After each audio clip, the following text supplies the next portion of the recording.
we'll still have podcasts, but we have to wait until Last Epoch updates in the background. It's obligatory to play chess as well. It's just a very important series of events. But first, let's go here. Let's turn this on. Hide. Wait. This. What if I keep the microphone? Is that weird? I'm going to keep the microphone. Let's do a microphone kind of day, yeah? Turn this on. Like that. There we go. All right. Just like a tiny bit of something. We wait for the game to update. We have ourselves a good old time. Boop. Boop. Boop. Boop. What if I just take...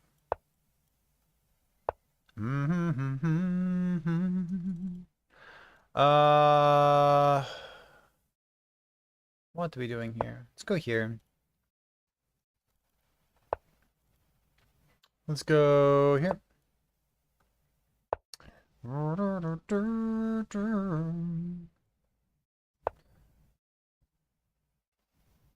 right. Can we do it? Let's go here.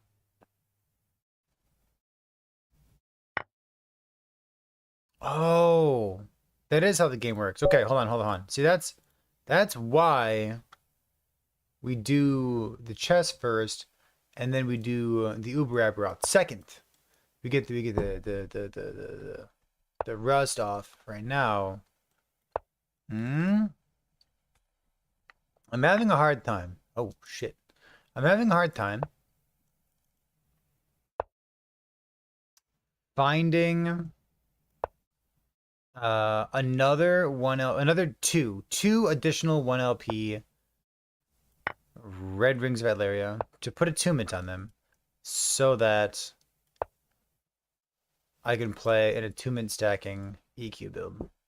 I'm having a hard time. I found 4 1LPs so far. Is that enough? Unclear. Does that make me crazy? What if I did this? Okay. What if I did this? Wow, that doesn't threaten much. Fuck it. Yeah. So what if?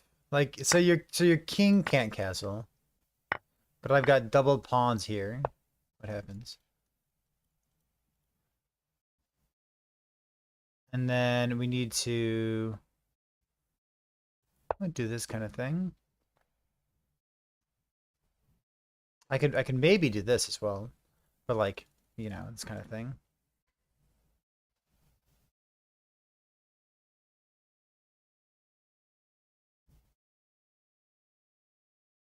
Put a rook there. Does that make me crazy? Does that make me crazy? Does that make me crazy?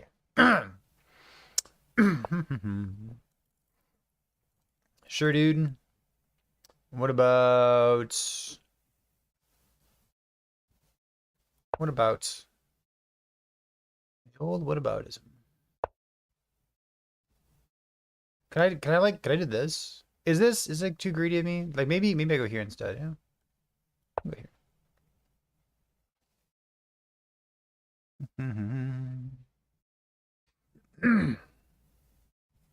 Like this bishop's questionable.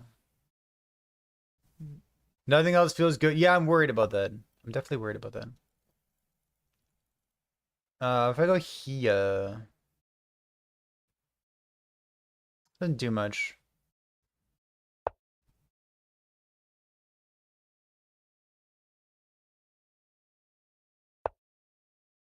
Okay. What if I go like this?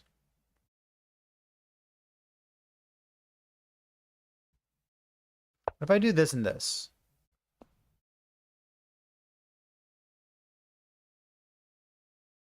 We downloaded? Ah, shit.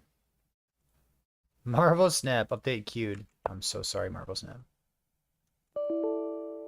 If I go here, and then this thing, click that button. Okay, and then here.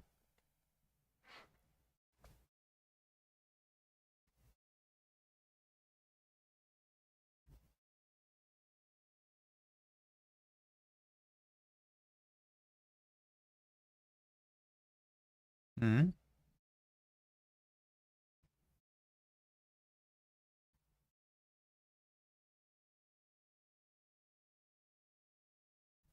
Just go Giga Damage instead.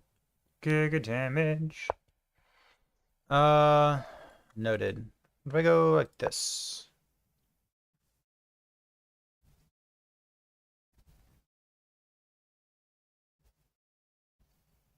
Oop. Let's finish this real quick.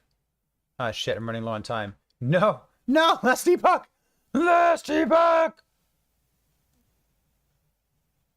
Super brutal. That.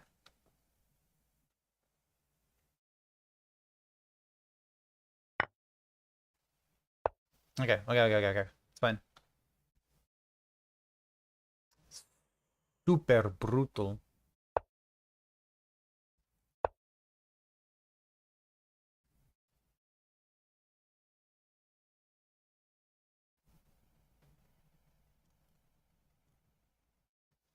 Okay.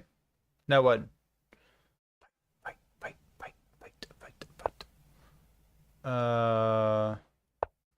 I go like this.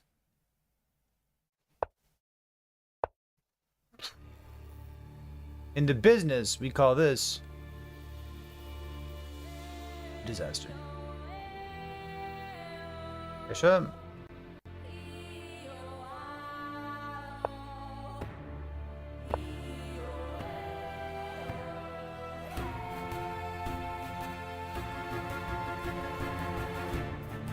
He should take it, yeah? What the fuck? He doesn't give a fuck. Boom. I guess we go here.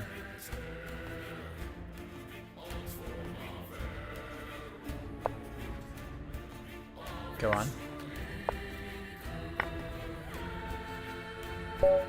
Alright. In the biz, we call that fucked up. Technically. What do you mean technically? I don't want to technically have a imperfect build. Imagine being imperfect. I haven't much time to play since since the first week of this patch. Listen to Leslie's podcast. You talk about the OP Racing Strikers. Do I have a link to the character? Yeah, exclamation point build. Exclamation point build, exclamation point profile, exclamation point. Let's go to Uber Aberoth right now. A lot of check commands. If my defenses are solved, yeah, I don't want some kind of bitch ring though. Who would do that? I want good items. Malo. Is this Nalo from Twitch chat?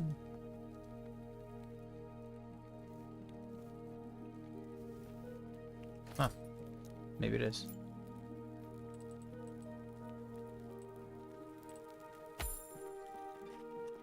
Put my little capybara bag on. Capybara. Alright. What are we talking about for the podcast? Bum.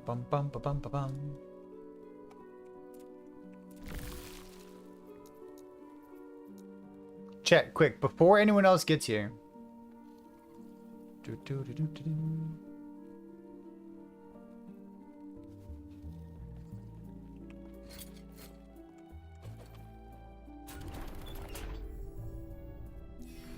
What's our podcast arena today? He showed a list of Uber Aberoth kills. Yo, that sounds fun actually.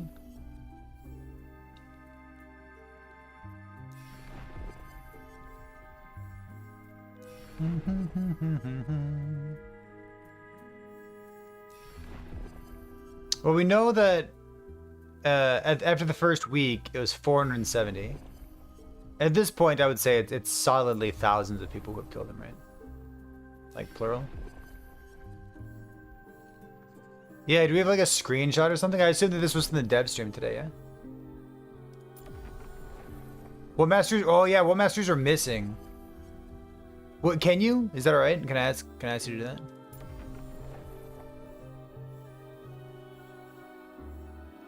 Oh, that sounds like a wonderful guiding principle for what our next build ought to be. If it comes up.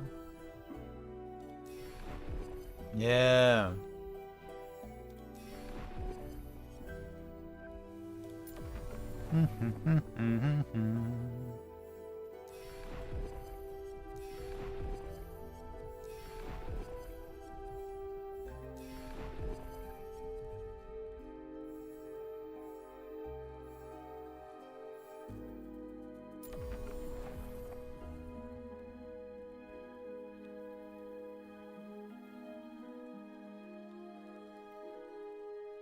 Let's see.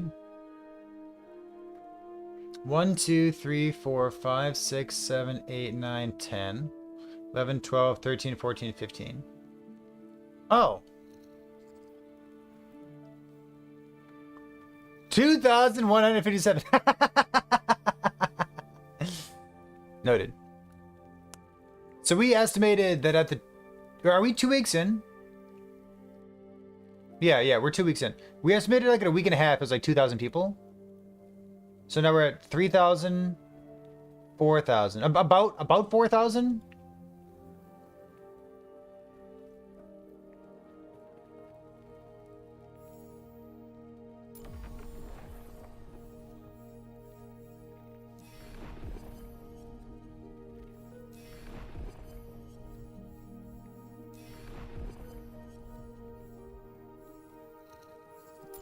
You gotta assume that like most of them are Erasing Strike, right? That's wild. That's a wonderful thing to talk about for the podcast. All right. Love it. Bum bum bum bum bum bum bum bum. Let's go here. Let's go do this real quick. Let's see what's a good topic of conversation today. No matter. Do you ever plan out conversation topics before you talk to somebody? I don't know what to talk about today. Does that sound like you?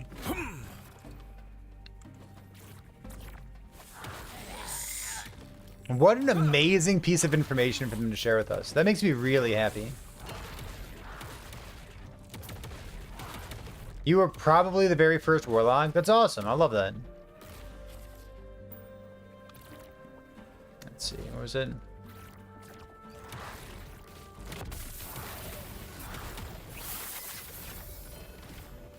Yeah, there's like a good chance of that as well, right? That's pretty cool, man. Stand down or die. I'll kill some rare monsters in here to pop some of those prophecies. Good. Pop.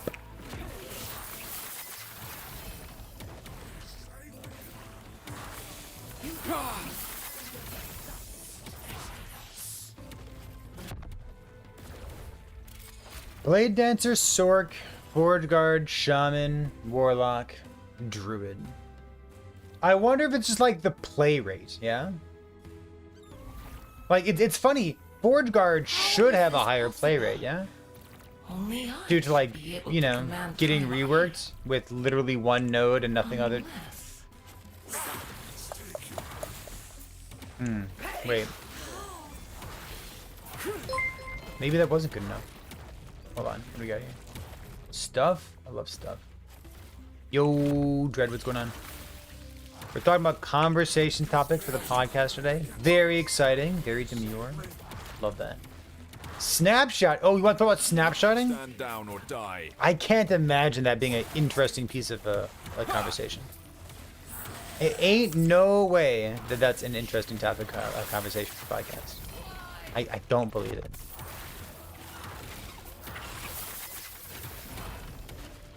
We can talk about how COF's kind of fallen off the equal. Stand down due to the introduction of Finally, I the will Woven have Echoes and power.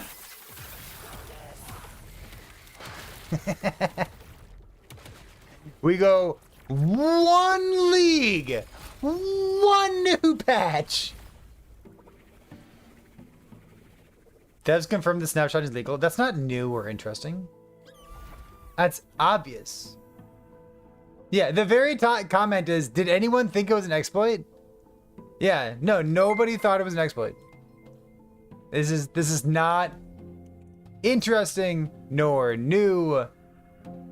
Yeah, it's not. Listen to the clip. Here, okay, I'm gonna listen to the clip. Does it play? Is there, okay, pause. I'm gonna listen to the clip in a second. Let me tell you exactly what the clip's gonna say, okay? It's gonna say, snapshotting is unintended, and we would like to remove snapshotting from the game. Technically, it falls under the use of a clever use of game mechanics. And we have, we think it'd be a really bad idea to call it cheating or to call it breaking TOS, because that's just how the game functions right now. No, it's not cheating. That's the clip. It's not an interesting topic of conversation. And it feels weird, and it's clearly not part of the way like you're supposed to play. And then you get all these questions of bugs and is it cheating or not? It's not cheating. It is using an unintended game mechanic. So I'd encourage you not to use it, but it is legal. If you want to put it that way. Completely normal, boring answer. Not lightly worthwhile of a podcast topic. Stop it. It's cringe. If that's what you're trying to say. Omega cringe. That's true. Never heard them talk about it right now. Oh, I mean, that for you, that's surprising. Because surely you've been a part of one of these conversations, right? Yeah. No, you thought it was gonna be, yeah, we're cool with it. No, shut up. Oh my god, that's cringe. The whole thing is cringe. Wait, what do you mean? It's cringe the whole way down. It's cringe the whole way down. Let's go down to the key real quick. Snapshot. Cool. I don't think snapshotting is cheating. I don't think anyone with a brain thinks that. So here's, if you read between the lines of what you're saying,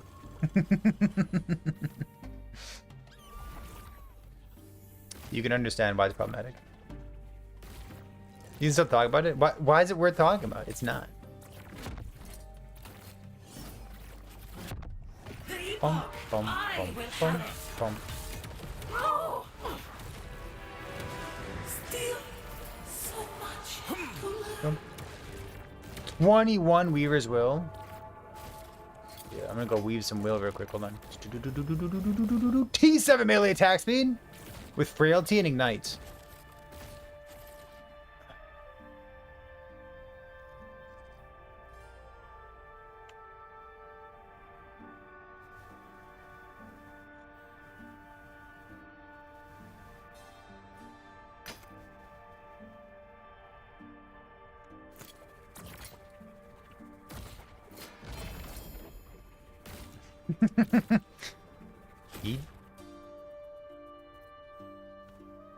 Anyways. Oh well. It's all good. I'm gonna check my prophecies real quick. Chat, what do you want to talk about? What are we yapping about today? Exile mages, Nemesis Emperor. Wait, let's go hang out over here while we chit chat. It's strong for Shadow Daggers. I would be astonished if that's true. You run the numbers for me? Oh, for what?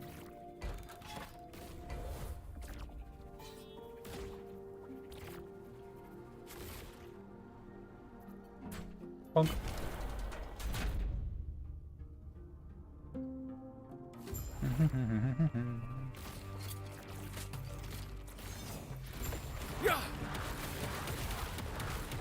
Oh, those numbers? I love those numbers. That sounds like a fun number. You said 52% of all Uber kills are VK. Oh, fine. That's a wonderful number to have offhand. Let me go write that down real quick. That's an amazing number to have.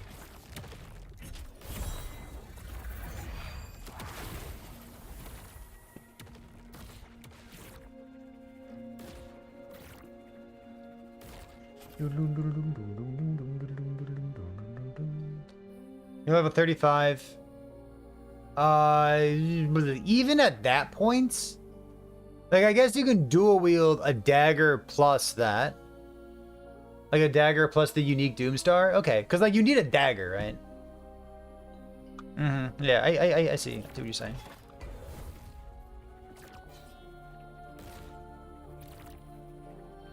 Okay. Yeah, gotcha.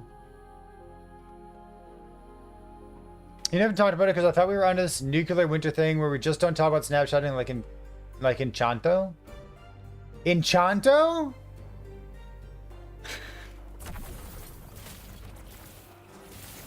Stand down or die.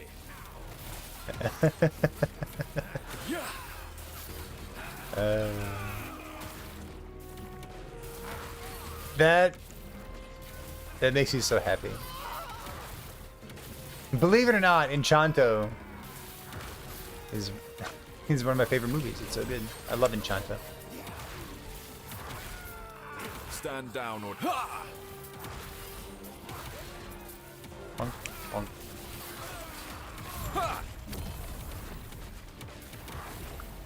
Not fixing a bug for 4 years. I mean, it's hard, dude. If you have Paladin, if you add Paladin, yeah, give me that.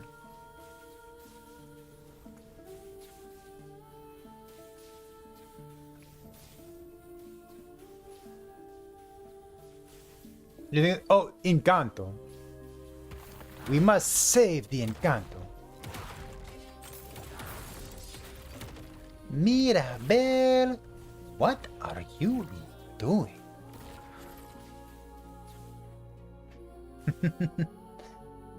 I love Encanto. Encanto is an amazing movie. Enchanto? Never heard of it.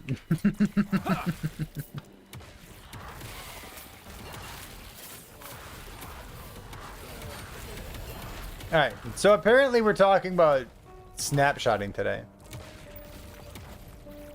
And I'll get to make the joke about not only snapshotting being cringe, but this conversation being cringe. So we're gonna like double down on the cringe factor for the podcast.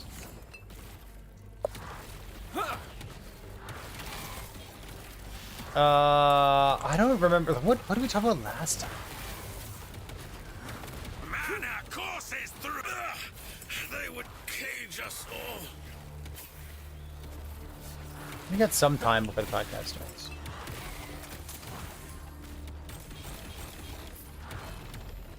A two-handed spear. Yeah.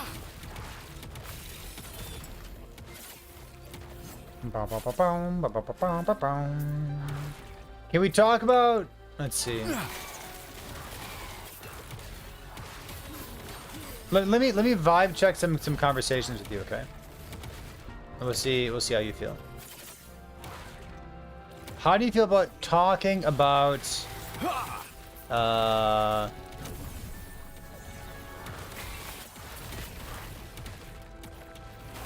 just had one like 1 second ago I had one. Killing too many monsters. I should really like start highlighting like 3 LP only. Wild, isn't it?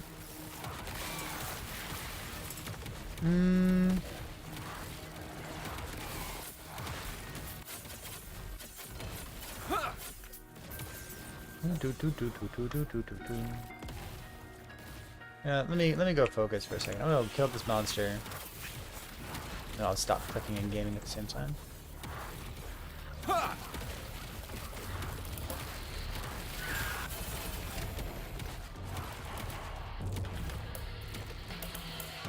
Ooh, katanas. Okay, so hold on. Okay, so I'll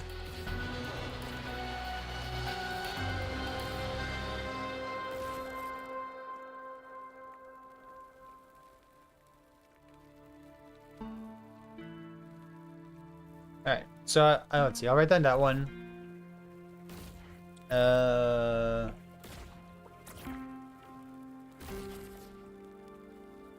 And apparently we're going to talk about snapshotting.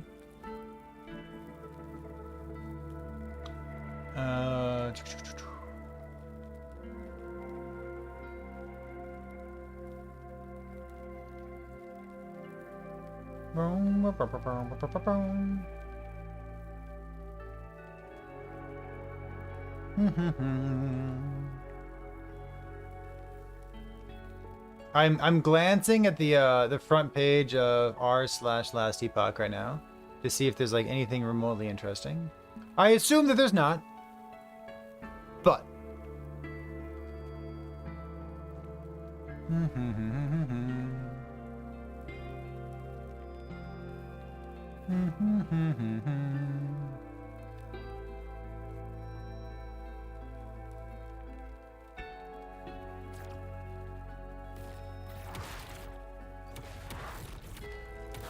popularity. Oh, with what Alweezy's talking about? Oh, yeah, completely agree with you. Not damning of every other mastery. You think Rogue's the best?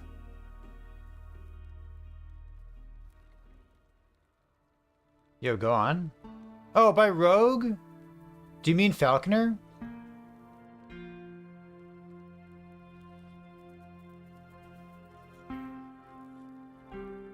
Also cringe.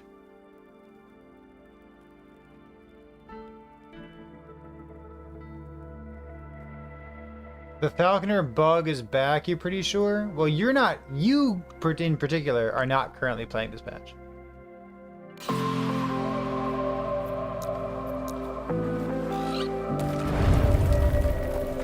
Which, upon reflection, may mean that you're more tuned in to the bugs and exploits than I am. Potential. All this would have welcomed you. Oh, this is the person who uses, what do you call it? I recognize this username here. Yeah, this username, this guy uses, a script to, like, click all his buttons as fast as possible. I was so sure Fights for nothing. Tonight, terror Well, I didn't say he was using a script to make his build better. I said he was using a script to click his buttons. You could just click your buttons. Yeah, it's the same thing. Yeah, this is not a bug build. Not as far as I know. It's just Falconer being Falconer. Check, like don't. When you talk about like the relative power of things, like imagine I talked about League of Legends yesterday. Imagine if like this were like the enemy bot laner, and every other build was like Smelter's Wrath Forge Guard, and Smite Paladins, and just like, you know, good. Yeah, this is not a bug. This is just. This is Falconer. It's like, would you play Falconer? Why the fuck would I play Falconer? I don't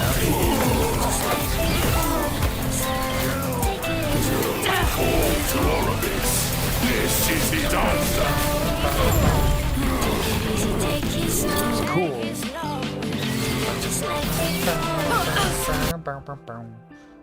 What a bop. Yeah, it just cringe.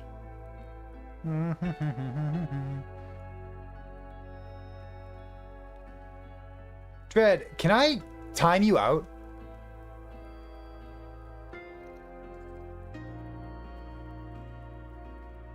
I think I've got a better idea here. You know what? I've got a better idea. How to do this? No, I think I know what happened.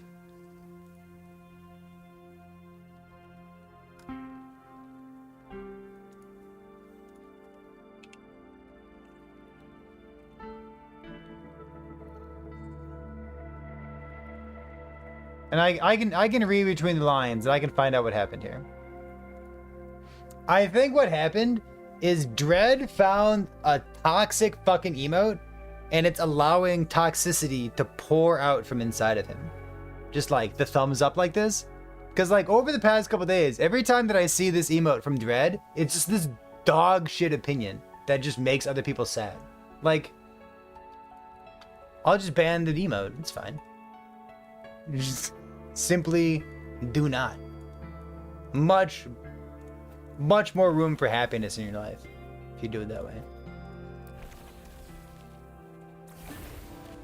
Come on. You can have dog shit opinions. It's okay. But like this list here, you like the emote? Yeah, that's why I'm banning it. I think it's an awful emote for you to have access to. Like, if you use the popularity chart, technically you would call this shit. No, you wouldn't, because hopefully you have half a fucking brain cell in your head to distinguish between a popularity chart and a quality chart, or a ranking chart of some sort. Popularity has nothing to do with it. Completely different metrics with which to measure builds. No, you would never. I'm frustrated by you being willing to make the joke. Because by being willing to make that joke, you allow other people to latch on to the dog shit logic that equates those two things. You shouldn't. You shouldn't. Just like, instead of having awful logic and allowing other people to also have awful logic, don't.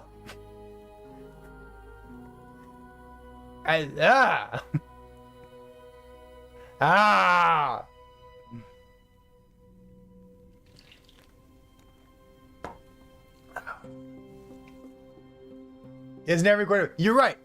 You're right, and you are so correct in saying that. But like, instead of using your position as a content creator with lots of viewership in Last Epoch to just be toxic, what if, alternatively, you didn't? Nah.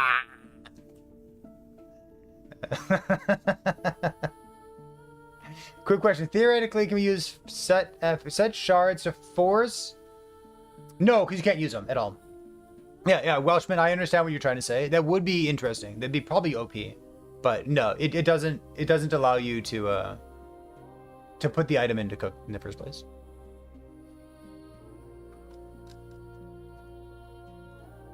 You're getting banned, Big Pig? If that's what your heart tells you to do, I'll allow it.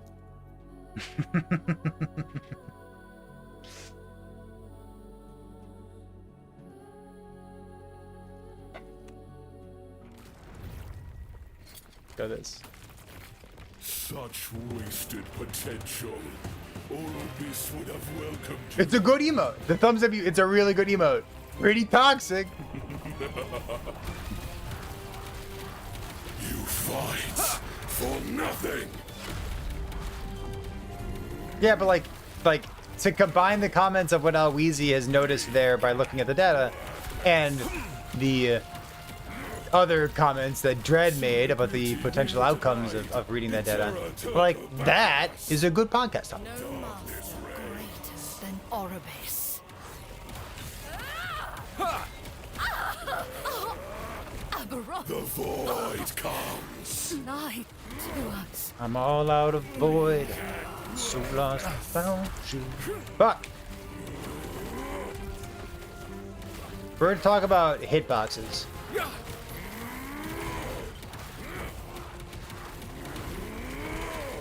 The gods tore our world apart. They deserve their fate. The void hungers. Why is Anomaly so hard to hit as a skill? And the little spheres that pass by me hit me every single time. What's the deal with that? We treat treated the world no better. Death is our legacy. Oblivion. Dead god for a dead world. A dead god for a dead world. Bum, bum, bum, bum, bum, bum, bum, bum, bum, bum, bum, bum.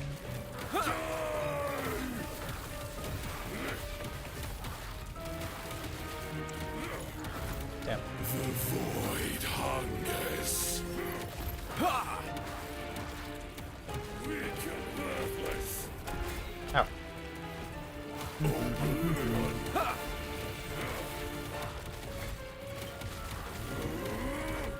That's not a great one right there. Weak and worthless. Ah! Disastrous. Ah! There's another one! This is up. No! The void comes. Hope will not save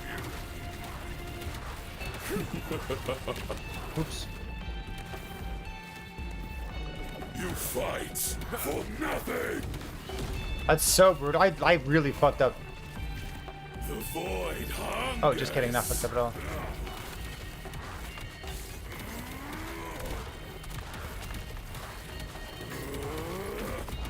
will not save you.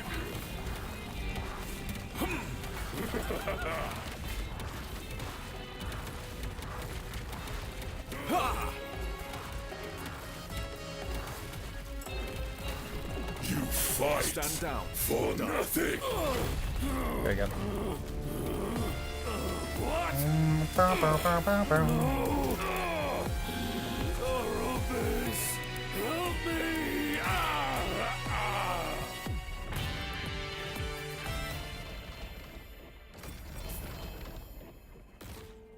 Where's my 2 LPN?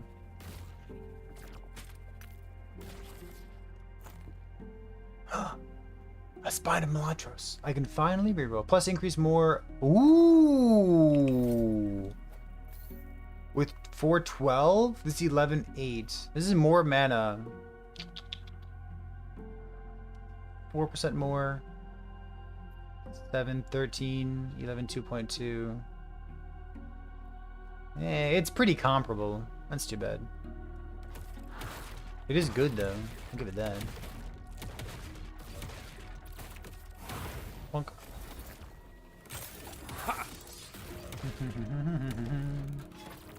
What's lightning spear?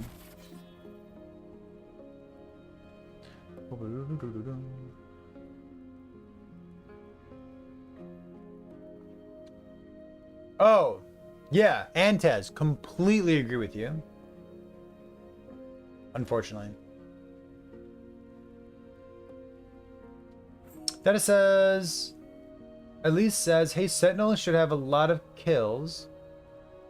But I do think that Elise requires some discussion to have 2 masteries dominate little 70% of all kills. That's good data.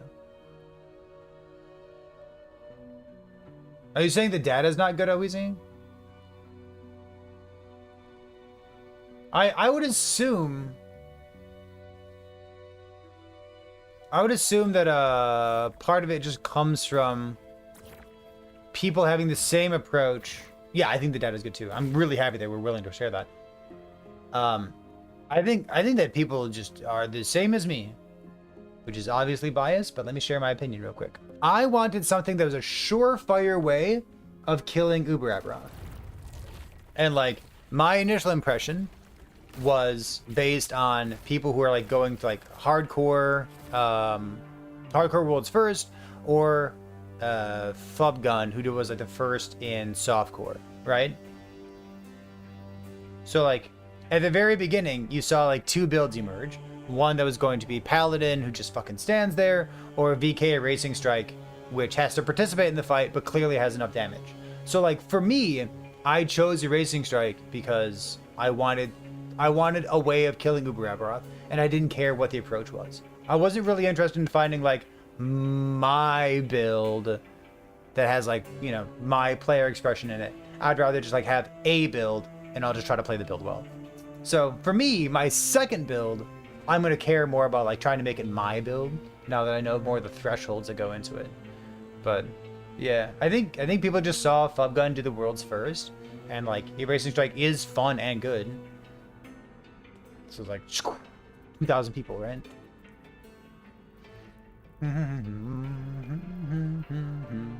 People think Sork is shit. I don't understand why people think Sork is shit.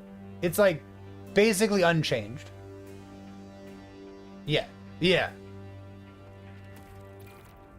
Such wasted potential. I've heard that recently.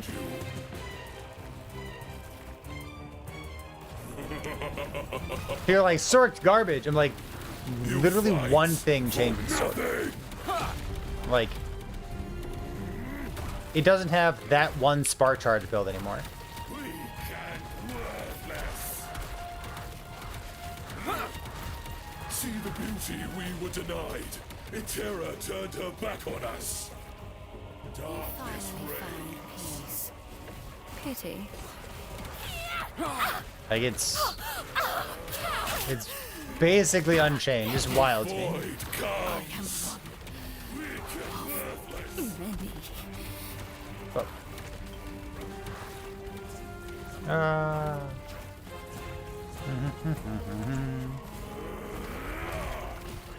Weak and worthless.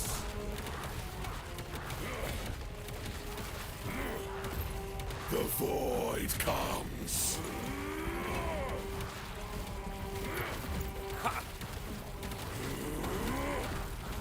The gods tore our world apart. the gods tore our world Their apart. fates. We treated our world no better.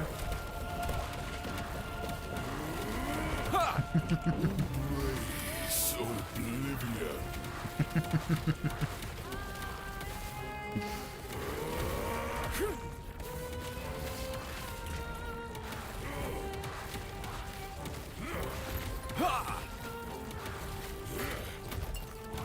Weak and worthless. We treated the world no better. Death is our legacy. Death is our legacy. God for a dead world. Pathetic.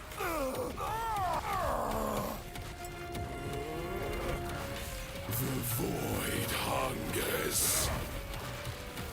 We can't worthless. That's fine.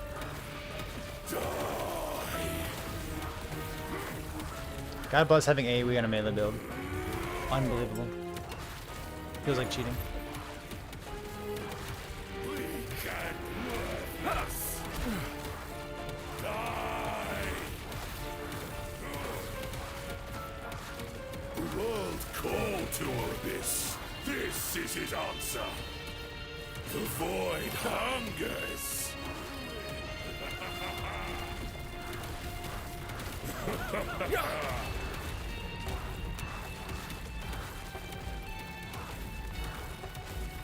Look at that scuffed up area on the top right. Fight for nothing. The void comes. Weak and worthless. The void comes.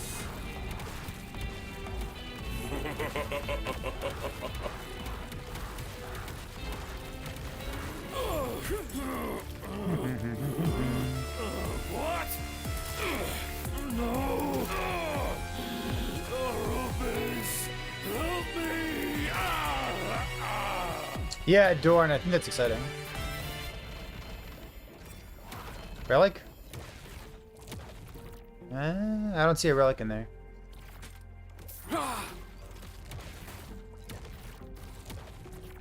+2 increase 1% less. All. Wait. Get out of here. The fuck? 19% more. Wow, that's so big. Ooh, 1 LP. Okay. Alright, what do you think? Podcast time? A 3 LP Battle Mage's Endeavor? Alright, now it's time to reroll. I'm not even kidding at this point. I'm kidding.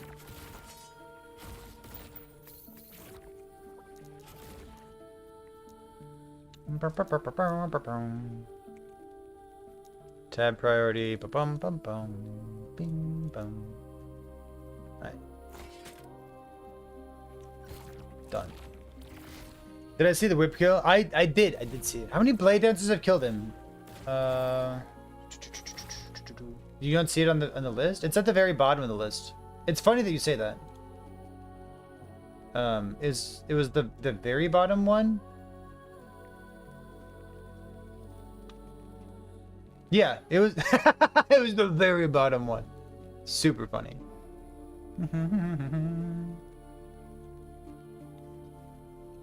In fact, they probably want buff Blade Dancer. I don't think Blade Dancer needs a buff though. Maybe we should play it. Maybe. Aww. My wife just sent me a picture with both kids just like sleeping on top of her. Aww. It's so cute. Alright, let's bitch about video games. Who wants to have a podcast? Me. Ba-ba-bum, ba-ba-ba-bum. Let's go do this.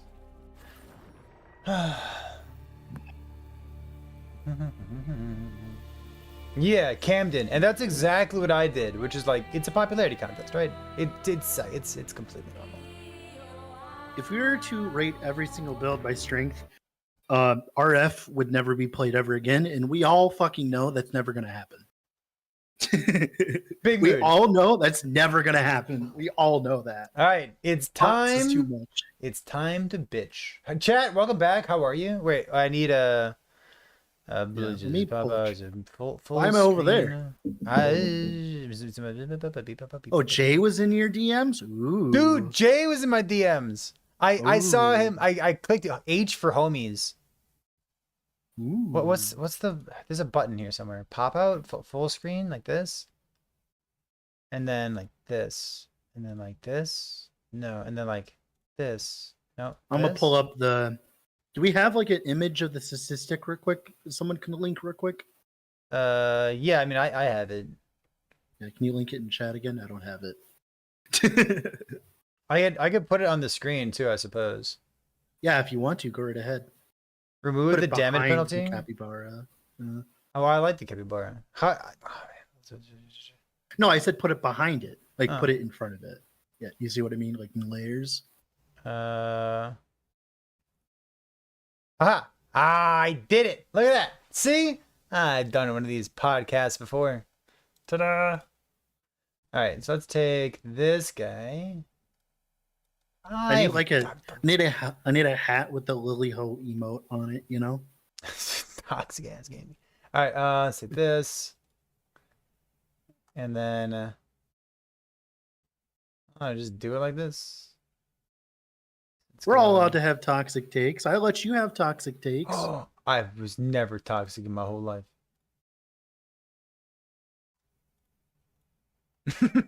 Wait. Time Path of Exile is brought up in your chat. There's just like a cesspool. It just like pours out.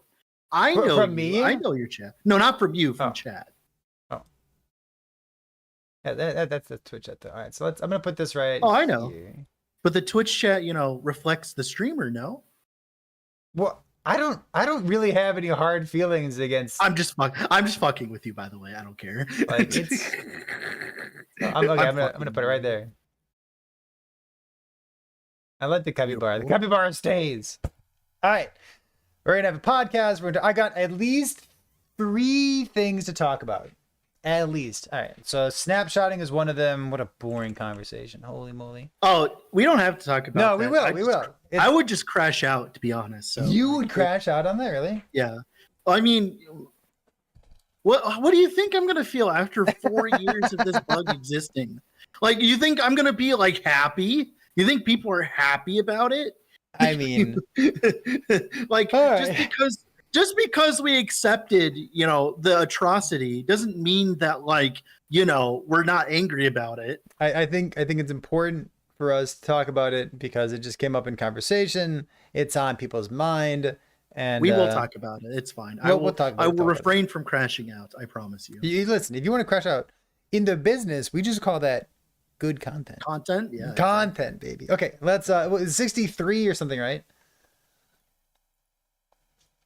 I think it's 63. Yeah. Wait, one moment. I'll check. You happy snapshotting finally made it to the massive? I mean, snapshotting is like not new. It's like Yeah, like this has been for years. and Literally, that's why I'm years. like so like I'm like 64. already We're bored at talking about 64. it. Okay, we're gonna talk 64. about it first. Okay, Yeah. we're gonna talk about it first so that we have many reasons to move past it because frankly, it's cringe. Dude. Yeah. It's very cringe. Okay, Oh, I ready? think it's cringe too. Giga. Okay, ready? 3, 2, 1. Hello and welcome back to another episode of the Rat City Radio Podcast. I'm your host, Perry the Pig, and this is episode 63 or so. It's been a good time so far. We're about 2 weeks into the season 2. Still having fun, still having more things to talk about, yap about, build, and explore. Dread, you are my co-host here. Thank you so much for sharing your evening with me. What's going on, dude? Hello, this is Dread, and today's Rat City Radio Podcast. We're gonna be talking about a lot of fun stuff. As EHG has released some statistics recently that are eye-opening at the I very love it. least. I heard these were announced during the dev stream from today. What's today's date? Today is the May 2nd. Second. Yeah, May 2nd. Yeah. Love it. So we'll be talking about some of the stats that they shared there regarding Uber Aberoth kills. Love it. The very first thing that we're going to talk about, I'm going to preface this, and like Twitch chat just heard me ranting, so we're going to talk about it for just a moment. Bear with me. I think this topic is old, boring, obvious, and cringe. But it just came up on the dev stream. So we're going to talk about it for 5 minutes. It's going to turn into 15 minutes. To be fair, it may be old, but it has come to a boiling point this patch. mind Yes. you. Okay. Like- so let me introduce it, and I think I suspect I know what you're going to say, but let's get there first. So the very first topic today is snapshotting. Now, to me and to Dread and to people who played this game for a very long time, we're familiar with snapshotting, and we're familiar that it's something that's always been in the game, and the devs aren't happy about it, but it's just kind of there and it hasn't been fixed. So what is snapshotting real quick? Snapshotting is the ability for your character in Last Epoch to take advantage of stats on your gear without currently wearing that gear. In the past, you could snapshot things like your 15 points to spec into Shaman to get access to Earthquake when it was the 15. I think it still is the 15 point skill, right? Yeah. So like you could snapshot those 15 points. I think AOD is the perfect Yeah, example. AOD snapshotting, like you'd spec your 20 points into AOD, you'd turn on AOD, and then you'd unspec out of it, but like the snapshot thing would still remain on your character. Snapshotting's currently part of the Last Epoch zeitgeist because it is being used to market basically the only acceptable way of playing minion builds. There are minion builds in Last Epoch that don't snapshot. The vast majority of them right now do. This is fueled by websites like Maxroll, who are just like advertising it as like, this is what you do, this is how you do it, this is the only way to play Which, the by skill. the way, I don't disagree with it all. I've talked to them about this. I agree with the mentality behind it. This should have been fixed like years ago, and the fact it hasn't been fixed is like the whole reason they have it on there is because they want it to get fixed. Because at this point, and you know what? the only way to get it to be fixed is to show it in action. And they're kind of weaponizing the popularity of it, intentionally or unintentionally. I'm not sure, but like, I think it's totally fine for a website like Maxroll to do this. And like, Yeah, like listen, this is I this can is imagine. unfortunately on EHD's like Yeah, and I've talked to Lizard enough, for example. I'm pretty sure he's the leader of the Maxroll team, and like I can just imagine in my mind's eye talking to Lizard, and he's like, "Well, if they're not going to fix it, we're going to talk about it, and we're going to make everyone know about it so that they put it on their radar for fixing it." And like, just for a moment, let me defend EHG. Like, if snapshotting were an easy thing to fix, it wouldn't pop up in every single action RPG that's ever been made. just because like the thing is like sure it's like not an easy fix, but it has been 4 years. Like even PoE eventually removed it, right? They did. Like yeah. Like don't get me wrong, I love EHG and all, but 4 years is a long amount of time. And remember as well, we've had long periods without patches as well. It's not like as if they haven't had like Mhm. technically they had the time, right? Like maybe instead of, I don't know, introducing the Arena of Champions that no one uses, maybe they could have spent that dev time, you know. They didn't fixing know nobody Snapshot. was going to use it. Okay, listen. All right. Right, maybe okay. Continue. All right, so let's continue. Bringing this back to EHG during the dev stream today. Somebody asked the question about snapshotting, and Mike was willing enough to give his like little snapshot of an answer about it, saying that snapshotting is legal. It is not against TOS. It is not cheating. It is an unfortunate side effect of what's in the game right now. It is basically a clever use of game mechanics, and it is completely appropriate for everyone to use it. In my words, to summarize that, is snapshotting is cringe as hell. If you're really going to play a build that needs 2 sets of gear to be good, like, that's on you. You can have fun however you want to have fun. Like, that sounds okay, boring like, to me. Don't get me wrong. The cringe part's fine. But from a game balance perspective, it's absurdly awful. Absurd. You get two sets of gear. Imagine some builds just having access to 2 sets of gear at That's the same time. fucking crazy. Or imagine some build having access to 6 or 7 builds at once. Like, Yeah. this isn't just it's cringe thing. This is it's a game balance thing. Yeah. Like we're going to talk about this later, but we are literally talking about how like, the Sentinel's like 70% of all the Uber Aberoth kills right now. Dude, like, imagine you're a class that just gets 2 sets of gear to put on. Right. Like, that's absurdly stupid. It's completely crazy. Yeah, so I guess like this popped up on Reddit as well. People were saying like, oh, like PSA snapshotting is fine and legal and is not against TOS. No, that was Misha. She was joking. That was sarcastic. Apparently, this is news to some people because like there are new players out there and like it does look suspicious as hell. But like this is just something that's in the game. And like we can talk about it. I don't know what else there's to say about it. My opinion on it is this should have been fixed a long time ago. Whether or not like it should never have reached like a good example. Why release a piece of Uber content that requires the best of the best builds to do, while also having one of the biggest balance problems in Last Epoch history existing at the same time? Oh, do you mean Falcon? I feel like as though, oh, you're still talking about snapshotting. Okay, go on. Yeah, I hear you. While also having this in the game at the same time, I feel like whether or not it was intentional, this is absurdly poor timing. Even if they fix it, it is definitely poor timing. So something that you mentioned about like about the minion builds that currently exist in Last Epoch, and like this, you mentioned a boiling point. So instead of me taking your thunder, let me reintroduce that topic to you. Yeah, what did you mean when you talked about the boiling point and where we are with minion builds in Last Epoch right now? Tell me. So Last Epoch, so we talked about this at length, but like Last Epoch is technically a difficult game once you actually push the difficulty.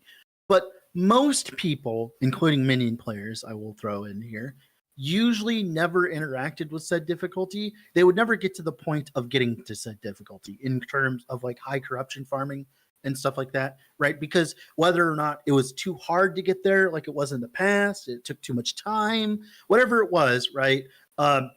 In Last Epoch, you were not shoved into difficult content fast enough to ever need snapshotting before 1.0.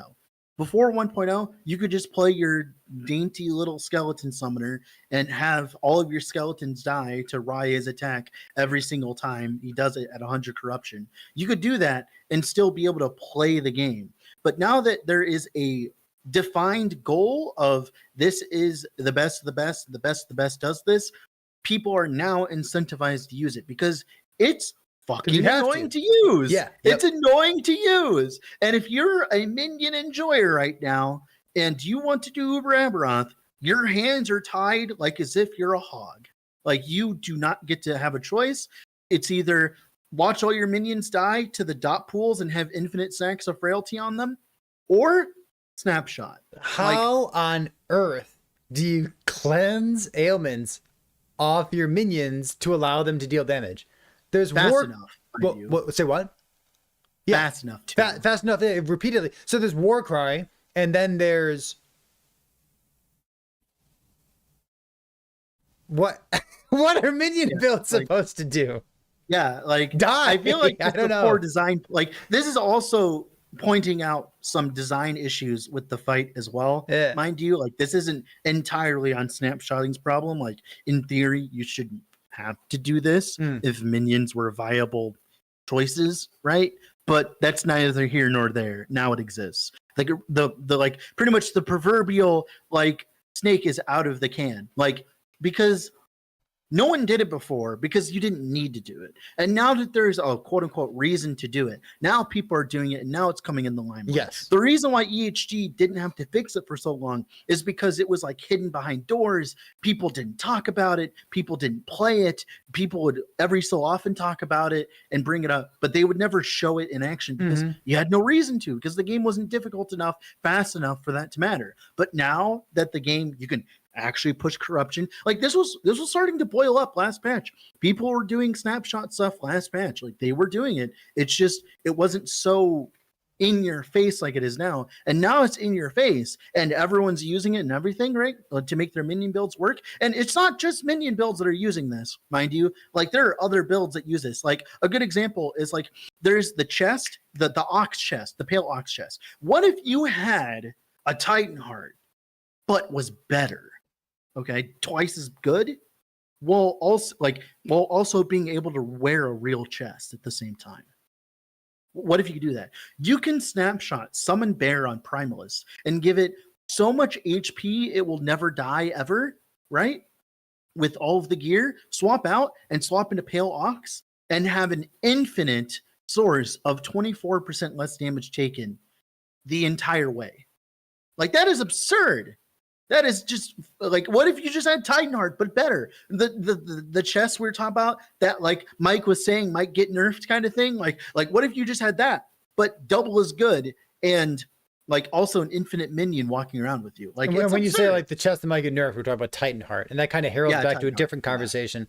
And that conversation actually came from like, should we change the dual wield penalty because you're giving up shields, you're giving up using Titan Heart? And then Mike's response was like, well, okay, well, if Titan Heart is so good, maybe that's a problem with Titan Heart as opposed to like the dual wield penalty. But I just want to give some context for that. So there's this conversation about snapshotting.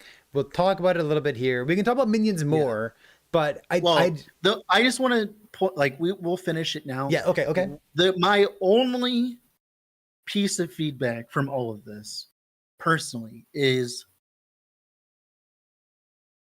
nice that it's finally out in the open. People are talking about it more, but it was kind of a weird decision to wait 4 years to fix it.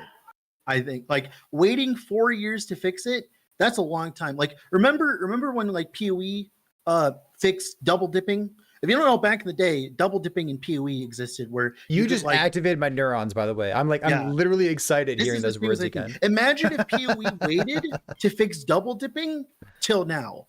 People would just be fucking just rioting and throwing their computers out the street. Like they were rioting and throwing their computers out of the street then, and like the ARPG scene wasn't even that big then. Now, with this many people, like they just like pretty much EHG has kind of just let like this is probably like, unfortunately, this might come back to bite them in the ass a little bit in terms of like negative press. Like this patch has been going amazingly. Everything's going amazingly. This is the first negative thing that I've had to talk about for like 2 weeks. I'm livid. Are you actually livid about it? No, I'm more disappointed. Got it. That disappointment's fine. I don't know. Yeah. I've got like a few small complaints here and there. But like, yeah, I'm joking, by the way. Listen. But seriously, though, like not fixing it for 4 years looks very bad on them, and that's like what I'm getting at. It's like it does not look good. Well, and, highlighting the juxtaposition of the released content, like for Uber Aberoth, along with minion builds being absolute garbage against Uber Aberoth, except for snapshotting and having 2 separate sets of gear for your stuff, like that, with the new piece of content. It's weird to have those two right next to each other. Yeah. Good observation. It's just like I don't know. It's just like weird timing on everything. It is. I want to move on. Undoubtedly, we're going to move back to this, but I said that I wanted to keep it short, maybe sweet. I said 15 minutes for talking about snapshotting. We might come back to it, but it's a big but. let's talk about our second conversation topic today, which again comes straight from the dev stream. Mike was very, very kind to share some internal metrics about what's going on with Uber Aberoth. So this is online only. Obviously, they can't track offline stuff, but this is a janky little image that I'm going to put on the screen here. So if you're watching this on YouTube, you do have access to this little thing. I'm going to. I will talk it out while. Yeah, so absolutely. people are So to describe it, but before you talk it out, let me describe what it is. This is a list of the online builds character names that have killed Uber Aberoth. So like if I take my character and kill it 1,000 times, it still only counts as 1. But if Dread kills it with 1 Void Knight and I kill it with 1 Void Knight, that's 2. So this is a list of per mastery breakdown, all 15 masteries, who has killed Uber Aberoth. Yep. Now we're gonna break it down a little bit here. So the first one, we have Void Knight at 2,157 kills, and most of those is either Erasing Strike or Time Rot. There's also some Warpathers. There's like some other things, but mainly I would Erasing Strike, assume Time Rot. overwhelmingly so those two builds. Yeah, Erasing Strike, Time Rot, Warpath. Right? Cool. Falconer. Umbral Blades Falconer. I'm going to assume is the most of that. I don't know if there's any others right now. I don't play Falconers, so I don't know personally. But mostly the Umbral Blades, like stacking a bajillion Umbral Blades on the ground to do infinite more damage. Cool. Paladin. Judgment. That's all I need to say. With 712 kills. Is anything else going on with Paladin outside of those? Like I'm sure For like Uber, other builds can do why it, would but like I think they popular. can do it, but why would you do it? That's a better question. Sure. Okay. Yeah. Well, So I think next you and I both have a lot to say about this list, but let's continue breaking it down Yeah, before I'm we gonna- digress. yeah. Okay. Yeah. Yep. Yeah. Now, Beastmaster, 119 kills. Entirely, all of those are probably just snapshotted Stormcrows. You think so? Yeah. Yeah. Okay. Entirely. Yep. Because they're very quick kills. Hmm. Next, Necromancer. Entirely, probably the whole list is snapshotted Abomination. Cool. All right. Next on the list with 39. Marksman, Heartseeker, Bleed, Poison, Heartseeker. That has been a confirmed kill. Are you Next saying like is that the only marksman build that's going to be available, like able to do this? Is that like the most popular That's one? the only one that we know that we have knowledge on. Okay. Now the problem is like all we know is what's been posted on YouTube and what people have been talking about. Yeah, got and it. we know that Bleed, Poison, Heartseeker can do it. Probably HOA could probably do it, but I haven't seen anything yet on it. Because remember, like I'm trying to pay attention to all this, and this is all I've seen so far. I mean, like there's Now- Heartseeker plus Hail of Arrows, like doing a bunch of duration stacking. Well, I'd I assume mean, that's the thing, yeah. right? Yeah. Yeah, I mean, most of it I think is just pure Heartseeker. DPS. Yeah, pure DPS. Maybe also as well Morning Frost as well, right? Then we have Lich at 21 kills. I assume that's all I think Stygian that's Cole, Stygian right? Cole. Yeah. That is Stygian Cole. Next, Rune Master. That is Hydrahedron and Branded Deception. Now you can snapshot these for 3 times your damage, by the way, but you don't need it. But obviously, people are going to use it, right? Next, Spellblade, entirely Shatterstrike. If there was a non-Shatterstrike gamer on that list, I'd shit my pants. So this is an opportunity for people who are watching live to make something very funny happen. Go play a Spellblade without Shatterstrike. I mean, you could probably do Surge. Surge is the only other one, right? And then after that, at 13 kills, we have 11 kills. We have Druid. Well, Tornado let me verbally remind the numbers that we had, because we had 2,100, 2,100 VKs, 900 Falconers, 700 Paladins, and now we're down to 11 Druids. Yep, that is Okay. Tornado Werebear Druid. Okay, Tornado go on. Werebear. Undoubtedly. Then we have 8 Warlocks.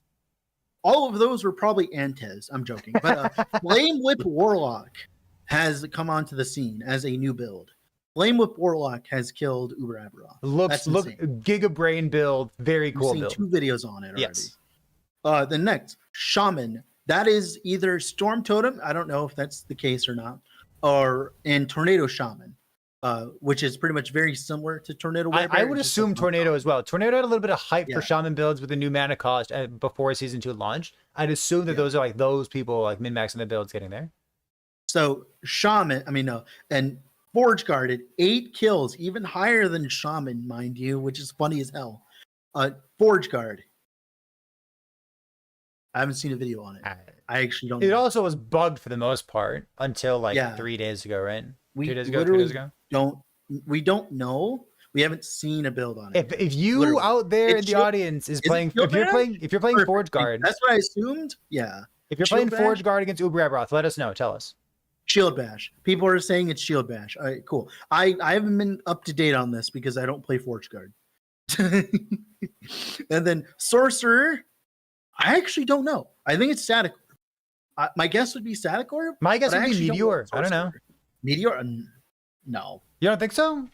Oh, it could be Snapshotted Manifest Armor. You're right. It could be Snapshotted Manifest Armor on Forge Guard. You're right. It could be. But for Sorcerer, that's a wild card. I haven't seen any videos on it yet.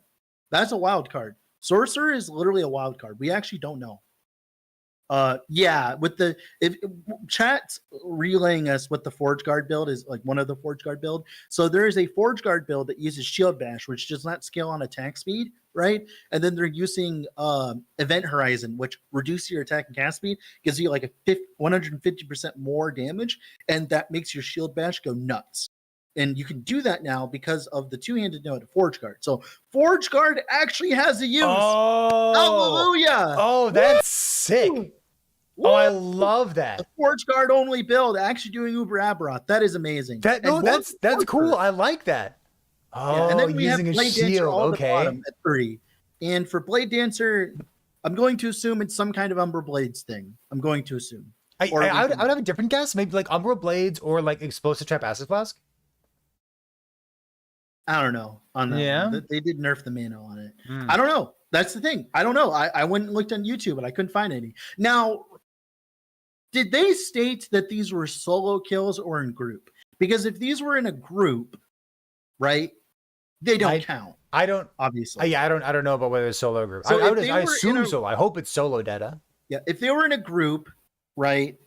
Hopefully this is solo, but if this was in a group, they could have just done it in a group, and that's why 3 Blade Dancers are on there. Which I think there probably is a Blade Dancer that can do it. Like Lethal Mirage might be able to do it. Umbral Blades can do it. Like Well, probably. like Lethal Mirage with the Event Horizon 2-handed maze. yeah, That was the thing last time around. Against like normal. yeah, aggro. that one tap stuff. Yeah. Now, yeah, so we don't know exactly on this one, and pretty much no one knows at this point. I asked around, we don't actually know, but It's maybe- kind of maybe exciting. the- I like it. it's kind of exciting to see that. But now we know. So just to recap, 2,000 kills on Void Knight, 900 on Falconer, 700 Paladin, Beastmaster 100, Necromancer 80, Marksman 40, Lich 20, Rune Master 16, Spellblade 13, Druid 11, Warlock 8, Shaman 7, Forge Guard 8, 6 on Sorcerer, and 3 on Blade Dancer. So, what do you want to talk about So this list? thinking briefly about the numbers. This is. Well, let's go numbers first, and then we'll talk about like the popularity aspect of this. Yeah. So looking at it, it looks like 52%, or like more than half of every single Uber Aberoth kill, comes from a VK. Comes from like presumably either Time Rot or Erasing Strike, right? So noteworthy Warp. for Erasing Strike. And honestly, I'll freely admit this. The reason that I'm playing Erasing Strike right now is that I saw Fubgun in Softcore, who's the world's first solo softcore kill for Uber Aberoth, playing his Erasing Strike build. And I saw Yeah, it. which was, by the way, I will mention that build was the build from Maxroll. So Sure. that was Volca. Good. So, I just So wanna point like that out. looking at that build and seeing like it's extremely easy to put it together. It's Yep. just T7 mana on a bunch of stuff, and you're like 90% of the way to max power just by having 1 LP unique items, which is wild. Yep. So I saw that and I thought to myself, hey, I want to take a build to Uber Aberoth. I want to do the fight. I want to succeed in the fight. I want to learn the fight, and then I'll worry about going and like doing my own build later on. And that's the which point is where the mentality a lot of people are taking, by the way. and that's my current step. I'm currently looking for like what's the next build that I want to do. And like so we said 52% of everyone is VK. If you add VK and Paladin together, it's 70% of all builds. And again, Actually, this wouldn't is it be 71% if you had Forge Guard now? we disregarded it, but yeah, 8, right? It was 8, 8. Great, 8 Forge Guards. So Gotta 70 add them in, man. That counts. 71% of all kills come from Sentinel. And again, this comes from a couple of things. First of all, Sentinel just got reworked. It's exciting. It's new. Forge Guard got a hot new one singular node for it, but everyone else got updates. And then going into season 2 at this big contest coming from Ziz, where lots of people were like trying to figure out how to kill this thing as fast as possible. Lots of popularity for Paladin Judgment builds, and of course lots of popularity in VK because of the Racing Strike with like exactly the same bandwagon that I just jumped on. So like we know that yeah, these things are new, yeah, these things are strong, but this is a popularity contest. This is not a description of which builds are strong and which builds are weak. We do have to mention, unfortunately, there was a lot of knowledge about Uber Abra before it was released. Oh, yeah. I Like- guess we're talking about that too. And the Woo! builds that are on this list as well, a lot of the more popular ones, are ones that we knew could kill Uber Abrath before the patch launch. What an extremely gonna boring I'm not series going of to events. get into specifics. I'm not going to get into specifics, but that is true, and it remains like we do have to talk. True, cringe, boring. Just to mention it. Yeah. But continuing on, we're just going to ignore that fact. But continuing on. Okay, we're gonna move on. Good. So I just want to mention it for just so people understand why there's so many Void Knights. I just like that's part of the reason. But continue. okay, so we're moving on. Do you want to not move on for a second, or do you want to keep moving? No, let's move on. Okay, now we'll move on. Holy. So I guess it's a popularity contest. It's got a lot of the Sentinel stuff and like it's not snapshotting. I kind of want to talk about the masteries on the bottom here because I am ready to play my next build. I want to do something new, and like, do I want to play a Heartseeker because like that's new and it looks very fun, and I'm always drawn to fun. And I'm thinking like, what's the next build that I want to sink my teeth into? And like honestly, when I see this list, I look at Blade Dancer, Sork, Forge Guard, Shaman, like even Warlock. I'm like, shit, let's go do that. That sounds like a great objective, like, you know, sink my teeth into. It looks like so much fun. Yeah, I agree. It does look very fun. Kind of like having an achievement set up where you're like, oh, can you do it? Can you be the number 4 Blade Dancer in the world? I just want to let it point out here. I just want to point out this is a popularity contest. It is. through It and is. through.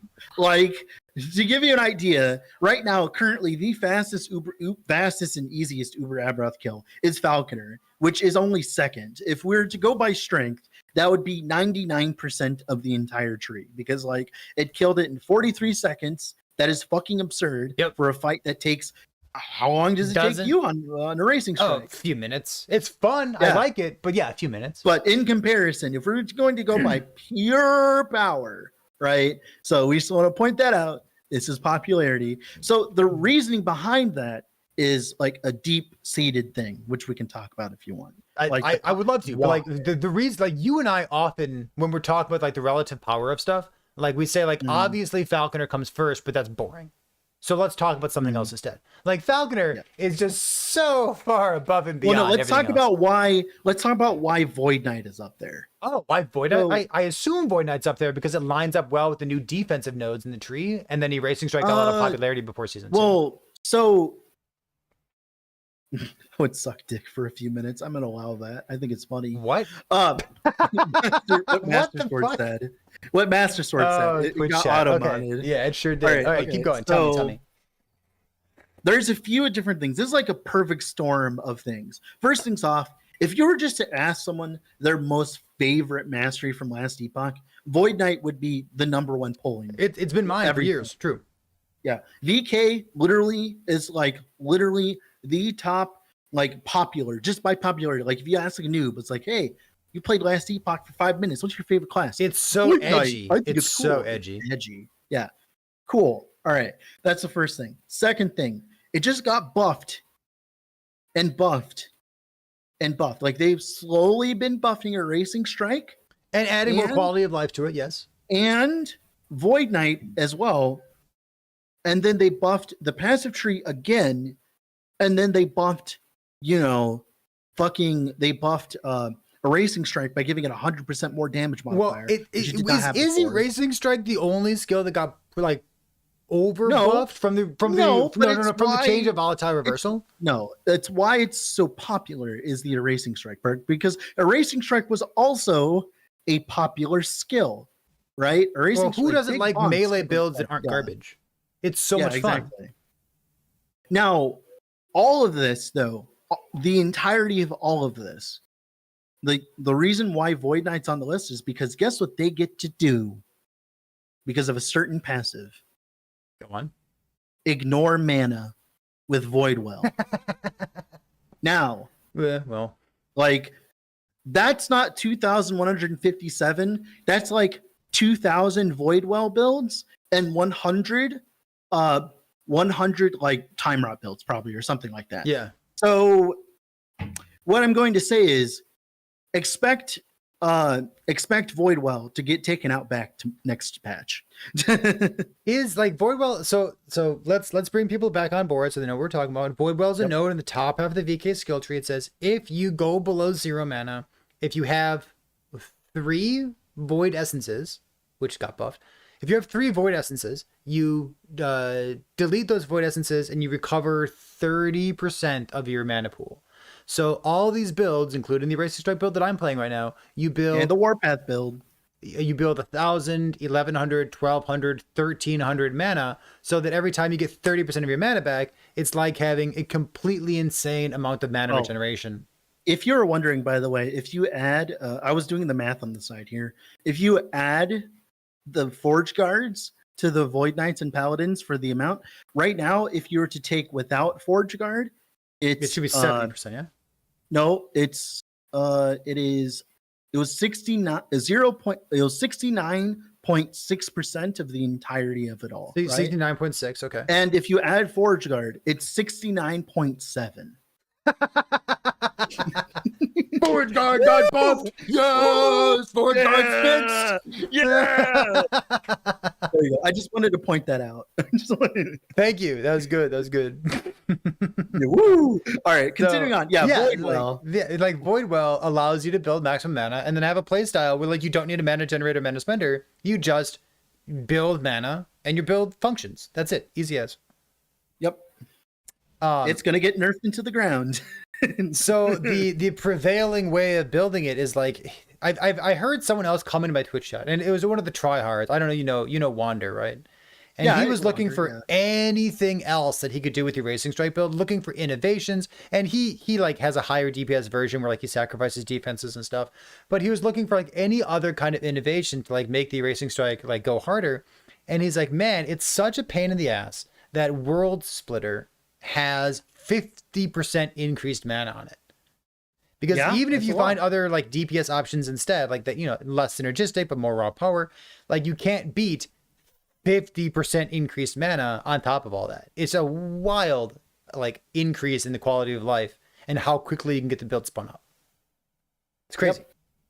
Speaking of that, World Splitter is probably gonna go the way of the Dodo too. By the way, World Splitter is cool. It'd be cool, like maybe if it didn't have like melee void damage on it, you could like try to use it for like other builds as well. But there are two problems I think with the Racing Strike specifically here. There's two, because let's be real, being able to clear the entire screen while also doing the most difficult boss in the game is pretty absurd. it's be nice to have one patch where melee feels I know. great. I agree. But there's two parts that got changed that is under the hood. The Void Well stuff we talked about. I hope that you and I are on the same page. What's the other one? The fat 100% more damage modifier they added on a Racing Strike for no reason. It was know. compensation for Why? the loss of volatile They didn't need reversal. it. It didn't need it. Okay, if you don't know what we're talking about, okay, there is a node inside a Racing Strike that was called Obliteration, and it used to give you flat spell damage for your Void Beams and flat melee damage Yeah. for your Racing And they Strike. changed it to double damage. To just more damage. 100% more. Oh yeah, they sure did. 100% more while wielding a two-handed weapon. Why? What the fuck? Oh, it's so good. Yeah, didn't and like need it at all. Erasing Strike wasn't bad last patch. Just like Yeah. this was a like not only did they did that, but like I'm gonna get to one other thing, but they also made the time route thing way easier to achieve because Oh, yeah, for sure. like they quadrupled the application rate of Erasing Strike itself, and they add like duration to that node, didn't they? Like the Yeah, 100%. there's a lot of good stuff they did. They just reduced made point it. tree. It's like they heard Karn Like, Karn- complaining, and they just made Karn- everything easier to Art do. was like, I want to play a Racing Strike next patch, Yeah. and he just made it happen. So I would actually point to something else. And my issue, because like I've been playing a lot of Erasing Strike at this point, and like while trying to gear up something else or even decide what else to play. But in my experience playing Racing Strike, and this is the first thing I latched onto when I saw Fob Gun do his like world's first softcore thing, is like the gear to get up and running with this particular version of Racing Strike, which is just like World Splitter plus mana, right? It really came at the perfect time alongside those deterministic 1LP slams. Because getting this build up to 80% or even 85% of its maximum power is fucking easy. Realistic. Really easy to do. You don't Yeah. need to grind. You don't got to do anything. It's just like a couple uniques here and there, slap T7 mana on them, and like, yeah, your build's like, it's worse than mine after I've been playing for 2 weeks, but like, it's pretty close. Yeah, and then Wild. now, like to give you an idea here, okay? Now this is in contrast. All these things we talked about with the Racing Strike and Void Knight, all these things are in contrast to them slapping a giant negative 20% damage and 10% less attack speed on the Forge Guard. Or two-handed Forge knight. Guard. Like that is why this is like nonsensical, but like in context. Now we're going to talk about this more about Uber Aberoth because I think this is an interesting topic that we'll get about. But specifically Racing Strike here, it is like if they like, I bet right now if Perry went and clicked off Voidwell off his build and tried to do Uber Aberoth again, Are you a it'd be a lunatic? completely different. What? No, I'm I, just I being would honest. I would have to change my build. That'd be a lunacy I thing to know. do. Yeah, you'd have to change your build and you'd have to like invest into like mana gen. And Yeah. then all of a sudden, all that damage goes out the window. Yeah. Like that's what I'm getting at. Is like this is a Voidwell issue. But like, added they're not going to Voidwell. delete Voidwell. Like they could nerf it instead of being a 3-second cooldown, it could be like a 5-second cooldown. They're not going to delete it. Mhm. They're not That's going to what- delete it. That's They- what Orbit Static Orb said too. God, that's they what really that they said, really too. took Orbit Static Like, Orb. come out on, back. like, I this almost is played the Orbit Static same- Orb recently. yeah. I can't believe how much Yeah. I can't believe I'm still mad they took Yo-Yo from me. The Yo-Yo Yeah, node after like it. I remember that, Lunacy. like I'll be honest, in my opinion, Voidwell just needs to go. I think it's stupid design. Why does the Void Knight specifically out of all the masteries get this while the others get to struggle with their mana? If we're gonna like make mana actually a thing to actually have to worry about, why just add Voidwell? I think it's nonsensical. Well, you Like, do have to for worry about it focus because you're for building mage making- T7 mana on all of your unique items. Oh no! All right. Well, instead of building Crypt Multi or something, you know, I don't know. Listen, no, you're We all know that's you're a stack of completely correct. I'm just trying to illustrate where the thinking is. Yeah, exactly. like if you actually pay attention and actually do the math of how much mana you get back from Voidwell every second, it's comparable to like putting mana regen on almost every single prefix on your character and more. Yeah, Like, it no, is it's absurd. better than that. Like, if I Yeah. slammed T7 mana regeneration, my build would be garbage. What if you had focus, Perry, but you didn't have to spec into it on a skill? like let's be real, it's stupid. Just fucking like get rid of it. Like it's dumb. Like it needs to go, unfortunately. Like I think it, while also existing with all the other buffs, that's what I want them to see. That's what I want to see. Okay, in my humble opinion, that's what I want to see. I want to see them remove Voidwell and not touch the rest of Void Knight, and then see what happens, because that would be way more interesting than what's going on. Action RPGs always have like there's like so many moving pieces at the same time. Like the context of everything, including the context of popularity, defines so much of like not only strength but like perceived strength.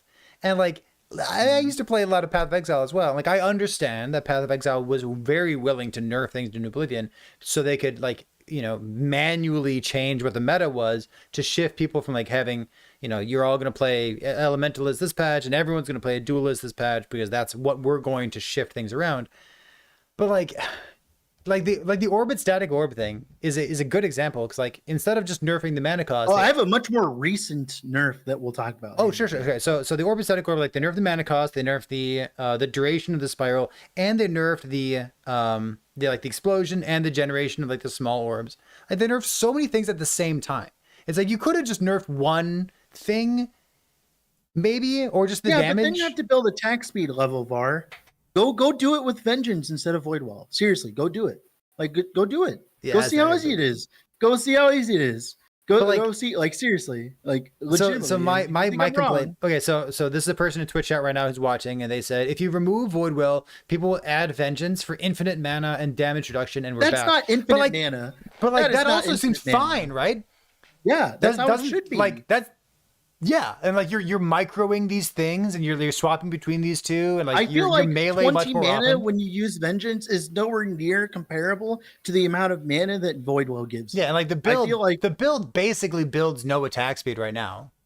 Like you have to go out of your way to get some bonus attack speed into it, and like Yeah. if that ends up being the way that people build it in the future, once EHG hopefully addresses this whole system or like the paradigm of Erasing Strike right now, yeah, like it is that Erasing Strike is currently so strong. It shouldn't be gutted. They should like change small things about it.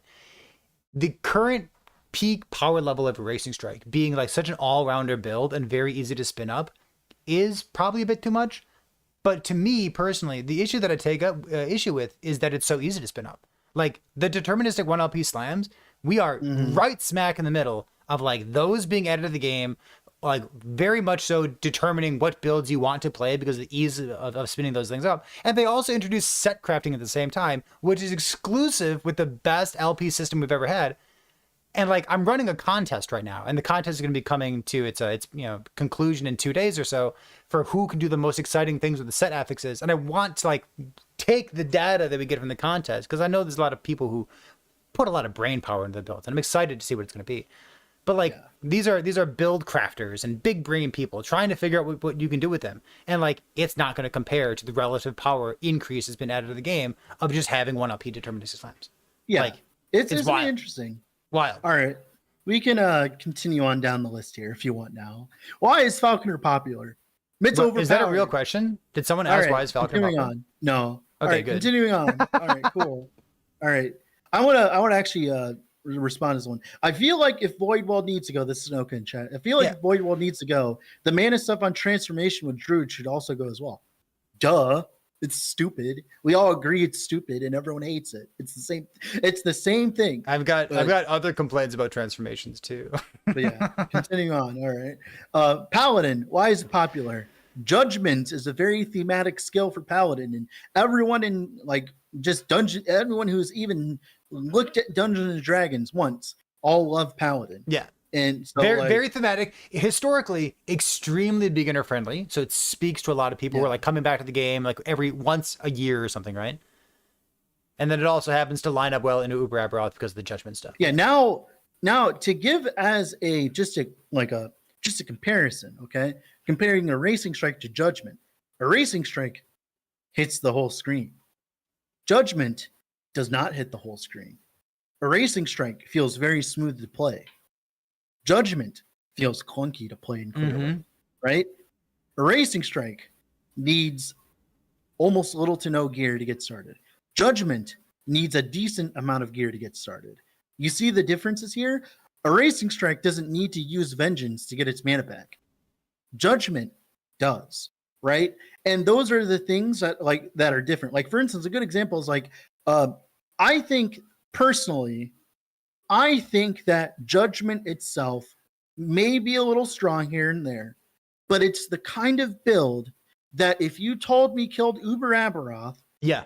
I wouldn't be confused. I'd just be like, oh, yeah. Wouldn't that be makes mad sense. either. Like, hey, if you're Wouldn't willing to be mad stand there either. for 10 minutes and Yeah. just be tanky, sure. That's Yeah, an appropriate sure. approach. Cool. And that's the huge difference. Yep. Because remember, we're not complaining about a Racing Strike doing Uber Aberoth or clearing like 1,000 corruption Mhm. monoliths easily with like insane AoE. We're talking about because it's doing both. I think that's like the point here that we have to make is like you gotta have one. You can't have both, right? Like, you gotta have either insane clear speed or insane bossing. You can't have both. I've been thinking about what my next build's gonna be, and like to me, like I'm obviously a tryhard, but I've got like two genres of builds. I've got like you're either gonna clear 1,000 corruption quickly, or you're gonna specifically gear your character to like kill Uber Aberoth, and those are both fun and interesting goals. And like I know that my next build is gonna feel weird because I'm currently playing Erasing Strike, and it does a really good job of both. Of just like doing both those things. Like it's very easy to 1,000 corruption, very easy Uber Aberoth. Well, Judgment, like the time-shattering strike thing, like we lived for 4 years where Paladin had some of the least amount of EHP in the game. True. Mind you. I think a lot of people that are complaining about the Sentinel dominance that we have right now really have not been playing that long. Because if you have been playing as long as Perry and I have, and some other people have, you're like cheering from the fucking sidelines, like, go Sentinel, go, go Sentinel, go. Sentinel has not been in relevance for so fucking long. What's the meme about Sentinel being the squishiest class, even though it's tanky? What's that about? I can't remember. I mean, it is. Like when you did the math, Oh, yeah, remember? like the effective HP for like a normal Sentinel build is just like below everything else. So like, it is all of that math disregarded Rebuke, which I think is an appropriate thing to do because like Rebuke also Rebuke cringe. is stupid. Nobody Yeah. uses Rebuke. Stop using Rebuke. Don't do it. Well, now you use it. The for more Aberoth. people who use Rebuke, the less likely that Rebuke is ever going to get reworked. So just don't use it. Yeah. Stop it. Yeah, but still, like, if you were to tell me between an Erasing Strike Void Knight and a Paladin, a Judgment Paladin, and you told me that both tanked the one-shot slam from Aberoth, I would be more than willing to believe you on the Judgment build and understand it. Because, like that's just the kind of mentality that you have with the class fantasy. Obviously, not all of this is about balance. A lot of this is about fun. A lot of the reason why Sentinel is at the top is because it's just a fun mastery. Totally. It's fun. It's fun. Right? But continuing on. So we have Beastmaster. That's minions, so we'll move on. Cringe. We have Necromancer. That's minions. So we'll move on. And then we have 39 marksmans with Heartseeker. I was told Heartseeker was bad. It's, are we really The fact it revisiting even that did, meme? even if it did Uber Aberoth, that's insane, by the way. The amount of DPS you need and tankiness and all that, right? I haven't seen the Uber Aberoth kills with Marksman for Heartseeker. Do you need to like literally not get hit by anything? I don't know. There's kills on YouTube. Can you tank like a basic attack? Yeah. No, It's just it's fine. the thing is you're abusing your range Yeah. because Heartseeker can off screen, Mm-hmm. which is a can of worms of its own in like entirety. But you know, whatever. Like Marksman not getting hit and killing it is thematic. Whatever. Who cares? Whoa, right? The Silver Shrouds, yada yada yada. Now we got Lich, which is just Stygian Coal abuse. Lich is getting a rework next patch, so like I'm not going to talk too much about this. I don't even But want to play a Lich build right now. Lich- It's like we know Lich that is a 1.3 is around the corner. Lich is a stat house, but it's boring, which is why people don't play it right now. But Stygian Coal is pretty good right now. So, Rune Master, it's Hydrahedron, which Hydrahedron has resurfaced as a very strong Uber bossing build, and it's just a very strong build in general. You can A lot of deal people thought- damage and then move around and avoid stuff at the same time. And it's a minion that doesn't die, which is very important. Very similar to the Warlock build that we're gonna get to in a moment. Just like you put down your Thonic Fissure, you move around, you don't get hit. Like perfect combination. And then you have the Brain Deception build, which I think the only kills I've seen so far have been snapshotted by like Frozen and stuff like that. But I'm when pretty we say sure Brain snapshot, you mean like the Deception- Frostwall thing, right? Yeah, the Frostwall thing. Yeah, Yeah, sure, whatever.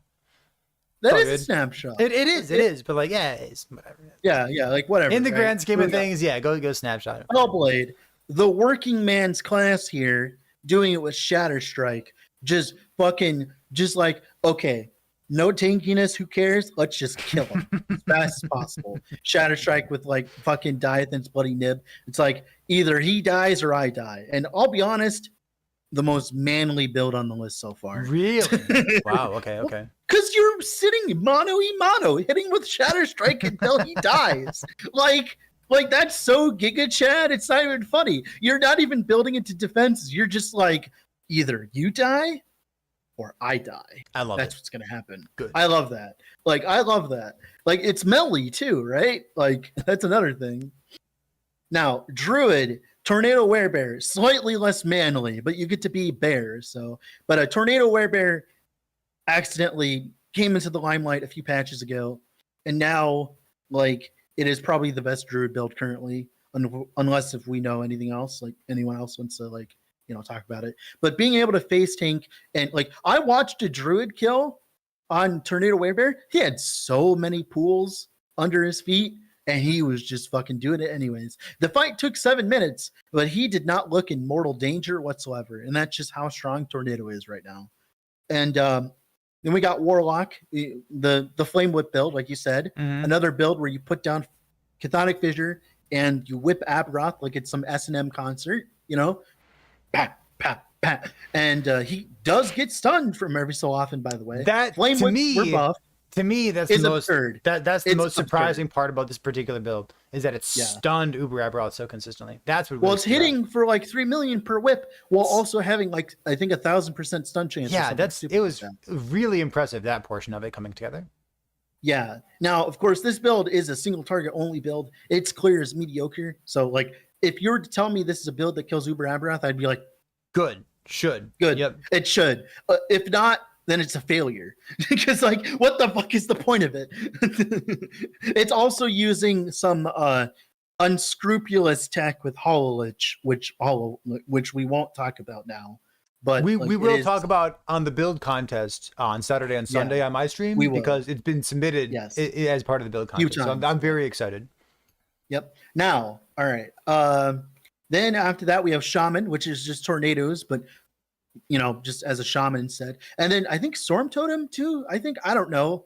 I haven't seen a Storm Totem kill myself, but like I think it can do it. It has damage, right? It sounds like I just should have cut you off already, but I'm gonna Yeah, cut of you course. off for the last 3 here. Yeah, go right But like ahead. what it sounds like is you and I are both currently in the market of like gathering Uber Aberoth kills from the audience. Like Yep, if I am. anyone out there is killing Uber Aberoth, we are very interested in seeing what you're doing, what you're exploiting, what skills you're using. Like we are still very much so This in the info is important. yeah, we're very much so in the phase of discovery. Like we know that VK can do it. I have my Racing Strike character. I am just now pivoting to my next build. I'm in CUF. I take a little bit longer to pivot than Dread does, but like I'm just now pivoting to like another build that I can try to take to Uber Aberoth. I'm still looking at what other people have been brainstorming in the meantime. Yep. Cool. All right. Then we got Forge Guard, which is either Manifest Armor, which we haven't seen a kill of yet, with snapshotting, or it's with Shield Bash Event Horizon, which, if you want, Sounds hot as hell. spicy. I like it. Spicy. Can I mention Forge Guard real quick? Yeah, Pardon go me. ahead. So like Forge Guard, like I love making fun of Forge Guard because it's so easy to. So the new node at the very top of the Forge Guard tree, like it was buffed for a while. It was double penalizing you with all the downsides, but they fixed that, so that's nice. And like, when I think about Forge Guard, the mastery really isn't that bad. They did an okay job with it. They did a good. You just job with it. compare Paladin and They Void Knight, did a and just- good job with it. I would like the mastery tree itself for Forge Guard to get like a little bit more I love to think it, just like a tiny more part of spice. it right I- now but- is just minions are bad too. I don't want to shout out minions. I want to shout out something different. Yeah.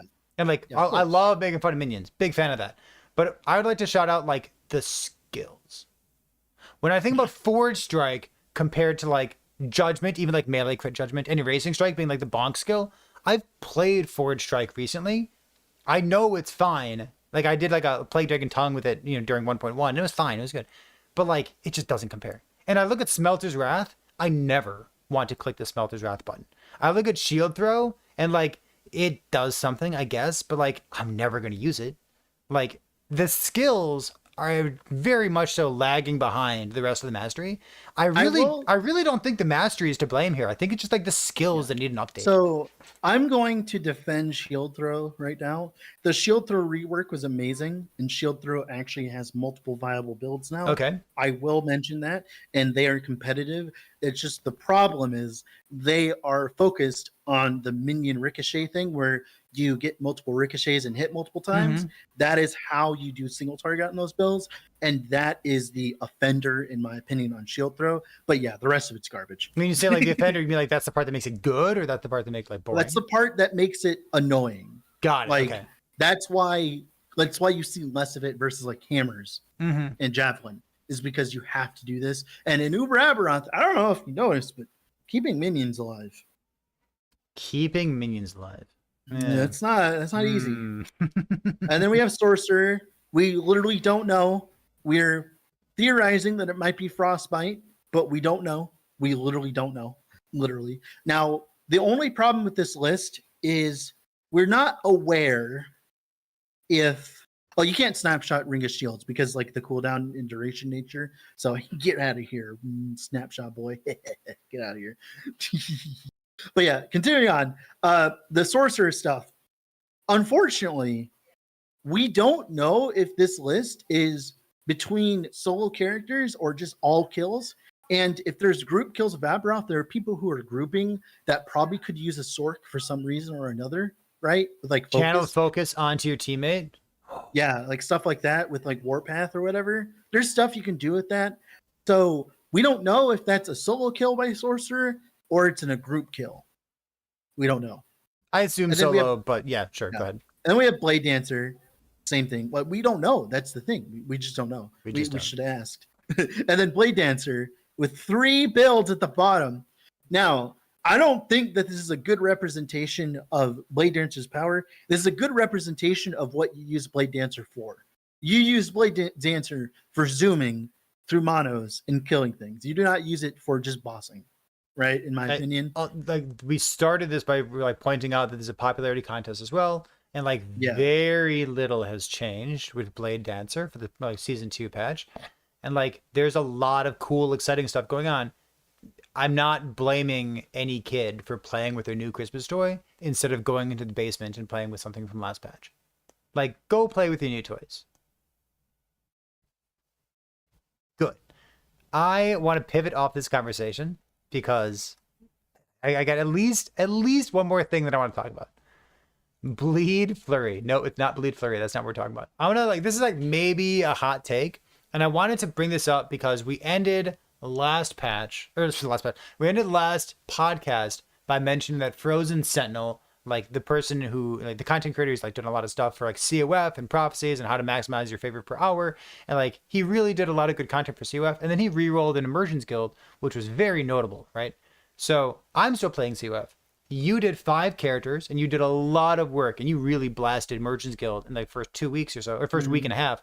And now you're pivoting to COF as well.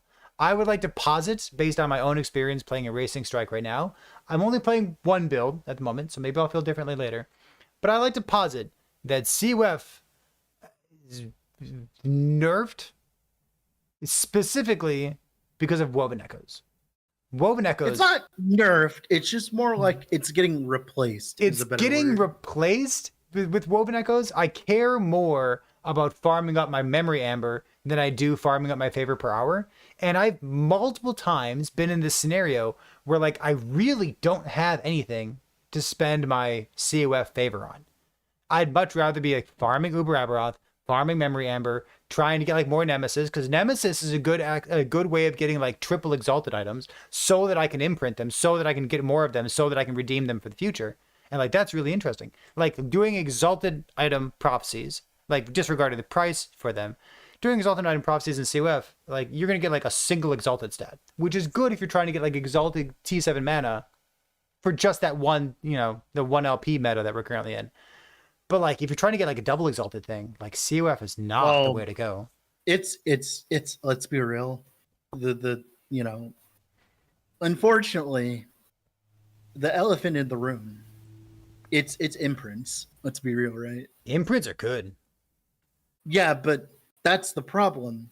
Is like imprints pretty much are just better COF, which is where the problem comes from, right? Maybe we should put them into COF and not let Merchants Guild use them. No, Get out of here, Merchants Guild. I like imprints and Merchants Guild because it's interesting. I like them. They just should get nerfed. I like their existence. They should just get nerfed. Maybe okay? COF should have increased effect of imprints. The way that they nerf them, okay, is more interesting because right now there's a lot of Woven Echo strategies where you print infinite amber.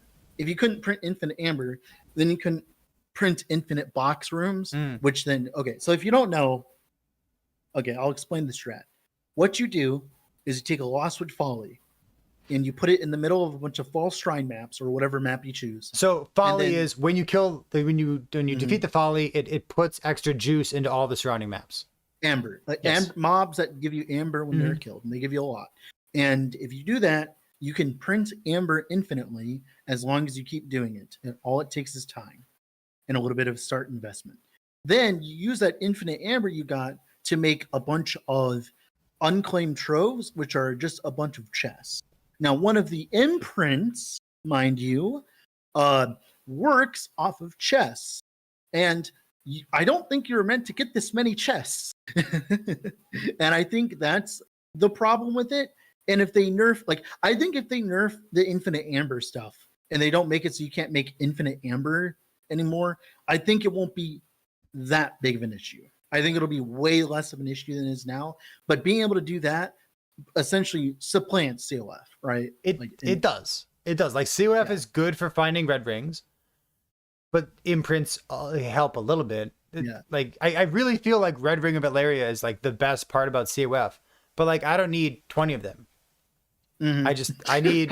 What do you mean? You I don't need 20 of them. I them? need something else. I What do need you something mean you more. don't need 20 of them? I just so at multiple points during this gearing process for like a racing strike, I'm just like, I literally don't have it. Like, I guess I'll go farm some fucking red rings because I don't know what else to do. At one point, Wow. before I got my unique gloves that drop from Uber Aberoth, which are really good gloves, the best part about the Uber Aberoth gloves is that they have an Eternal Gauntlet base and they're unique. I kid you not. This is the best part about the Eternal Gauntlet gloves that drop from Uber Aberoth. They're a unique item. You get them with 1 LP. They have They have the right base type, and you can slam T7 intelligence or sorry, T7 mana on them. Like they also have mana, or sorry, they also have attack speed. They also have like leech, and they have like their interesting DR stuff, and they also have life. Like sure. But the best part about them is that they're on the right base type, and I can get them with LP, so I can use them in the current 1 LP meta. Because before I got those gloves on my Racing Strike character, the best pair of gloves I had after farming for like a week and a half on my Racing Strike character, doing 1,000 corruption, literally the best that I could find, using my Giga Chad Giga Chad Exalted Glove prophecies that give me 4 pairs of Exalted gloves every time I fulfill a prophecy. Always on the wrong base type, by the way. Was I think it was T7 mana, T3 ward gained on potion use, T4 hybrid health, and T3 armor shred. That was the best pair of gloves that I could find in a week and a half while I was on my path toward defeating Uber Aberoth. And then as soon as I got a 1-up pair of gloves from him, I threw that garbage on the ground. Or more realistically, what I did is I took that T7 mana and I put it on the correct base type. It's like, oh my god, what a gearing process in COF. Why 4 pairs of gloves from a prophecy? I thought I was Amazing. gonna crash out. It's 4 pair, like 1 pair of gloves is amazing, and it has armor mitigation applies to dot, and everything else is useless garbage. Cool gearing process, bro. Like, I mean, that's more of a problem with Eternal Gauntlets being the only usable. okay, glove maybe base it's a in problem the with Eternal Gauntlet Maybe it's a being really problem strong. with that, but Yeah, so COF, I don't find myself having reasons to use COF, which is wild to me. We I have don't think it's that bad, but I personally don't think it's that bad. As someone who's been recently playing COF, I think that COF isn't the problem, and I think that the Woven Tree just came out and has broken things about it that will get fixed in the future. I think that's the problem, and this is just simply a, what do you call it? Like a symptom of the issue. Yeah, I think it's a good problem to have because the woven stuff is new and the new stuff should be fun and the new stuff should be strong. And boy, is it both fun and strong. Because you still need to do like your COF to like get your 3 LP mana guides and stuff like that. Like you still have to like you still have to use like like your prophecies. Like Yes. it's not like as if you're completely ignoring it. It's just they work symbiotically with each other. It's just one side is just eating the other in terms of like efficiency, I think, at least in my opinion, from someone that, you know. So so recently I actually swapped to COF, like you said. That is mainly because what happened was I got absurdly rich very quickly because I was farming 2 LP world splitters to sell, and I dropped a 3 LP one. But I also dropped a bunch of 2 LP ones because I was doing a collapsing horizon farm, like a lot of them.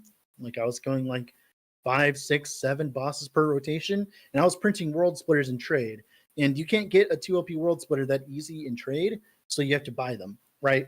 Whether to re-roll, and I was even selling world splitters that I put in the Nemesis egg that got 2 mods for the people with 2 LP world splitters to reroll, which, by the way, amazing addition, by the way. Big But agree. Yes. I was making bank, absolute fucking bank. Like I was rolling. And this was before all of the inflation. And then the inflation hit, and I was still rich. And the problem was, I was going, like, what happened was I was going to roll, like, I rolled in a Racing Strike build, and I re-geared the Flame Whip build, right? And I spent copious amounts of currency on it. And I couldn't have just sat there and thinking to myself, like, I was about to kill Uber Abrath. I was going to spend a day killing him because, like, I was going to, like, learn the fight and all that because I haven't done that yet because I haven't been spending time doing that. I've been spending time having fun right? Instead of grinding my nose against Uber Abrath. Like, whether or not you think it was fun, Perry, it's not that fun to, like, ram your head I against enjoyed Uber it, Abrath. but go on, go on. But you get what I mean. Yes, like, I totally understand.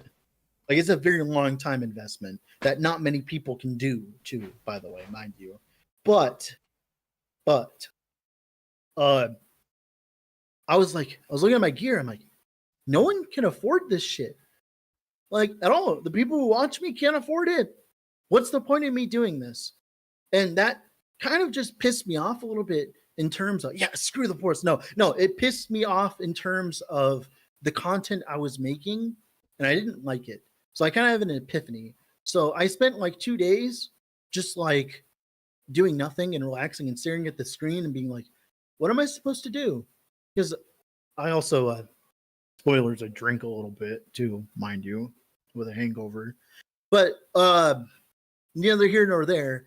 I started playing 0 to hero runs again, but instead of stopping at 300 corruption, I was stopping at 1,000 and doing Aberoth. And that felt really good. And that felt a lot better. But like, I kind of realized that, like, while Uber Aberoth is the new thing, it's fun and all that, 99.999% of people watching on YouTube don't give 2 flying shits about whether or not you killed it because none of them are doing it either. Well, like in addition, a good example, 99.9% of the content in Last Epoch does not include Uber Aberoth. Yeah, like there's good one example relic here. that's pretty good, but like everything else in the game is wide open to you. Yeah, a good example here is, I'm looking here. How much was it this time? It was the peak this time was 150,214 people, and the amount of people that killed it was 4,000. I'm just going to do a rough estimate, right? 4,000 divided by 150. That is 2% of the everyone that have bought. Oh no. That's even. Is that even worse? No, it's 2%. Yeah, it's 2%. 2.6% of all people that have played the video game have killed Uber Aberoth. And the 98% of people haven't done it. Now, whether or not they want to do it or not. I was going to say, or they this feel is like not a they reflection of want like whether that's still a goal for to. them. Yeah. But what I mean is like, it's just content that's like I said before, like we talked about this at length, like it's just going to be relegated to side content. What's going to happen is, oh, are you playing a build that deletes Uber Aberoth before he does anything? Good. That's what you should do. And then, like, no one wants to watch someone kill Uber Aberoth in every single build for 14 minutes straight, right? Like 14-minute one. Like, or a good example, the Tornado Werebear. Like, it killed him, but it was cringe to watch because it looked awful. But he killed him. It did it, right? And I think that's the problem. Is like people forget we're not Souls gamers. We're ARPG gamers. We have like. It's like a completely different like subset of people who just play for fun. And I think that's the biggest thing is like Uber, like every single time I would pop into a stream other than yours, Lizards, Volkas, and maybe Binas. Everyone else, other than a few, like everyone I would see doing Uber Aberoth and streaming it and recording it, they all looked like they were miserable, or at least attempting to do it. Everyone looked miserable. The only reason they were doing it was because people expected them to do it. Mhm. And Like, it was come on, like, streamer, go kill the boss. eye-opening. It was Yeah. eye-opening to me. Yeah. But yeah, it's interesting. Love it. Maybe Wait, what do you mean? 0.5%. Oh, okay. All right. Sorry. Okay. You're right. I'm sorry. Pirate Starbridge, you're right. That was 150,000 concurrent. How much was it total this patch? I can't remember. It's like way less than that. They have like a chart on it. It's way less than 2%. I'm sorry. It's so much less than 2%. I'm so sorry. Yeah, it's so much less. But continue on. Go ahead, Barry. What's your thoughts on that? Yeah. Now that you've killed, now that you've killed it, now I that mean, you've killed it with a build that is I- not your own. How do you feel? I really enjoy the fight. I have complaints with the fight, and like I guess I'll air my grievances right now because sometimes We're dead. EHG We got tunes in. time. Yeah. And so my complaints about the Uber Aberoth fight. First of all, like those poor minion builds. Like I don't know how you're supposed to cleanse frailty off your minions. That sounds like a nightmare. So that's one complaint. Another complaint would be the hitbox of various skills seems pretty unforgiving. So the hitboxes that stand out to me are The balls? I think the balls are like they're really hard to evade. You can't narrowly miss one of the balls that's like going left and right across the arena. Like you need to like evade them by a wide margin, or else they're just gonna like tip your hat or like tip your foot, and like you might as well have not evaded it at all. I feel like those could be like a tiny bit more forgiving. And then another one would be like he's I guess like maybe all of his slam attacks seem like the hitbox for them is a little bit bigger than you think they are. So maybe just like revisiting hitboxes. I've died to a lot of hitboxes that were like, I can't believe that I'm actually standing inside of this thing.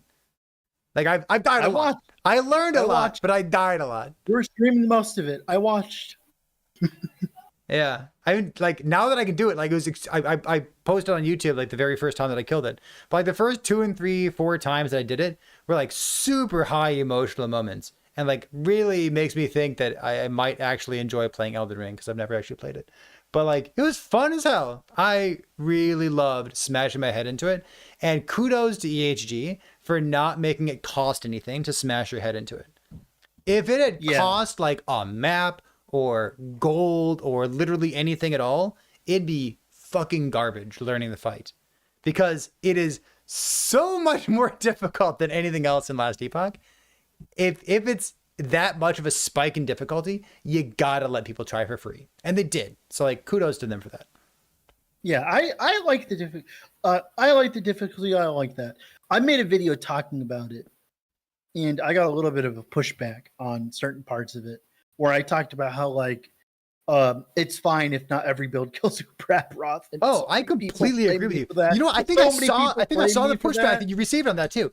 People was like, "Well, why are you going to play a build if it doesn't do all the content in the game?" Like, have you? That is telling on yourself that you haven't done Uber Aberoth, which is fine. It's okay not to, but it's fucking hard. The thing is too, right? Is like I don't think I've ever played an RPG ever where every single build was able to do everything. Yeah. Like there's always been content that like your build sucks at, and that's how it's supposed to work, right? The fact that Erasing Strike does all that is an anomaly, not the not the rule, right? Like a good example, a lot of these builds, I don't know if you noticed while we were printing them off, other than I don't know, Warpath and Erasing Strike, are all builds that just genuinely suck at clearing monos. Like your flame whip suck at clearing monos, your shield bash sucks at clearing monos, your judgment sucks at clearing monos, your storm crow build sucks at clearing monos, your A-bomb build is a pain in the ass, your marksman heartseeker build is specifically only for damage, like your Lich Stygian Cold Lock has no clear. You can do something better for clear with that build, but still, like Hydrohedron is like an exception to this, but I think it's an expensive build because of fundamental criterion. It's not like what you said with like Erasing Strike where it was like a free kill, right? Where like You have to actually invest in your fundamental criteria and stuff. It's like actual investment. Tornado Werebear is like you required to do a specific strategy. Warlock, like I said, Flame Whip, like all these builds, like there's something very similar, and they all are the definition of clunk. I will point out, right? That's like the biggest thing about this is like the builds that are killing Uber Aberoth are clunk. Like, what do you think about that? That's to be expected right now. Like Yeah. It's easy to look at something like this and say like, oh, we're 2 weeks into the patch, like everything's been figured out at this point. Like we love making memes about tier lists that come out on day 0 of a patch. And like, okay, here you go. Here's a good example here. you gotta let me Hold on. finish. If I introduce that meme, you have to let me finish. Yeah, go ahead. Please. So like we love making jokes about that. And when they say like, streamers are no lifing and people are pumping up builds left and right. We are, and this is like a love letter to Twitch chat right now. We are 100% still in the realm of discovery for builds that can do Uber Aberoth. It is not set in stone. There will be new builds discovered. That like your new combinations of things. Like maybe this is something that freezes him, or like maybe a year from now everybody plays mages to take down Uber Aberoth because like you have access to snap freeze and there's a skill that does enough damage and people have figured all the details. And like you're gonna look at people playing a Racing Strike like what an artifact of the past that was. Like we are definitely in the realm of discovery right now. Yeah. Here you go. This is the perfect example. I just got DM'd Mistia, someone in the community. They just posted a 2-minute Uber Aberoth kill on Javelin Time Rot that uses Javelin Banner with the massive 250% more damage from Javelin Banner to apply your Time Rots to do infinite damage with Time Rot. 100 million ticks. 2-minute Uber Aberoth. Speaking of clunk, have you ever played with Javelin Banner? I have. You played Javelin Banner as a DPS skill? Mm-hmm. So when you turn it into a banner, it gets like a big cooldown, but then it also gets a 250% damage multiplier on it. Yeah, So that's meant as compensatory for turning it into a piece of shit. 100 million DPS takes on Time Rot of That's amazing. Like, yeah, I'll send you the video. Sure. Let's go watch that after this. Yeah. All right. Cool. Like, speaking about clunk, like you have to make sure your javelin has enough cooldown to kill, to be able to apply them to do the time rot stuff, right? Not only that, I mean that one singular node puts you on par with Smite. And then you also have other damage over time multipliers on top of that with Javelin. And BBC. That's really they also interesting. use BBC. It also uses BBC for the void pen per dexterity. Oh, that's right. Doesn't it have Time Rod on it as well? Yeah, it has void pen per dexterity. Wow, it's a BBC single use Javelin build with the cooldown. Speaking about new builds that didn't exist before. Amazing. And that came out of the woodwork. But like I said, it just completely like that proves my point of the things that are killing Uber Aberoth are the clunkiest things we've ever seen, and it's amazing. I love it. All right, we've been going for an hour. Healing. Solitown Frailty of Aberoth does reduce healing. We've talked, like the judgment stuff has like repeatable frailty, but just get frailty on your belt. I want to say real quick, there's I've said this before, but from my experience playing like a Racing Strike and doing Uber Aberoth over and over, I can tell you right now, outside of the very baseline of my build, the biggest singular upgrade of my character was getting cleanse on my belt. It was like night and day getting that. Because I looked at Fubgun's build and I assumed Fubgun did no wrong. He killed it. He was world's first. He probably did something right. And the very first stat that he put on his belt, his Shattered Chains belt, the more multiplier for melee, was Hybrid Life. And I was like, all right, Hybrid Life instead of Cleanse, it's deterministic. You probably did this intentionally. So I did the same thing. And as soon as I got a 2 LP and I got Cleanse on it as well, night and day. If I were starting over from fresh, I'd go Cleanse first and then just not have any life on my belt for a while. Yeah, massive quality of life at the very final phase. In any case, what I want to say is we've been live for an hour and 18 minutes at this point, talking about snapshotting at the very beginning, talking about the rundown of the stats that Mike shared with us today, talking about the Uber Aberoth builds and what's been taking it down, and then me with my maybe hot take about COF being nerfed, my specific angle being because the new Woven stuff is so much fun and kind of takes the place of it, and I have personally felt as though COF, I don't have things to spend my COF faction favor on, so... You know, fucking Merchants Guild. You're playing only one build. That's unfair. And you're true, playing it's true. primarily boss drops too, mind you. It's like it's your also entire true. character is filled with boss drops. I think this is a personal problem. It might be a personal problem. You know, I just need more red rings. It's funny that I have so many red rings, and I need 2 more. With one, I can't believe you'd complain about having too many red rings as someone who dropped them on the ground so casually. I am going to end the podcast. This has become a personal attack against me. This is episode 63. We've powered through our topics, and we always want to save more for later as well, because there's always more to talk about. So, Dread, thank you for yapping with me. I appreciate you, buddy. If you are watching on YouTube after the fact, if you're watching on Spotify or even a VOD somewhere, just let us know where you're watching so that we can make sure that your watching and listening experience is as good as possible. Episode 63 of the Rat City Radio Podcast, hour and a half or so. Dread, I'll see you later, buddy. Before I go, I sent you the Time Rot build.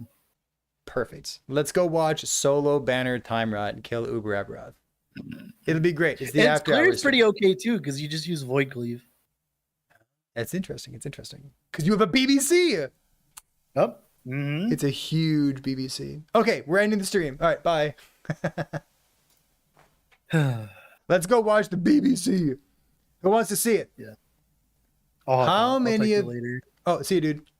See ya. How many of you like BBC? That's right, everyone. Let's go click on this. Void Knight 1.2 Javelin 2-minute UA. UA, why did I say it like that? Uber Aberoth, Time Rot, 1000 Corruption, billion DPS. This is some gigabrain stuff here. Hold on. Pause. Alright. Single banner. I love it. Click it.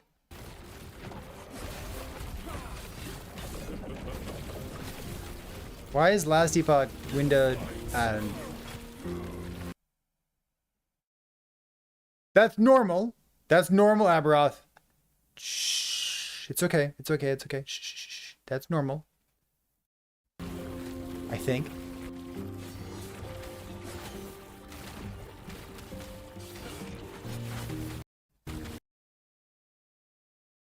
That's 10 million ticks.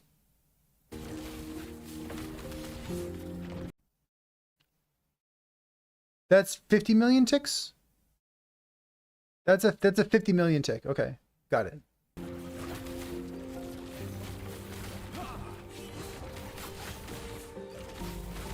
Look at the health bar for the dummy.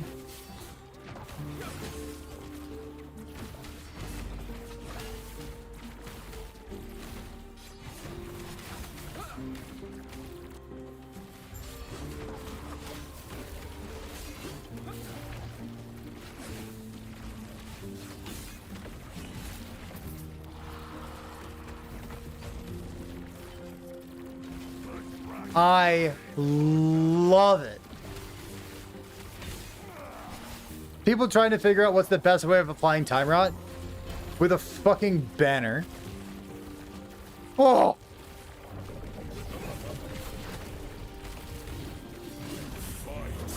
This is Uber, right?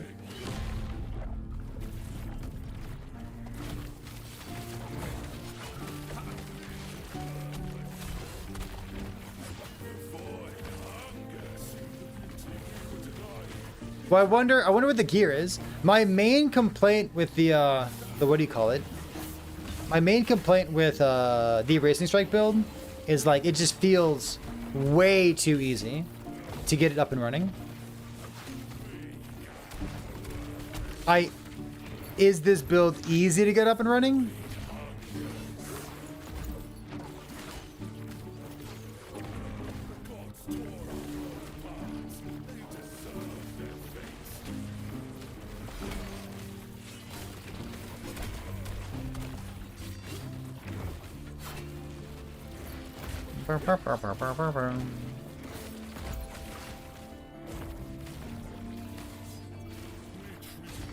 What time right node? The one in your mastery.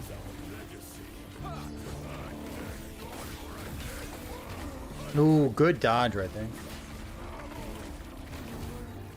What time right node? Exactly. Oh, yeah, so that's how ailments work, Dorn. All ailments in Last Epoch work the way that you're describing. That's not new. Holy damage ticks.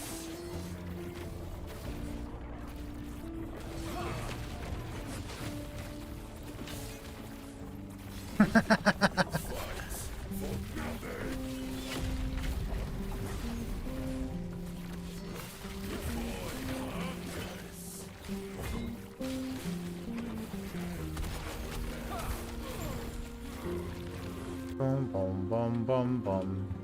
Alright, here's your speed farming. Oh, I love it.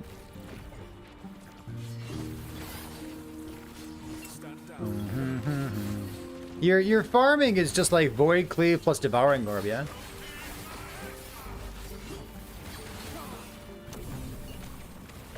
Well, 2 LPs, depending on like what the 2 LP, like how important it is. Remember, every 2 LP is a 1 in 3 to slam. Which can be non-trivial depending on which item it is. It even is, yeah, it's just Devouring Orb for your Time Rod. And like Devouring Orb Time Rod, like it has more multipliers. It should really like plenty of damage, huh?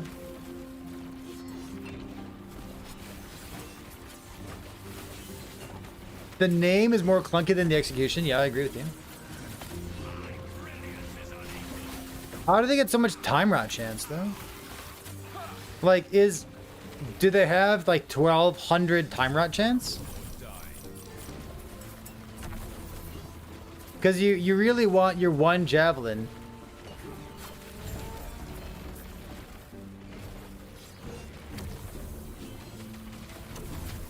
Oh! The node. They're for throwing. Isn't there a throwing node? Wait, skills. Oh my god, there's a throwing node, isn't there? Come on, load, load, load, load, load, load, load. Ah, fuck, it doesn't load. Skills? Skills? Load, load, load. Does this load for anybody?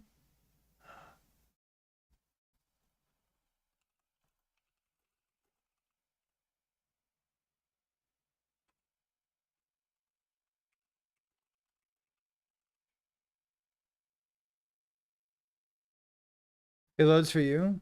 Oh, there it goes. Just slow. Slow, slow. Skills. What?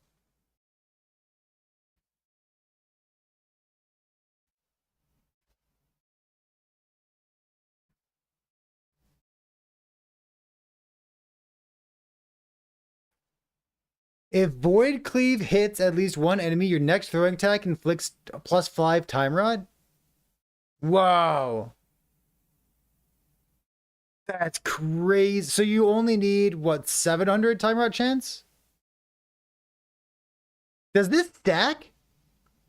If you cleave?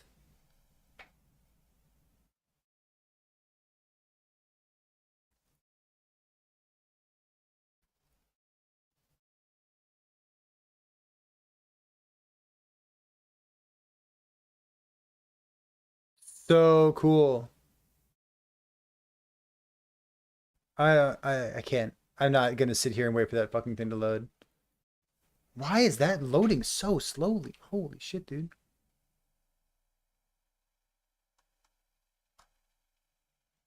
Yuck. Yuck.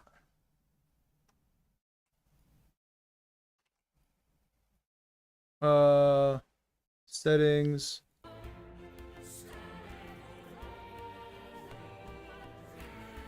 Boom, boom, boom, boom, boom, boom, boom. Right. Don't mind sharing the link. Yeah. Here's your link to the video.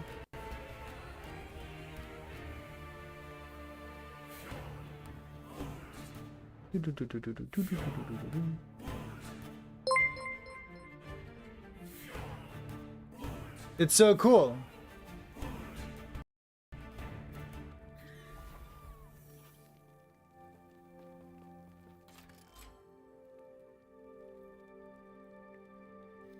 I love it. Yeah, and to allow you to use Void Clave. Smoke.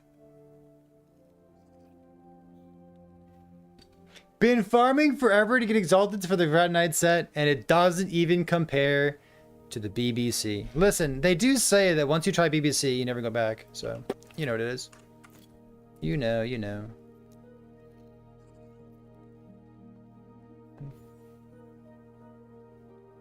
Carr personally was like, let's make this work. I don't care how busted it'll be. Type 3 different modifiers. It's so cool. I love it. And here I am playing a Racing Strike like a schmuck.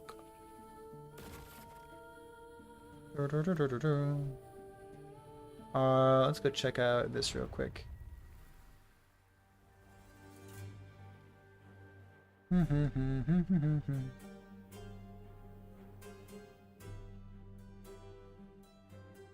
Dread, I assume that you've yoinked all the videos from the drive, right?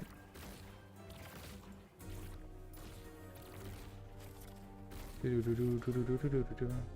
was cool. Yeah, it's cool as hell. I love it.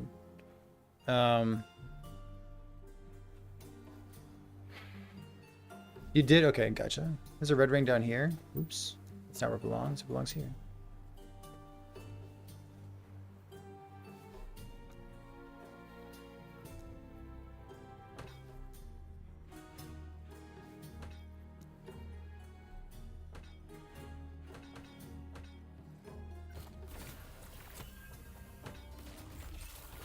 Bunk. Ooh, what's this? 1 LP.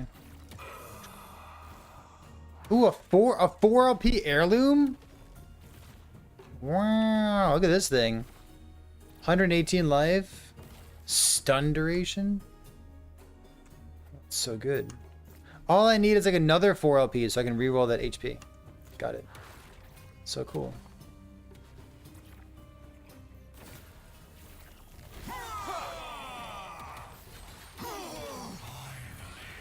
Ring? Another Syrian. Alright, so I need to do something real quick. Let's see. This thing, this thing, this thing.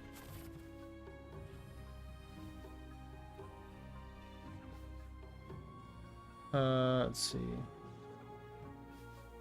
Delete those.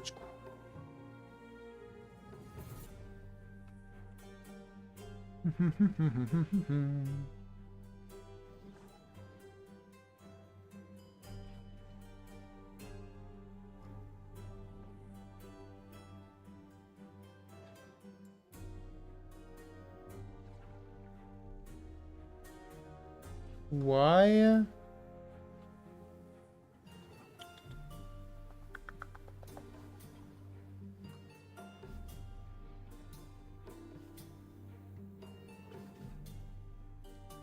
Why is my Google Drive full? Oh, it's not. Okay, it just didn't update. Got it. Got it. It's not full. It just didn't update. Classic Google. Okay. There we go. Now we're good.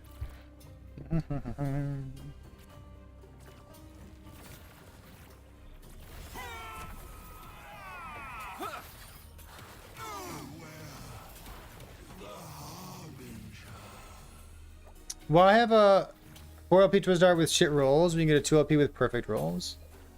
I think that's fine.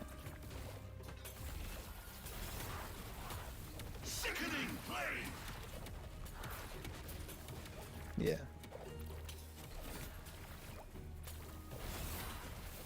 Like I don't even think that 4 LP should be in the game.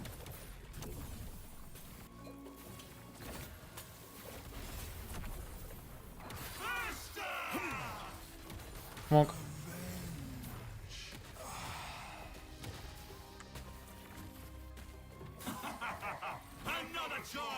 If someone's 4 LP isn't good enough, it's fine. I am pretty okay with not having literally perfect items. Chat, what do you think? Good podcast? Garbage podcast.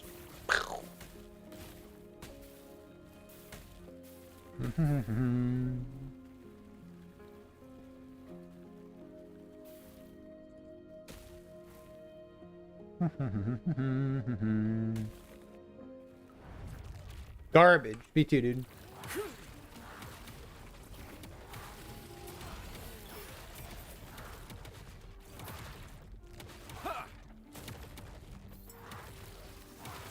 You missed a topic. Did I miss? Did you say what the topic was? Oh, it's an important topic. All right, go on.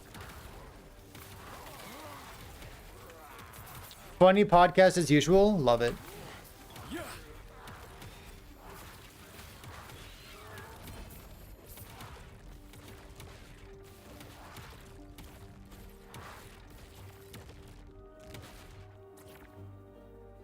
Do-do-do-do-do.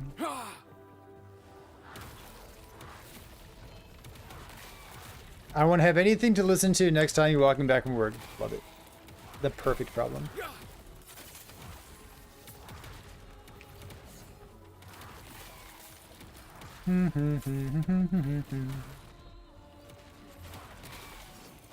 Now that Uber's in the game and needs so much damage, it makes prior nerfs like Rip Blood, Explosive Trap, Static Orb, things that were not OP. Do they fit the new standard of DPS?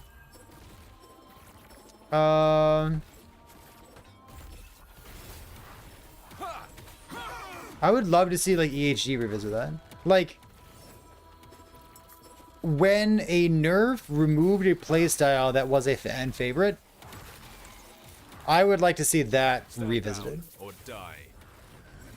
My brilliance is And like Orbit Static Orb is a great example of this. Because it was fun as hell, and now it funnent as hell. But funnent.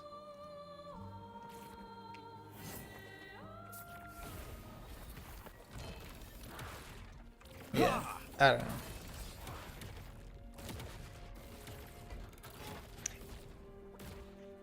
EHG's nerfed things in the past as well because of they didn't fit like the vision of the game. So Orbit Static Orb or Orbit Static Orb, like we're gonna keep coming back to this one, dude. Notably, they didn't want gamers zooming that fast, but like the whole time they also just left, you know, spiral hammer throw in the game as well. before the void. It's basically the same build, right? You're just like spiraling hammers instead of spiraling something else.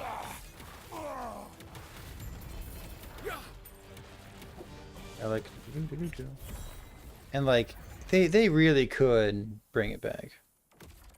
They really could. Here real quick. The vision. I see said it. I'm so sorry. I didn't mean to say it. My bad.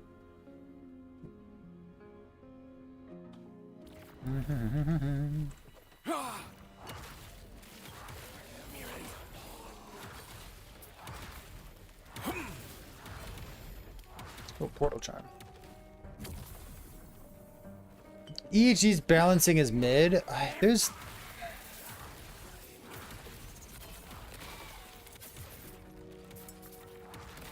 Yeah. Yeah.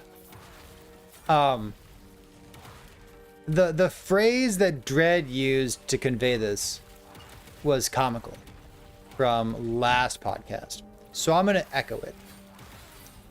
Whenever you think about balance, you got to remember like, oh, you got to remember this apparently. You got to remember like Erasing Strike and Cinder Strike are in the same video game.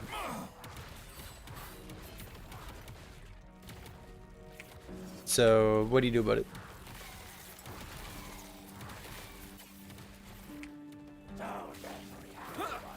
Well, snapshotting is not a balance issue. It's a technical limitation. It's worth noting that there's at least one minion in the game, a relatively new minion that got added to the game, that they did us to steal EHG's explanation. They did a sneaky job of hiding snapshotting so that it never was an issue for this particular minion. Stand down or die. Now, they also made the enormous mistake of adding Falcon to the game. But they did resolve with a design choice the snapshotting that could have taken place with Falcon. They were happy about this, which was great. Yeah, it's nice when all the new stuff doesn't have the issue of the old stuff. We still got to fix the old stuff, but at least they're designing things to kind of be future-proof in that way, right? So Falcon, every time that your Falcon does an activity, it resummons a new Falcon. So if you've ever seen the Prestige, they prestige the Falcon every time that it uses dive bomb or something. Every time that it takes an action, it prestiges itself.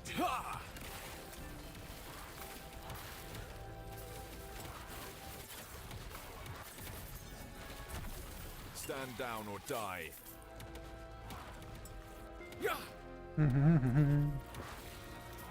Erasing or spark charges? I don't think spark charges are dead at all.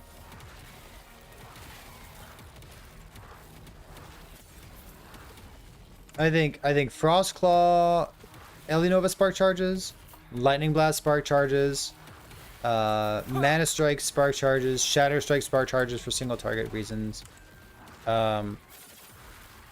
Yeah, I think spark charges are completely fine. The busted thing about spark charges was the frost, like being applied by Frostclaw itself. And now that that's been removed, like I think spark charges are likely very fine. Even if you showed me a build that like clears 1,000 corruption or does well against Uber Abaroth, I guess I'd be interested in knowing how well it does against Uber Abaroth, because spark charges were always like fucking so good for clear speed. But I guess my question for anyone who's playing spark charges out there, like how is your Uber Abaroth looking? I'd be surprised if your Uber Abaroth was like buttery smooth. I'd be unsurprised if it's doable. If you told me it was doable, I would completely believe you. But like, it probably shouldn't be busted. You'd assume terrible? I mean, let's go call up the biggest spark charge enjoyer you know.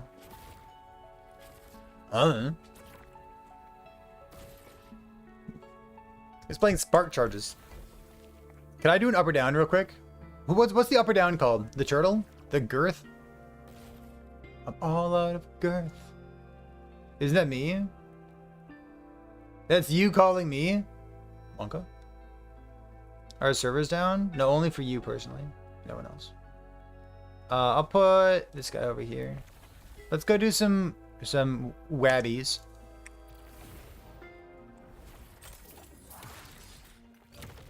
Because I love doing wabby. Let's go do some wabbies, and then we'll up or down all the unique items that we get.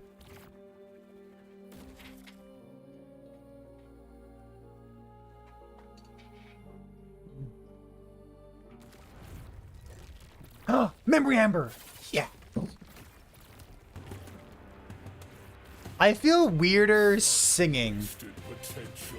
when it's me on the screen instead of a capybara.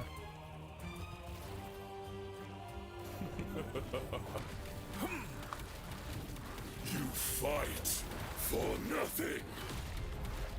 I should. True. Weak and worthless. Ow. Do you want to play a Spark Dancer again? It hungers. See the beauty we were denied. Honestly, I would. Turned her back on us. No master greater than Orobase.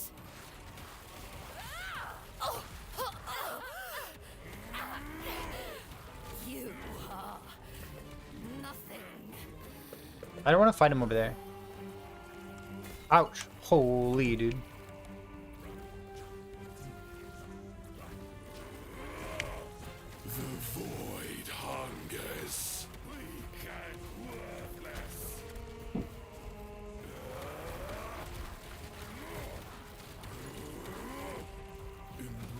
face oblivion.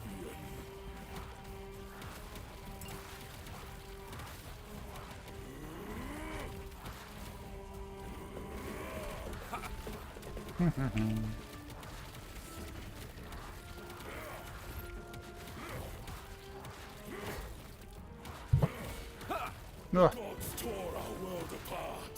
They deserve their fate.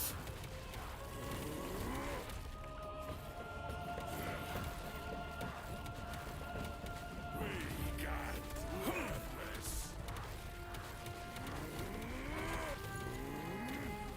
The void comes.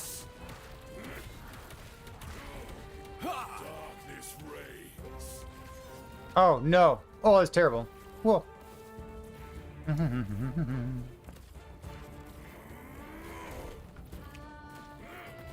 Bonk.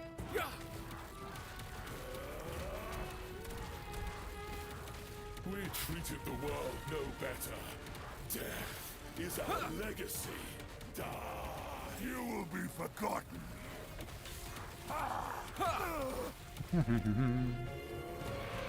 The void comes. Oh, that's such a good one. Worthless. Die.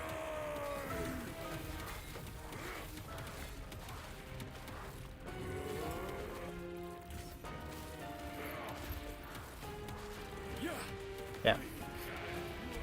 Well. Up, up, up, up, up, up.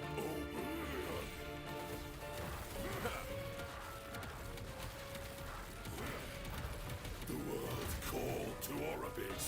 This is its answer. The void hungers. Hope will not save you.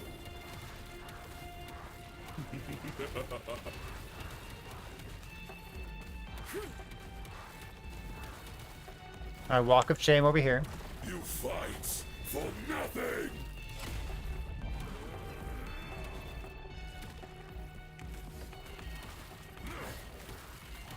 Weak and worthless. Hope will not save you. Weak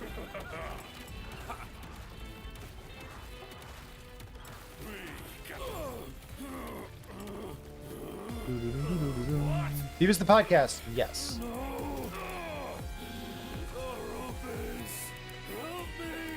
When you say, are we gonna see Parody finally play a Spark Charge Blade Dancer? Like, you know we did that, right?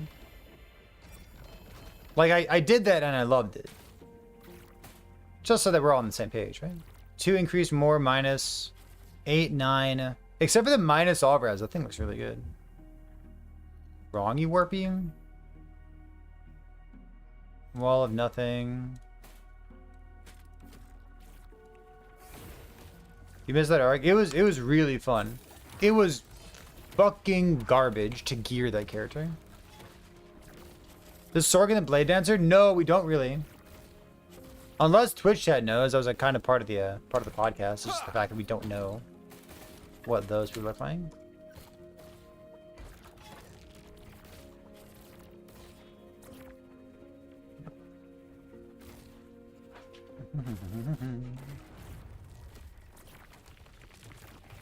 Such wasted potential. Orobis would have welcomed you. Yeah, extremely easy nowadays, Nano. You fight for nothing.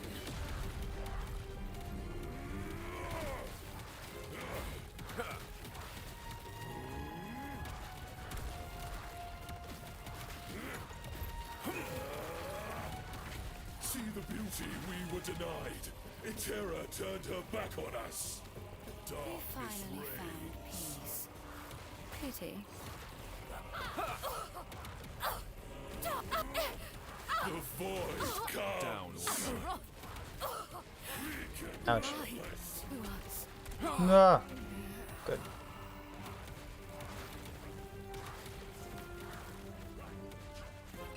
So I can clear all those with one fire circle.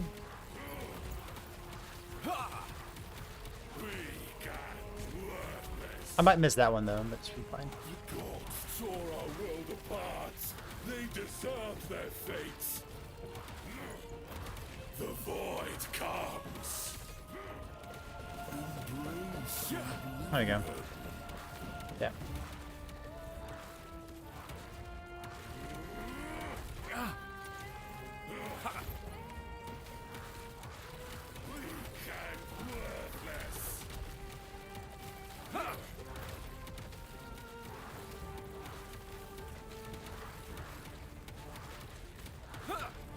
We treated the world no better. Death is our legacy. Oblivion.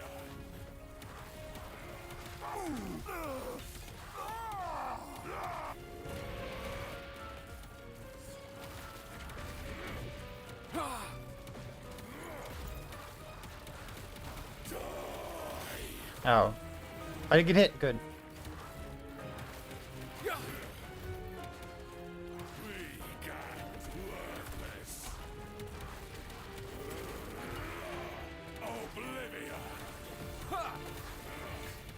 Alright, that was probably a dumb choice. Oh well. World call to Orbis. This is his answer. Avoiding that sphere was like real dumb. Void hungers.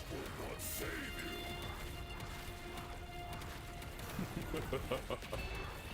you? Oops.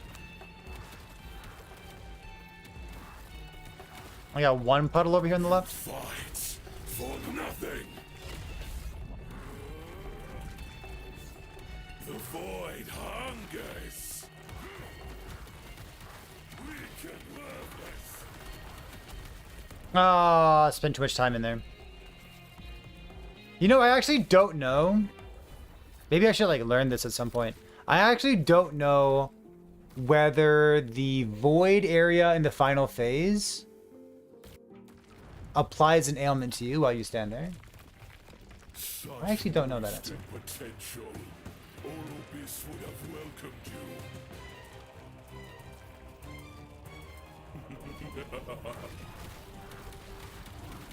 You fight for nothing.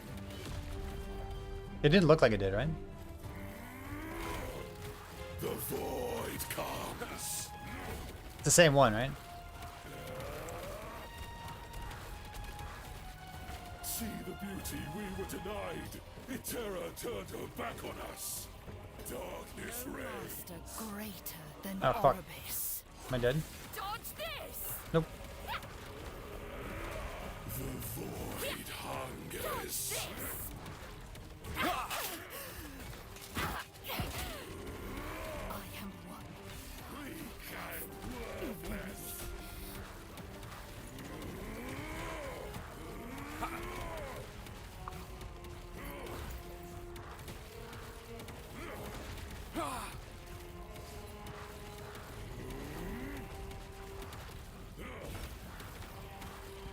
Weak and worthless.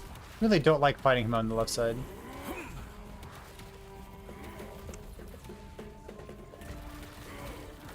The gods tore our world apart. They deserve their fate. 13 stacks, baby. Look at me go. So Oblivion.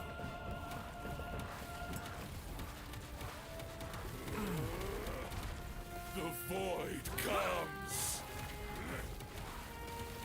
Weak and worthless.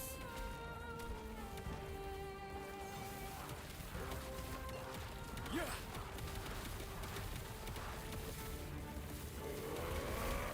We treated the world no better. Completely unnecessary for me to have like scuffed up this left side so much. Legacy die. Dead god for a dead world. Pathetic. The void hungers. Maybe that helps enough.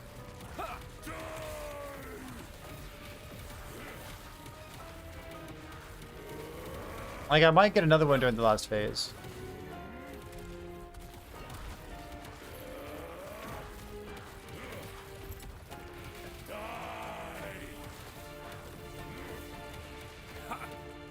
The world called to Orbis. This is his answer. The void comes.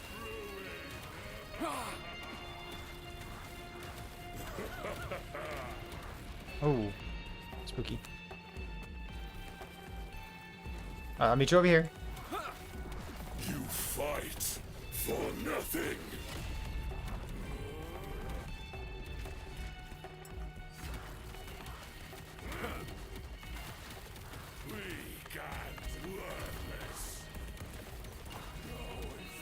Oh fuck.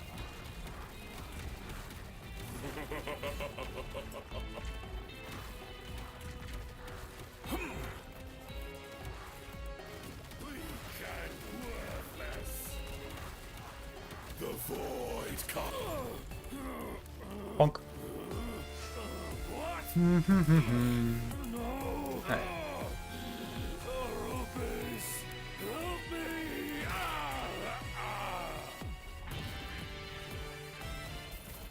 Yeah. Man, seeing 2 LP items show up, it's so sad.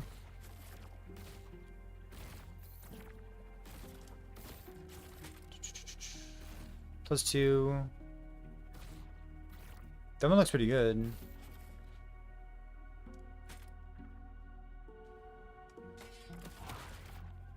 Alright, here's my next build, this thing.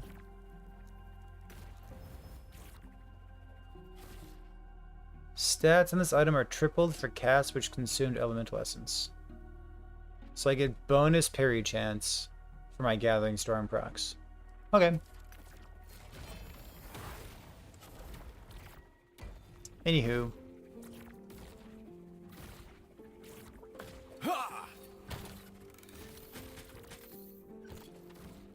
Holy dude.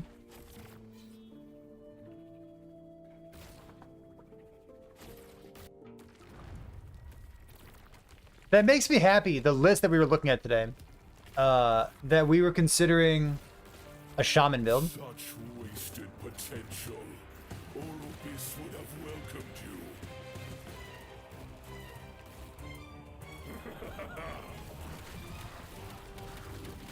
You fight for nothing.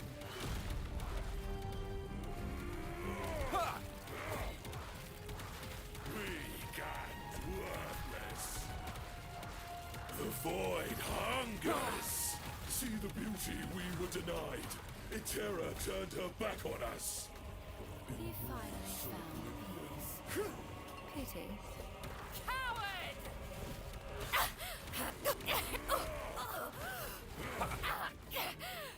You are nothing. The void hungers. Come over here. I don't want to fight him on the left.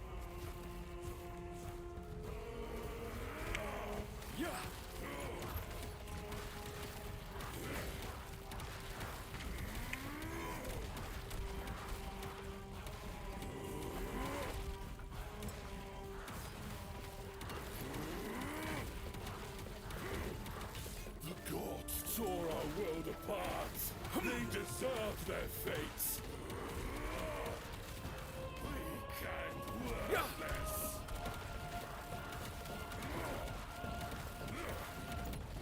It made you want to roll a Blade Dancer? Yeah, dude. Darkness reigns. What am I doing? I don't know. You gotta account for all the moments where your brain turns off. Weak and worthless.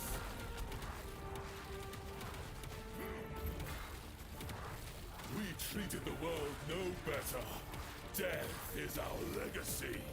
Oblivion, you will be forgotten.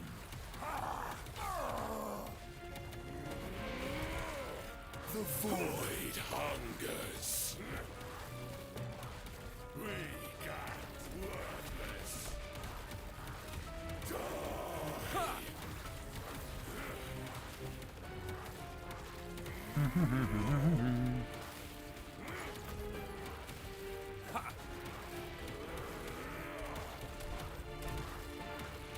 The world called to Orobis. This is his answer. The void comes. Hope will not save you.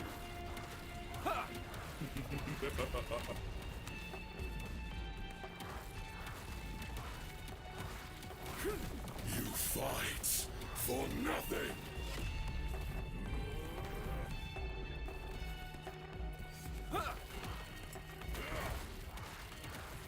Weak and worthless.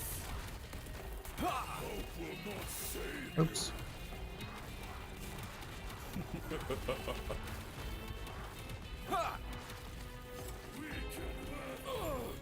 Oh, my Echo got him? That's hilarious. Nice.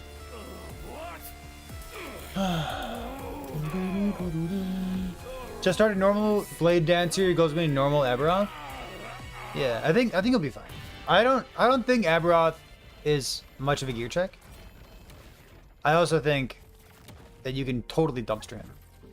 This looks really good. Needs 1 LP though. So it's got 4 to 5 crit attributes, good frenzy effect, all in like the implicit for the 10 minus 10 taken. Oh, there's another one.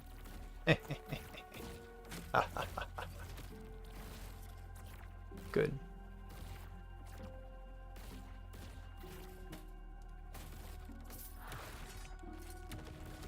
This item was very close to being the build contest, Weaver's Gift. Duration per Weaver's Will, electrify slow time rod, damage from damage over time, leech, penetration. This was really close. Well, it's garbage, but you know it was very close to being the item. Cool item.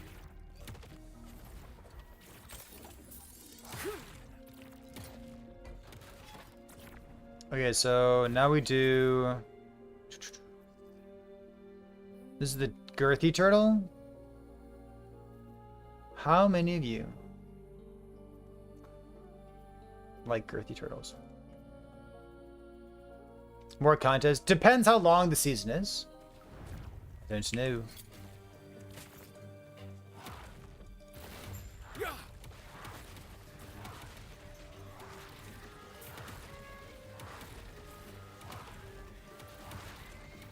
For the contest is builds making use of set affixes.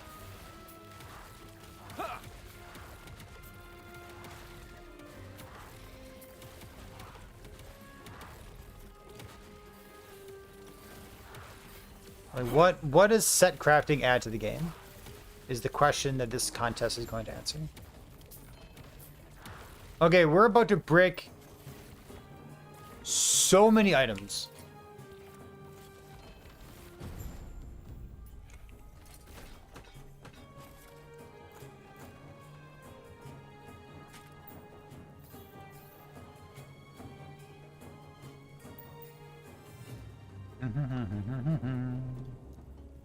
Yeah, you can havoc them to get up more. So where's all my seeds at? Is there zeros? Get these zeros out of here. They're garbage. Do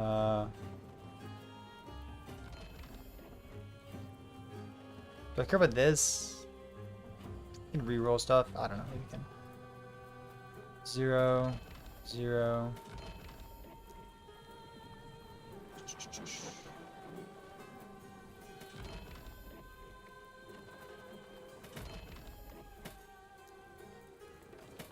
Okay, this is when I started picking up only 1 LPs. Cause like we got a lot of 1 LPs.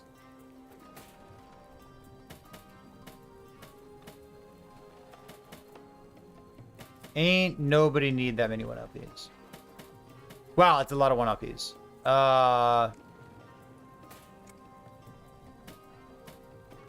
Okay. So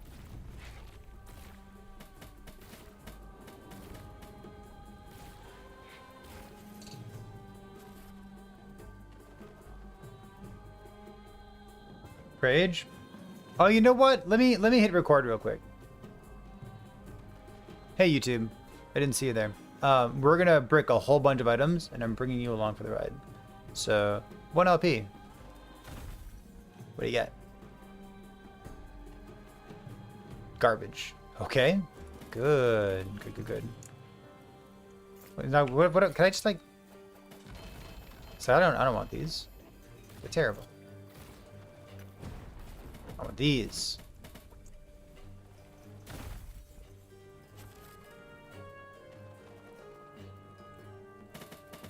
To be expected. Got it. What about these? These 1 LPs.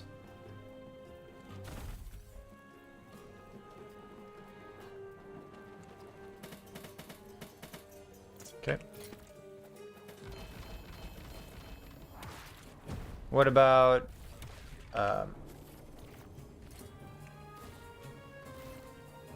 what about the I think one of these is a 2. I gotta be careful. Okay, so so the next we have null portents.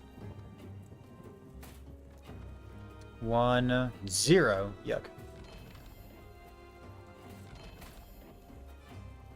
Imagine using zeros. 1 1. Keep that thing. Oh, it's a 2 LP. Ooh, we already have a 2 LP. Choo-choo. 1 1 1. Another 2 LP. Good. Okay.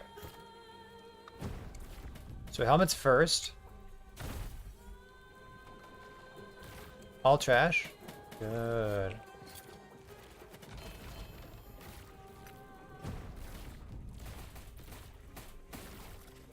The 1 LP null portents.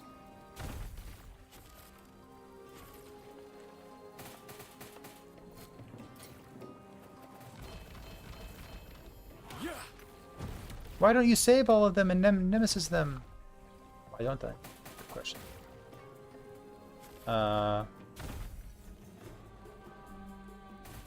There's only so many hours in the day. Let's go click. All portents. So here's some more 1s.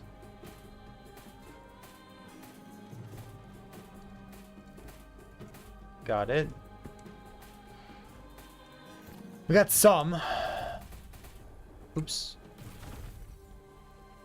Oh, a 2! Yes!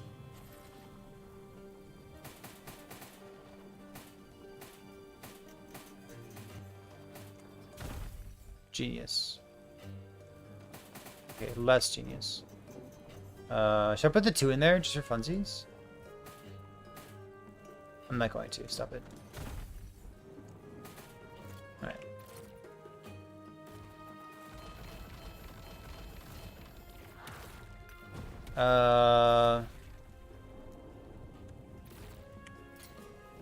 Let's see. No, that's 1 1 1 1.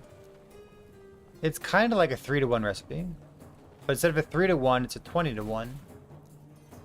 It's still kind of a nice recipe. Wall of nut. It's out of here.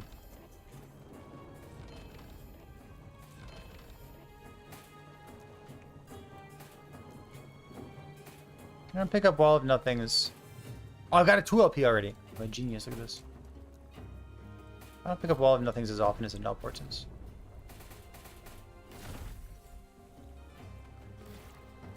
Okay.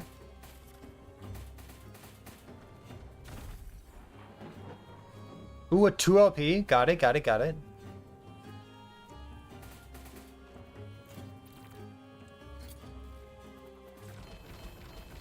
That's 2 hits so far, right? I think 2 hits.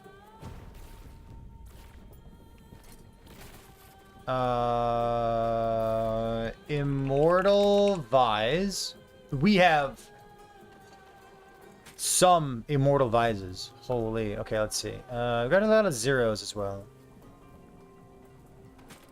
I might care about the zeros someday. But boy, do I have a lot of 1s as well. Let's see. 1 LP, 1.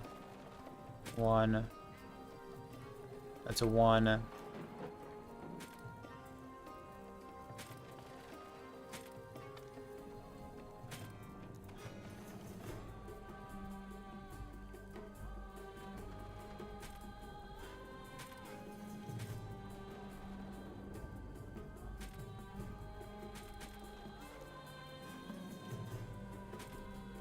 Good. Okay, I think that's all of them. And like I have a 2 LP sitting here. I was just thinking earlier, like it'd be nice if I had 2 LPs. Brutal. Well.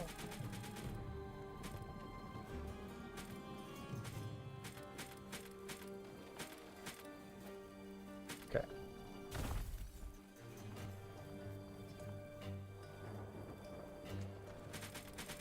It's rough, buddy. Here's a 1. Should I keep the ones that have good good implicits? I think so. Given that I have so many of them, I might just like toss the ones that don't have 20 or higher. You know what I mean?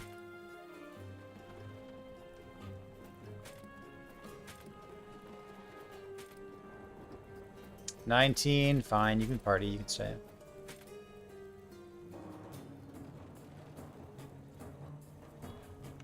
How's the attack speed? The attack speed goes up to 26.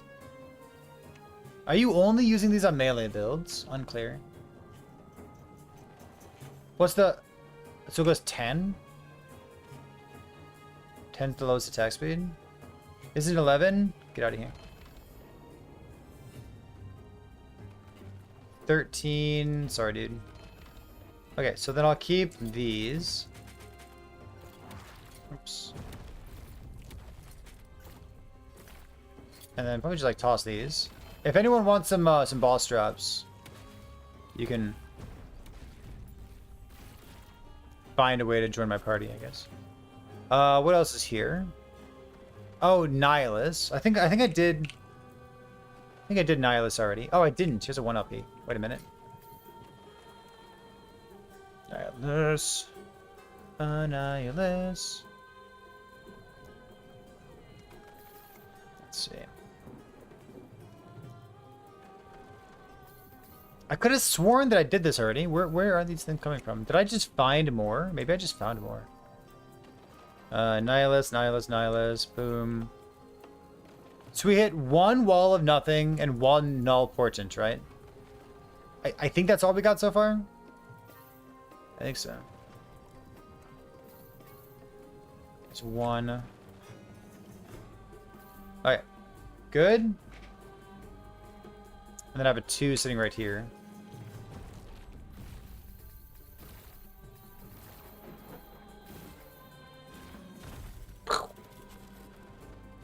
Pasted.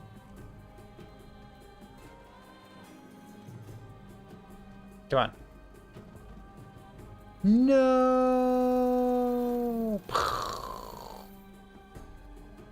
It's all garbage. I'm gonna keep these, I think. Shattered World. Are we realistically going to Shattered World?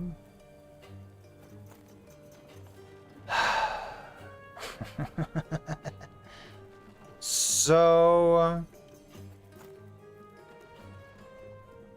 let me check the LP level real quick. Yeah?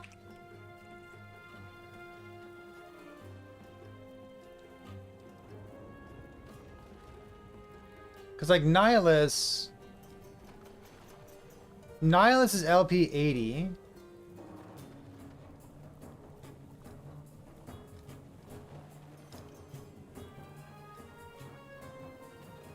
This thing's 85. 85 is kind of high, right?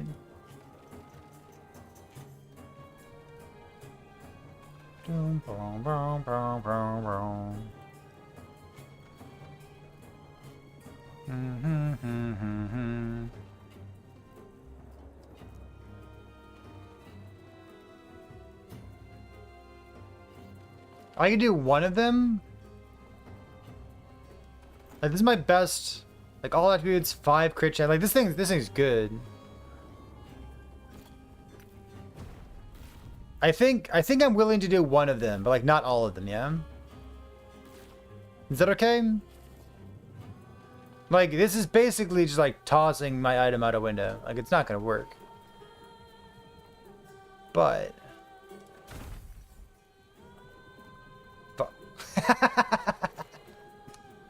brutal. Do we have anything else on the boss drops and stuff we've been doing? Oh, how many world splitters do we have?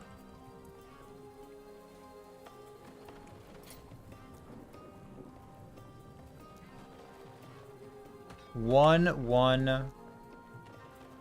I've got some world splitters, right? 1.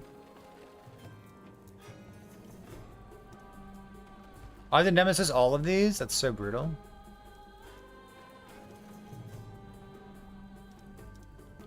Let's see. Is there anything else we want to do for like boss drops and whatnot?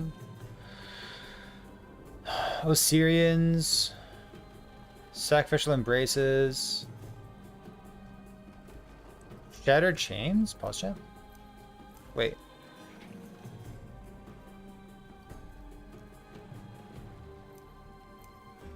Where's the? Whoa, why do I have so many 1 LP shattered chains? Just begging me to delete them. I mean, I will. Hold up. Let's do this first. Brutal.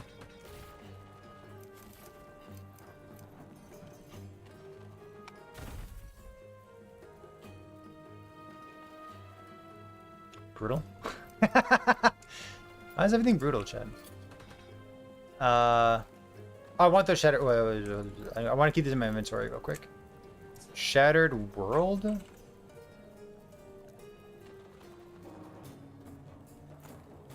Cause I wanna egg those ASAP. Cause they're fun. The last thing we might want to consider doing here is all of these pearl necklaces. Somebody asked me, do I pick up every single pearl necklace that I see? Yeah, basically.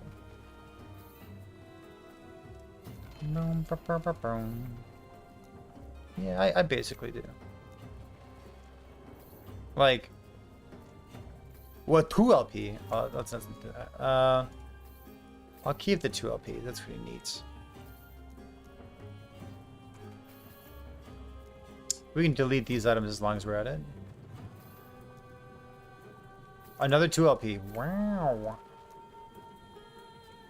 And then this is stuff 1 up. Okay, so let's do one more set of deleting my items here. What do you got?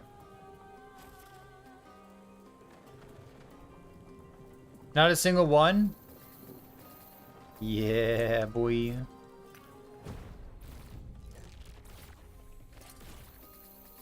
Oops. Alright, so what did we get? Did we get anything? We got a 2 LP Null Portents. And we got a 2 LP Wall of Nothing. And we bricked everything else. Honestly, worth. Eh.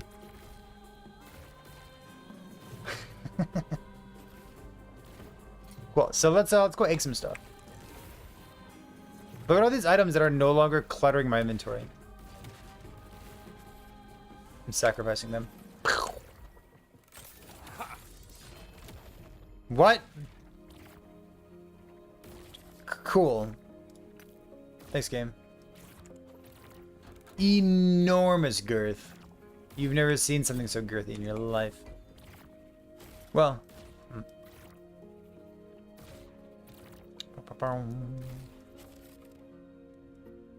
I like push over here, right? Let's go over here.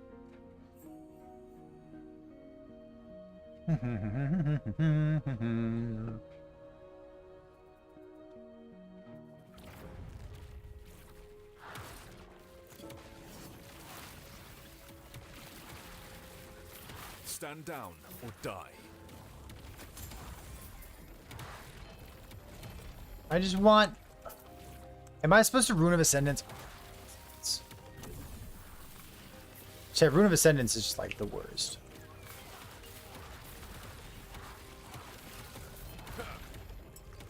There's a video on Reddit that someone posted today, like a little gif of them like doing one ring at a time and just like sitting there.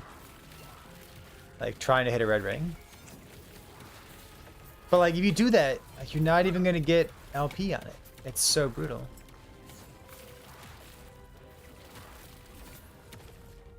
LP? Ooh, another 2 LP.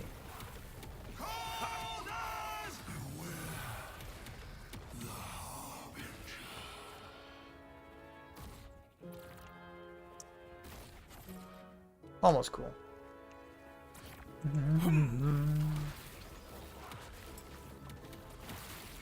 So I put in the imprinter. Put what in the imprinter? I don't know the words that came out of my own mouth 3 seconds ago. What are we putting in?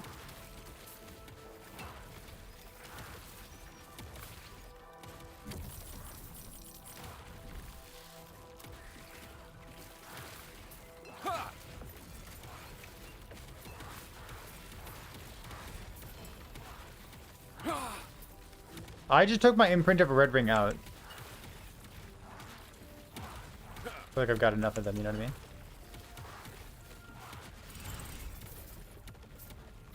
Actually, I'm literally looking for one right now. Maybe I should put it back in. Ooh, WT6 strength prison armor. Nice. That's cool.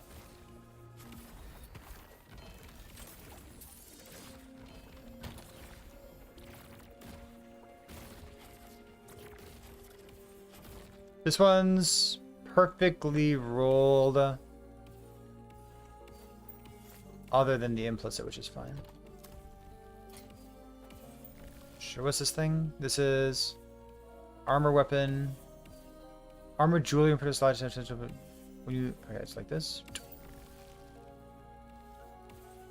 That's the sealed epics is.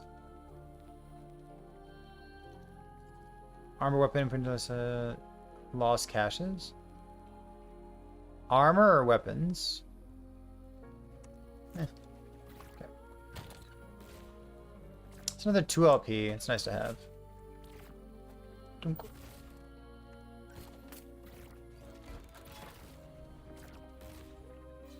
Let's go over here real quick. So I plan on making builds based on set items at some point. If you're interested in that, you're really going to be interested in tomorrow's stream and Sunday's stream. So the way the build contest works is that we're gonna be making a video out of it, but during the video we're not going to go over every single build, which means that we need some sort of preliminary voting that takes place. So the preliminary voting to kind of vet which builds we're going to be going over and submitting into voting on Sunday, we do that preliminary overview on Saturday.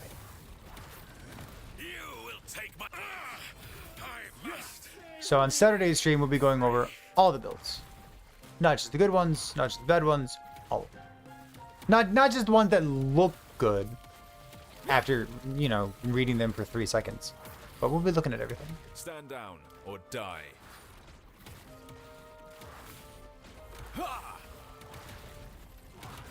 And then on Sunday's stream, we will be doing the actual voting and making a video out of it as well, 'cause it's fun.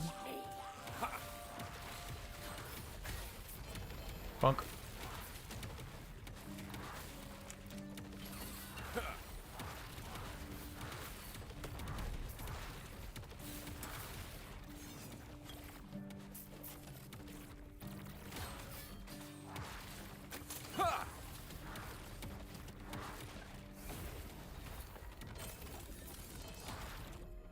Not even a red ring. Brutal. We can go bonk this guy real quick, right? We're at Dimensions and Siege Golems. Always have those prophecies left. Yeah, I just ignore them. What's this thing?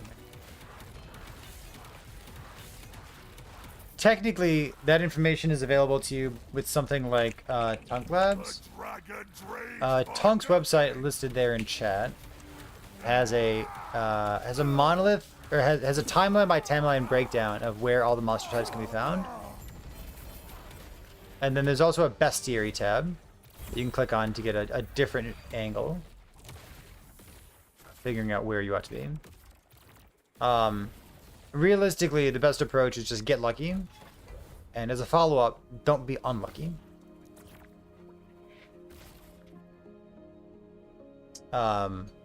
My approach is just ignore them because I hate them.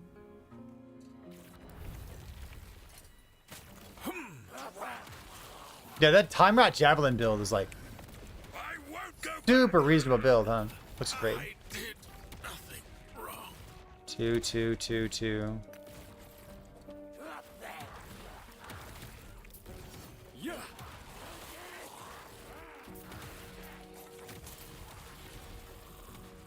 Why not auto pickup?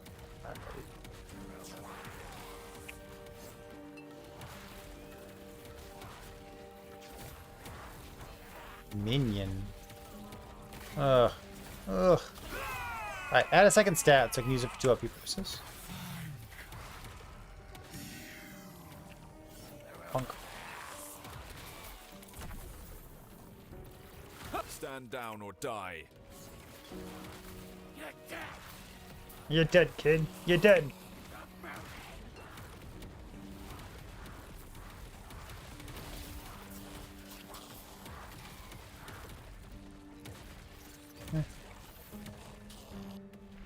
I haven't done enough with the new skill MTX.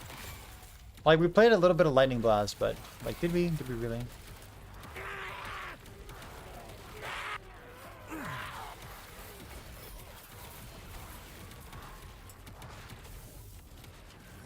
I cannot be contained. I must break free. Oh, ouch.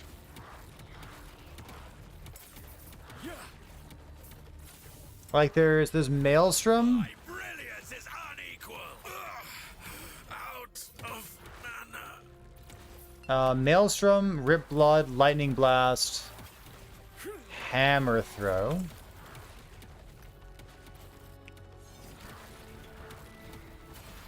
Was that it? I feel like there's one more that I forgot about.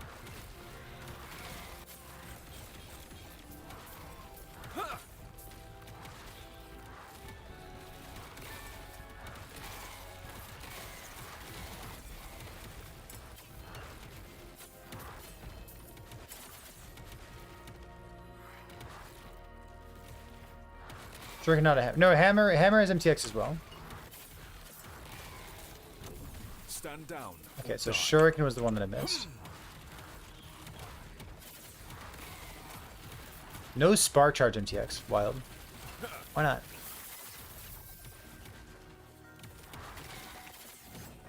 Come on.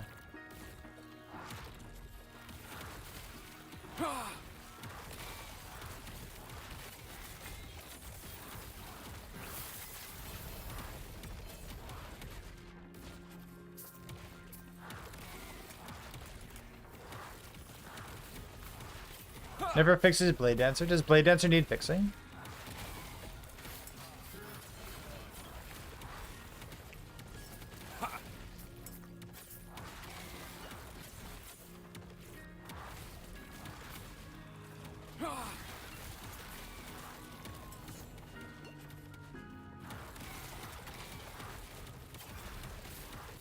I think Blade Dancer suffers from being totally fine.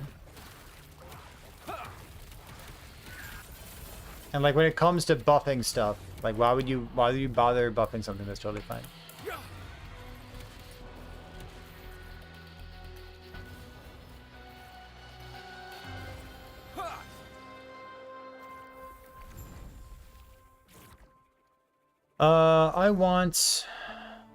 I actually want more juice. I'm gonna do the folly thing real quick. Which means I can like Nemesis. Oh, brutal. I didn't want to. Okay, so I can go like this. And then I can. Where's my folly? Plays Woven Echoes. Stop that. I know. I know what it does. Stop it. Why is it telling me what to do? Above Falcon or Racing Strike? Completely agree. Yeah, let's go folly. What's the folly thing? We want to folly with champion. Uber Aberoth when? Whenever you want, dude. Love Uber. I'll put one right here. You really don't need to twist my arm for Uber Abby. I will do it constantly. Yeah, I'll put one right here too.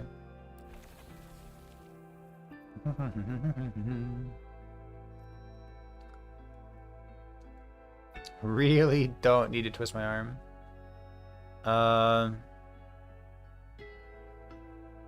The shrine thing. The Great Bridge, no. The shrine one. I can do like it's like 2 shrines or something, right? You go like shrine, and then I want the boxes. Unclaimed Trove. Why is it telling me what to do up here? Let's do Trover. And I guess I could do another one too, can't I? There's no reason not to.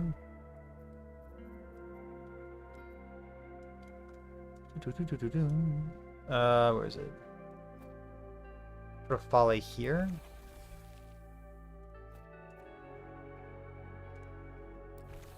And then shrine.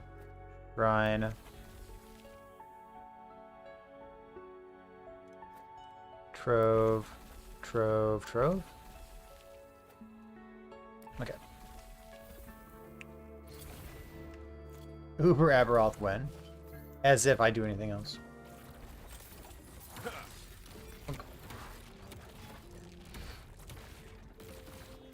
But right now, I'm gonna go here.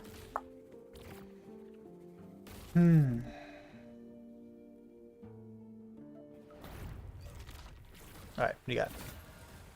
Minion damage, 2 LP. T6. Yuck. I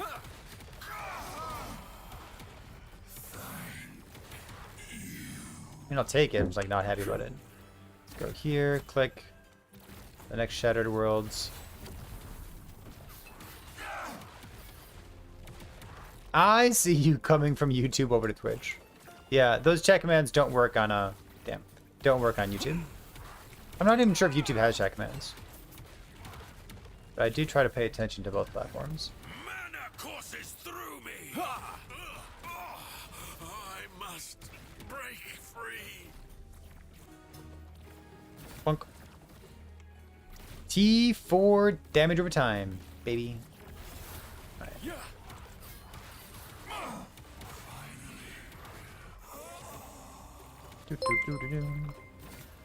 Go here. Here's the next one.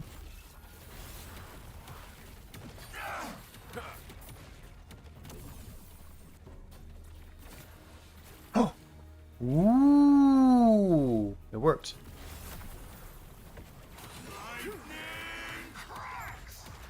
All it's got to do is work again. You know what I mean?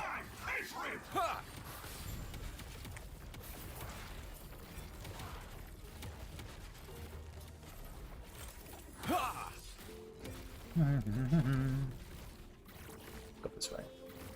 In case anyone's interested, this is the image that we were sharing during the podcast. I'll tear you apart.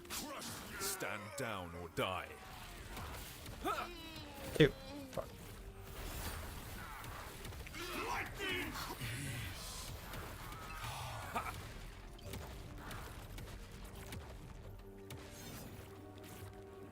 You're not.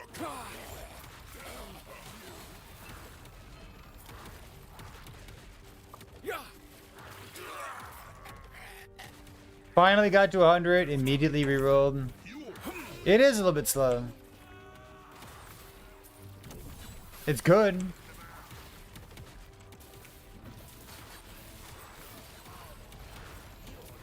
Now, what you could try, and I have no idea about the merit of this recommendation, but like, you want to go crit instead of dot? Bonk.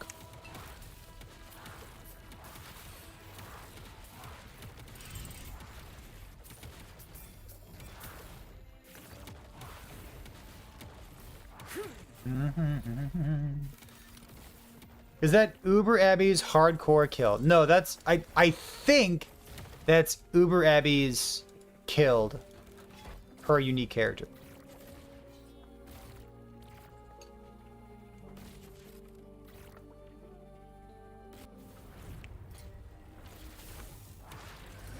Freedom at last. Oh, they would cage us all. I don't think it involves group play as well. If it does, shame on Mike for sharing that. Surely it does not involve group play, right? I assume that it's solo online.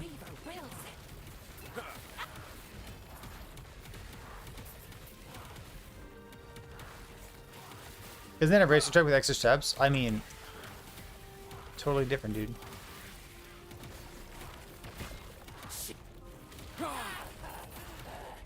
That's a lot of things in action RPGs, right? I assume Stygian Coal. Stygian Coal is like kind of the only build that exists for Lich right now. Right? Like, yeah, there's other stuff you can do, but Stygian Coal is like the only breath of fresh air that Lich has had in like 4 years or so. There's other builds, but like I doubt no one's playing them.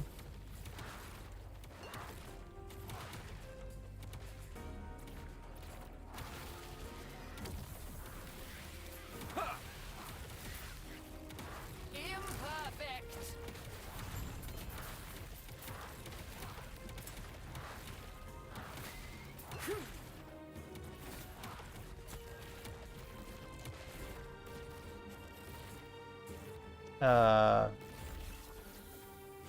I should put something in here, huh? Replace this. Fucking nihilist, dude.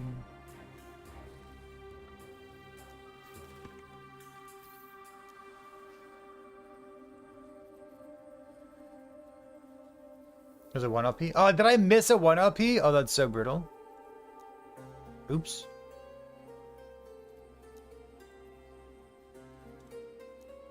Doom, doom, boom, boom, boom. Let me grab some of these.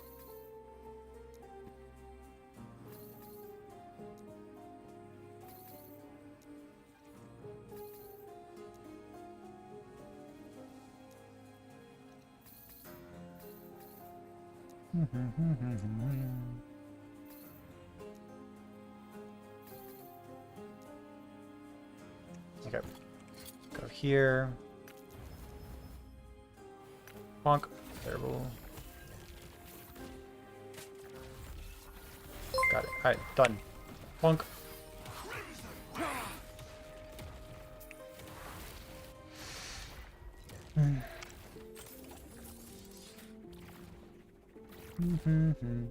Send me a build guide for it.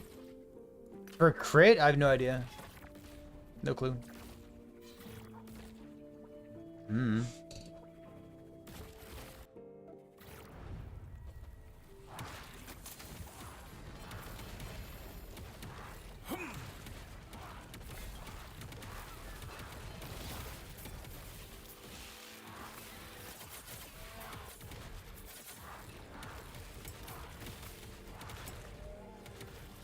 Well, I think what we're gonna play is Earthquake.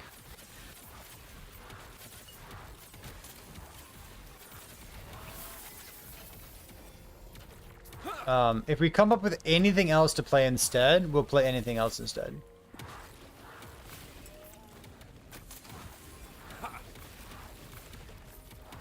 But I have an interest in the build planner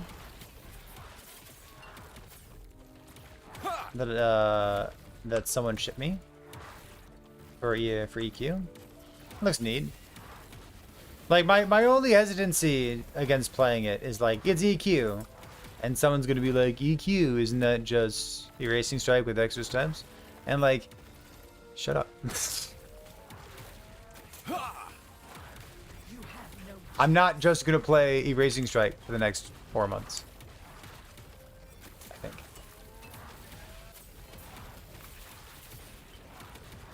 Yeah.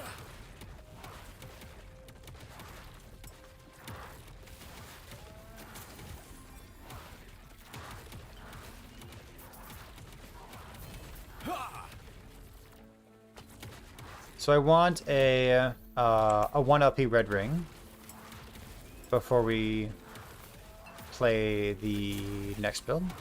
So it's one of two things, okay? We either find a 1 LP red ring, or we find a build we want to play instead of EQ. Whichever one comes first wins. Done. That's all I got. I am interested in setting Uber Aberoth as a goal for myself. That sounds fun.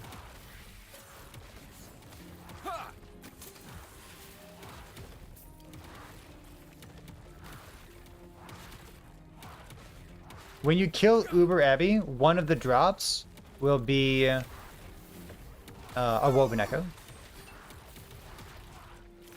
That Woven Echo will be Uber Abbey.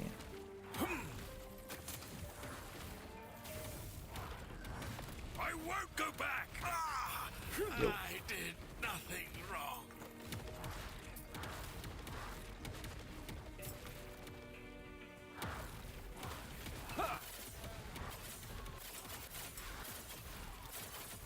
That memory amber right there, so good.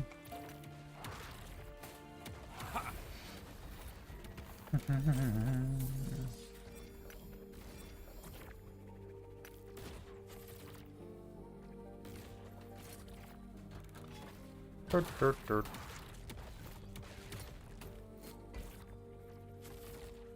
Click.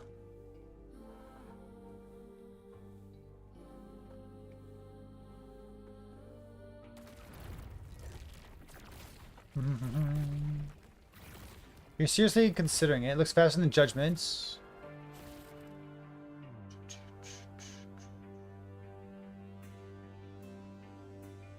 Try to make it. Try to make Crit Judgment. I mean, yeah, why not? Do it. Such wasted potential. I don't know.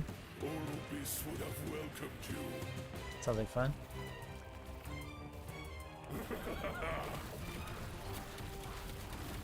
You fight for nothing.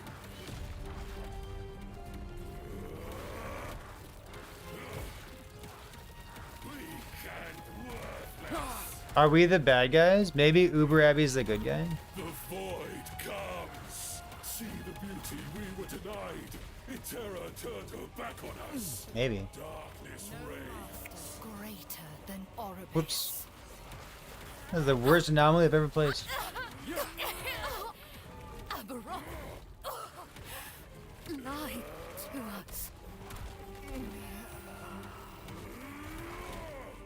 The void comes.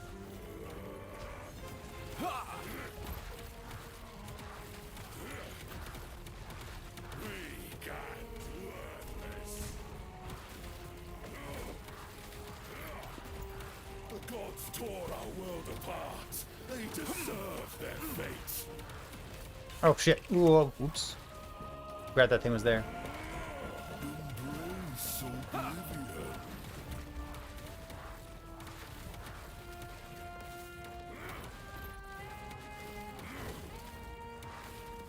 Weak and worthless. We treated the world no better. Fuck. Death is our legacy. Born for a dead world. Pathetic. The void hungers. No.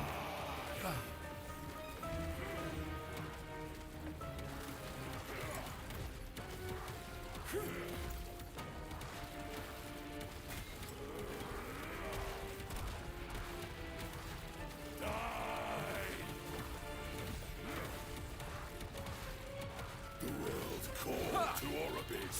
This is his answer. The void Oops. hungers. Fuck. Will not save you.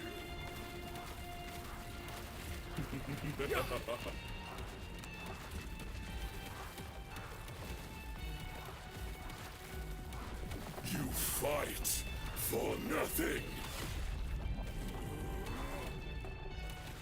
The void comes.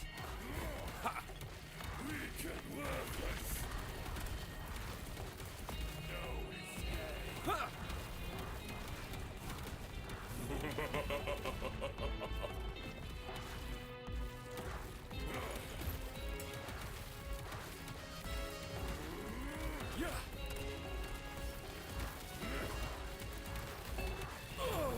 Ooh. I'm getting close.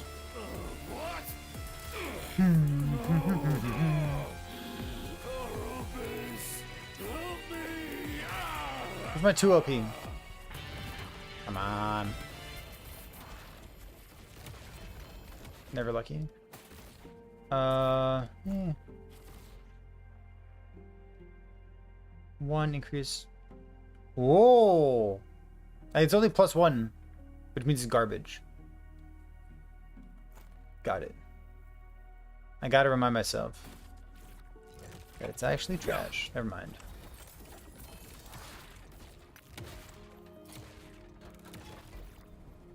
Okay, so let's go back to these things over here. I guess we can kill the boss as well, but...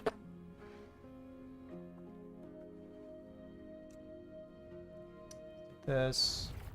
send. There we go.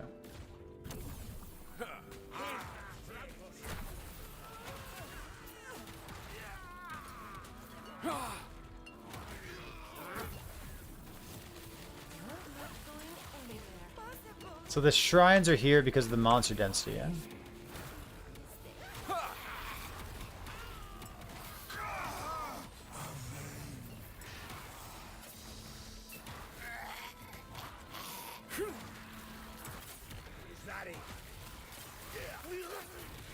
Are they any good for it? I haven't seen it firsthand. I've heard the bleed poison, like the damage over time stuff. I've heard the Heartseeker stuff as well gets there in terms of damage for Uber Aberoth. I don't know how fast it does it.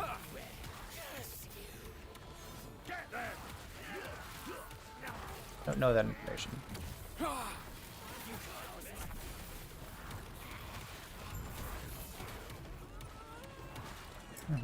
Stand down or die. Can add flat LP? Yes. Yeah. Nemesis can add any amount of LP, up to 4, technically.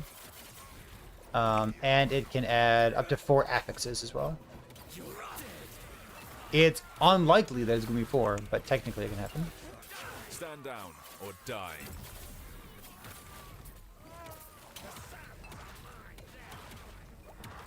What would I say is the fastest? The Falconer builds. I want to say Falconer as like a blanket statement.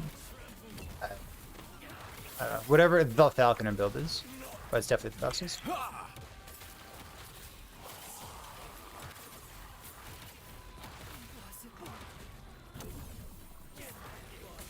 Is it Shadow Falcon dive bomb stuff? Or is it Umbral Blades? I thought it was a dive bomb thing. Dread sounded sure of himself when he said that it was an Umbral Blade Shadow Dagger thing. I thought it was a dive bomb thing. Maybe both. I don't know. I don't really pay attention to Falconer.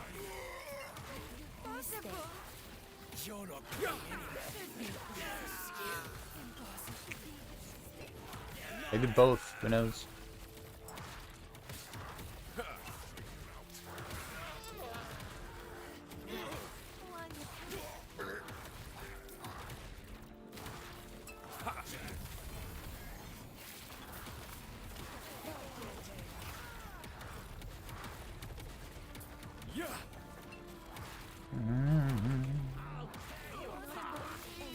Is it Umbral Blades? Sure.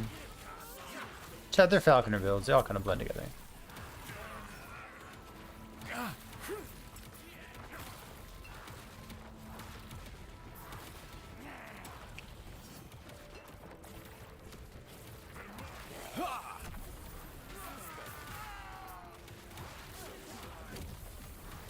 I just kind of pretend like Falconer doesn't exist.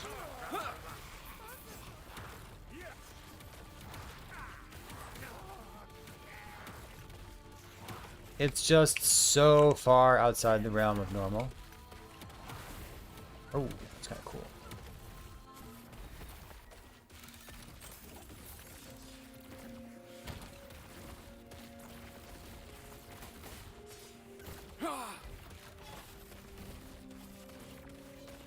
How am I killing on the map?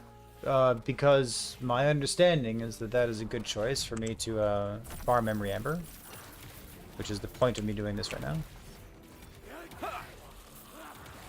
Also, clicking on all the shrines is very satisfying. I like it.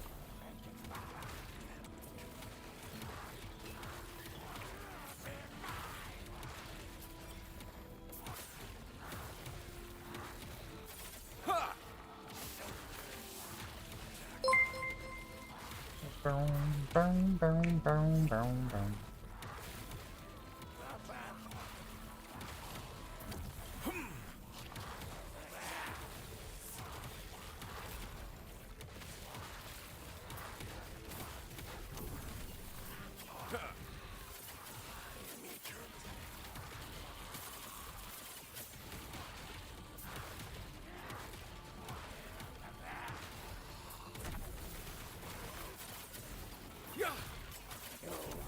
Multi-shot's good.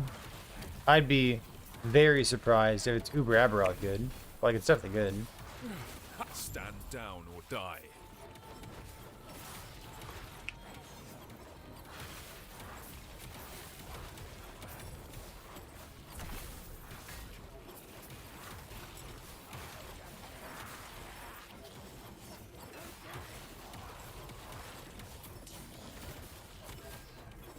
You know what? Hold on. I'll just think.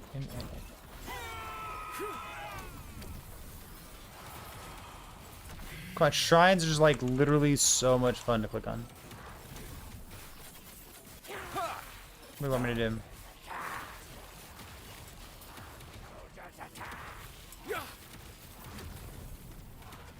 Multi-shot took down Uber Abbey? Awesome. Impressed. That does not seem free. That seems like you gotta sweat for it.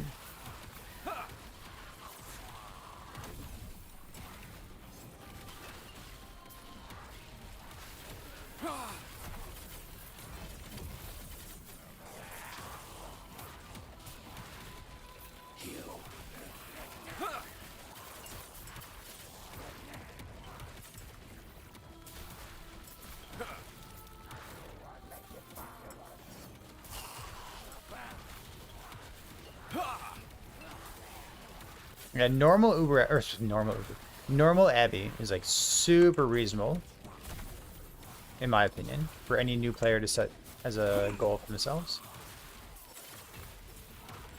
I think it's a great level of difficulty.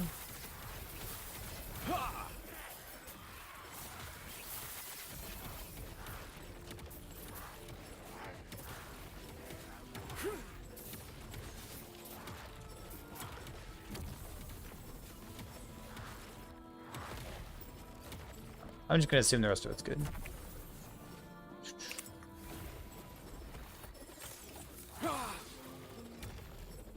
Ignite, fire damage over time. You bleed, smite. Yeah, maybe not. Let's go here.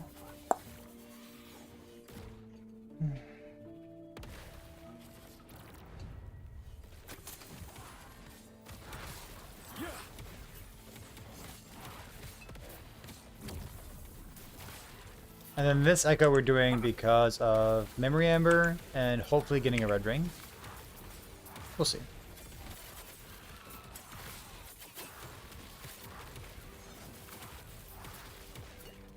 Plunk.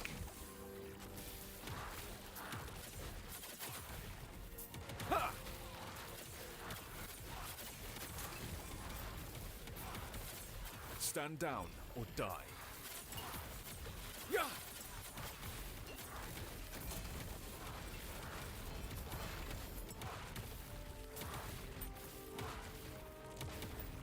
Strength.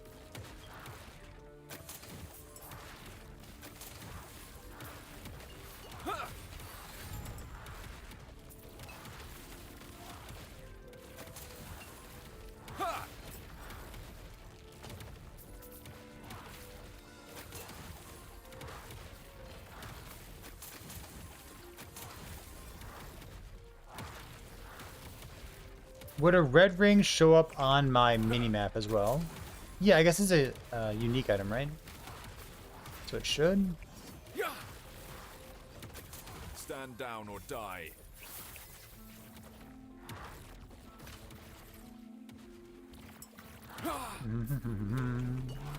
Gav, you in chat?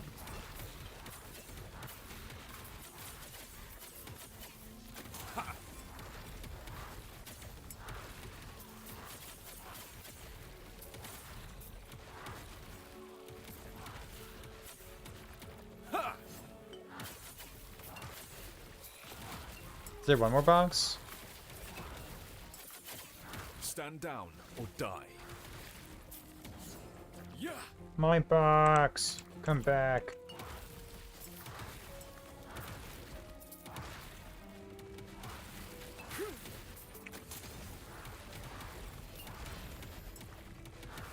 Unfortunate. Okay.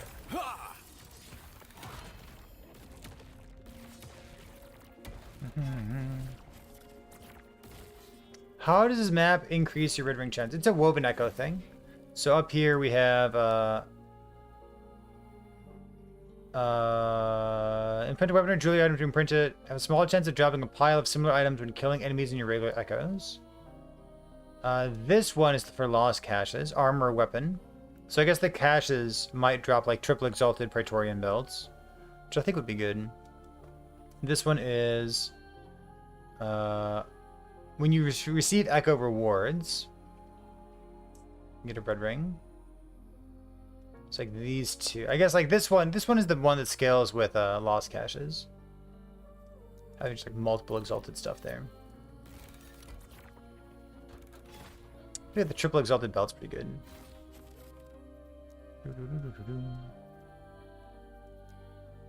Pause. You can, but it doesn't seem likely that putting a red ring on the top left would cause you to drop items that have sealed affixes. This destruction pales. The same type that always have a sealed affix. I don't think it does anything with the red ring. That's my point. You can put it there. You definitely can.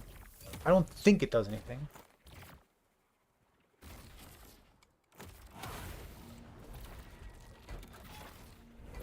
You know what I mean?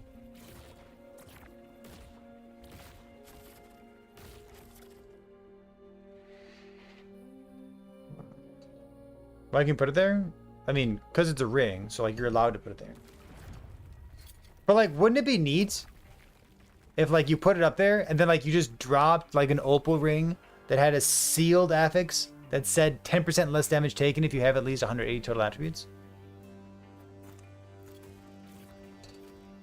Such wasted potential. As a sealed affix on exalted, like that'd be so cool. I think. Build your own red ring. You fight for nothing.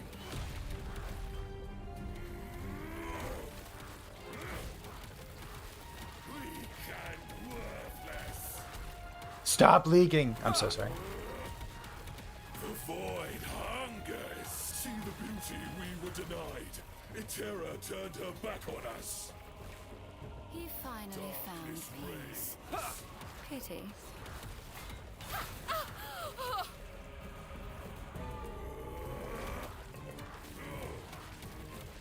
Weak and worthless.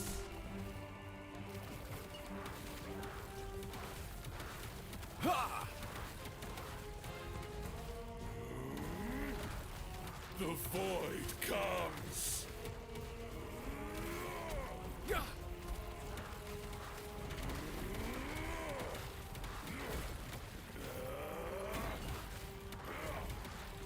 The gods tore our world apart. They deserve their fates. Yeah. Weak and worthless. Embrace oblivion.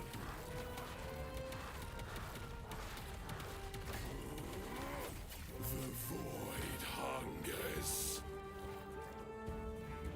Is this frailty stacks too? It is, huh?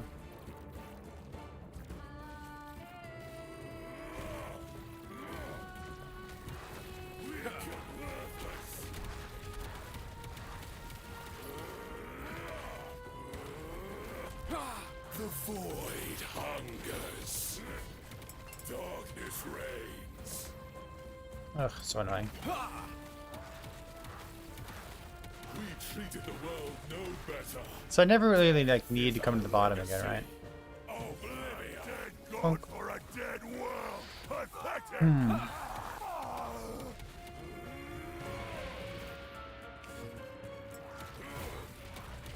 Weak and worthless. Oblivion.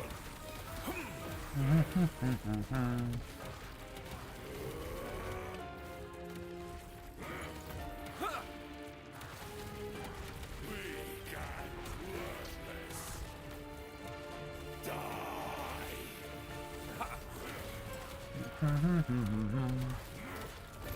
The world called to Erebus. This is his answer. The void comes. Hope will not save you.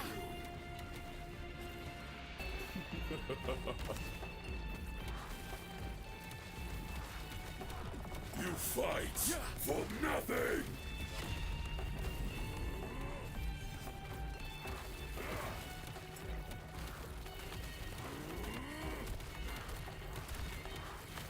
The void comes.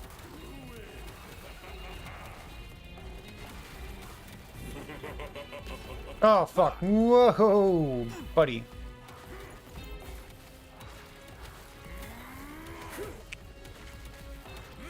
Oh, a potion. Oh my god, I missed the potion! No! Where's the potion? No! You fuck! There we go. Where's my potion? He's standing on top of it. Ah! Where's my cleanse?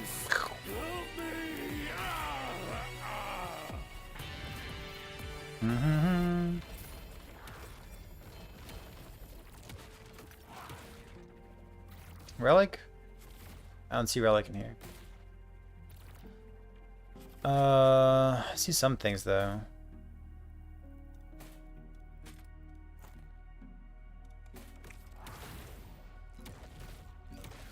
T7 melee cold damage? Wait, isn't this good for something? Don't answer that question. I don't want to hear it. Don't remind me. Please, I'm asking. Don't remind me.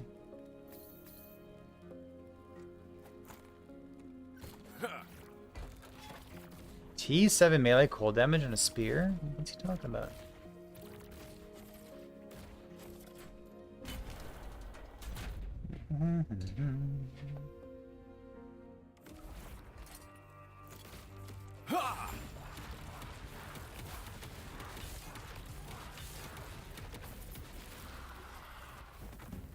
$40,000's like fine. No, let's go here. Less than 100k prophecies.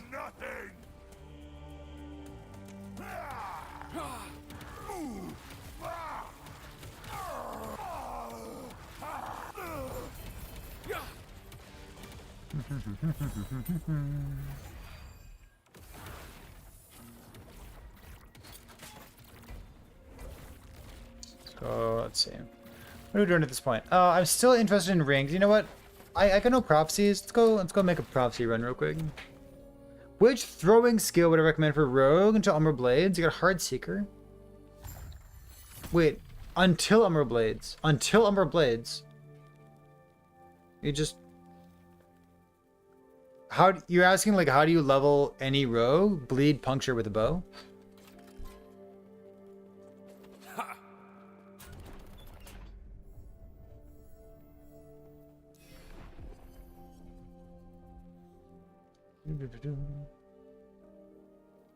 Yeah. Bleed puncture is like some of the best leveling in the game. Doesn't really matter what you're playing, you just like start like that.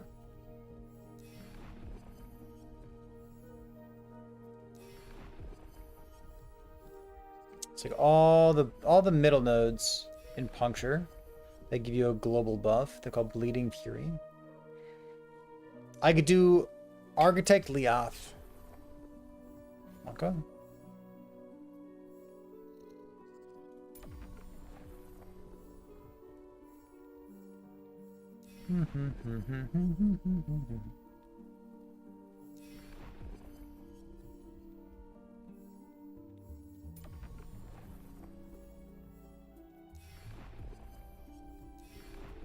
My poor favor.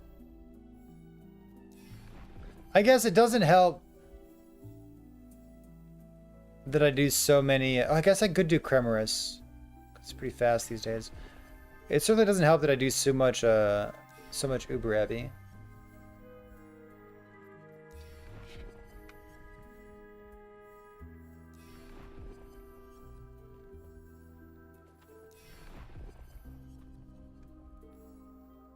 Jewelry now.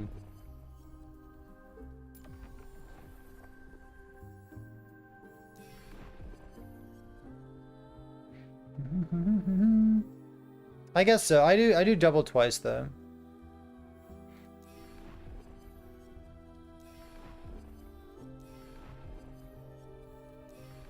Maybe this is just like a relic of how I used to do it. Maybe I should think more critically. Where is Leon? Done.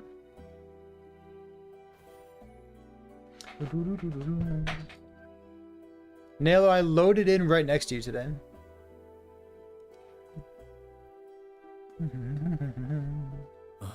I swear my Am armor I is using going to Dread's start build? to rust at this I point. don't think so.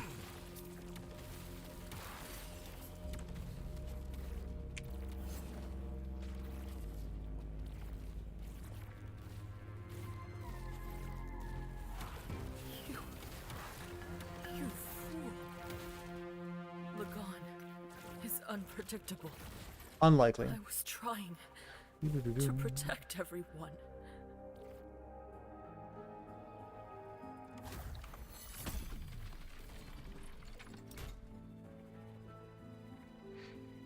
I swear my armor is going to start to rust at this point.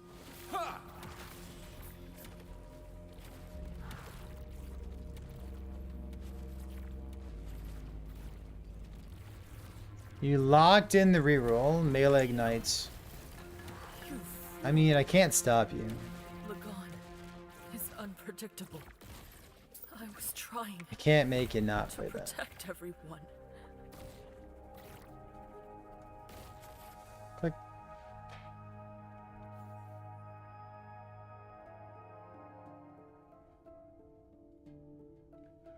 Boop, boop. Boss.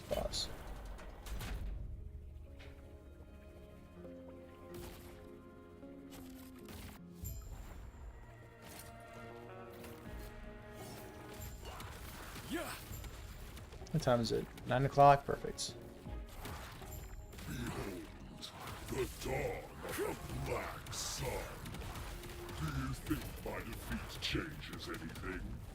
This world is you will be forgotten.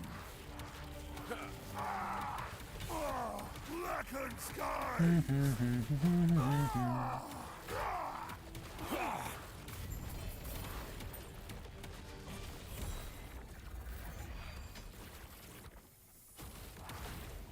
Let's do this real quick.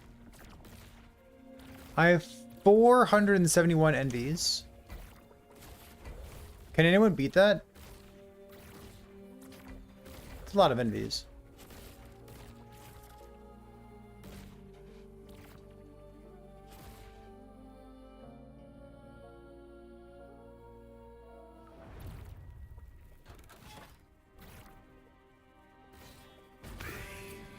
An eternity of pain, unchanging.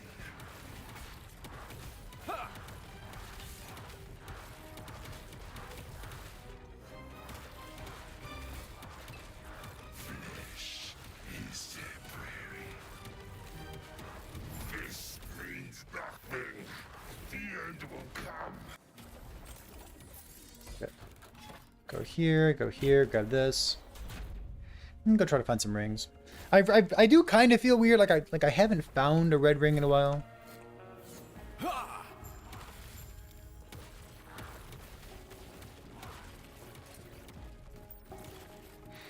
Behold, the dawn of the Black Sun.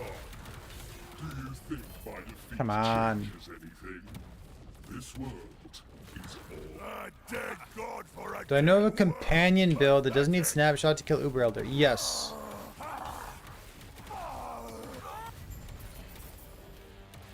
Falconer.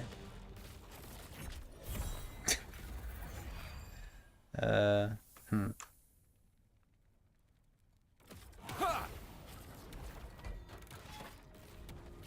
That counts, right?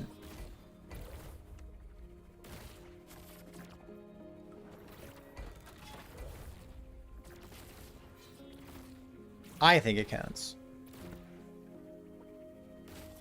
Look at a primalist? Then no, I do not know of any. I'm unsure.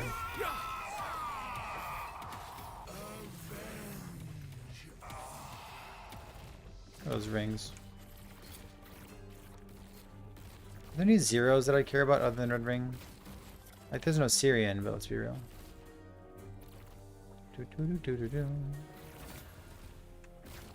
T3 Fizres, baby. We did it.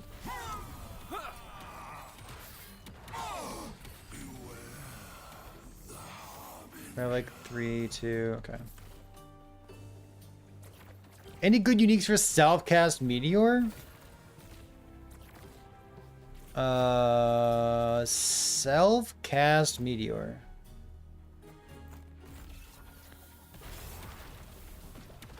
I mean, you might consider the Velatria set. I don't know if that's like the direction you're taking it. cannot be contained. My research. I'm sure there's like a smattering of like random LP items that you can use. Like nothing in particular comes to mind.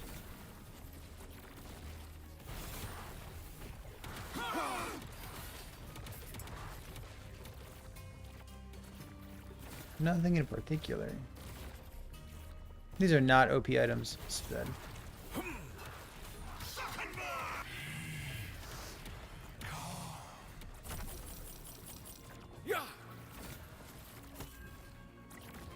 Go here.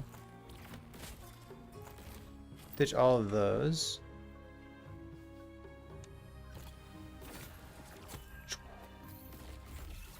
Annihilate me.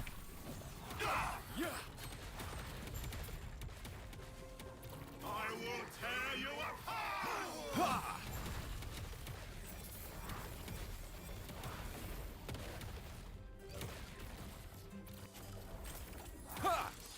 Yeah, a lot of the nodes in Meteor got changed to be self-cast only.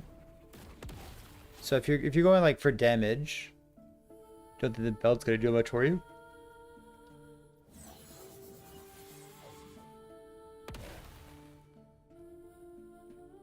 Yeah, I don't know about the Primalist companion question.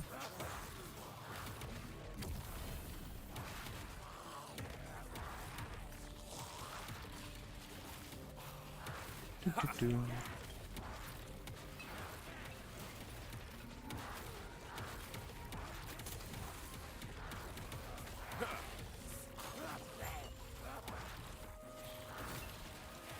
One LP, okay. Go on.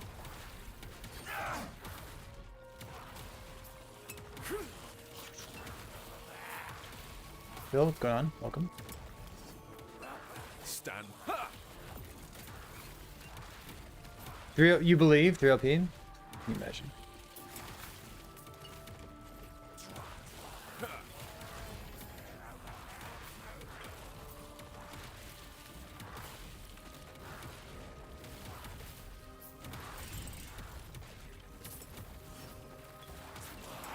Like, we could just roll Earthquake right now.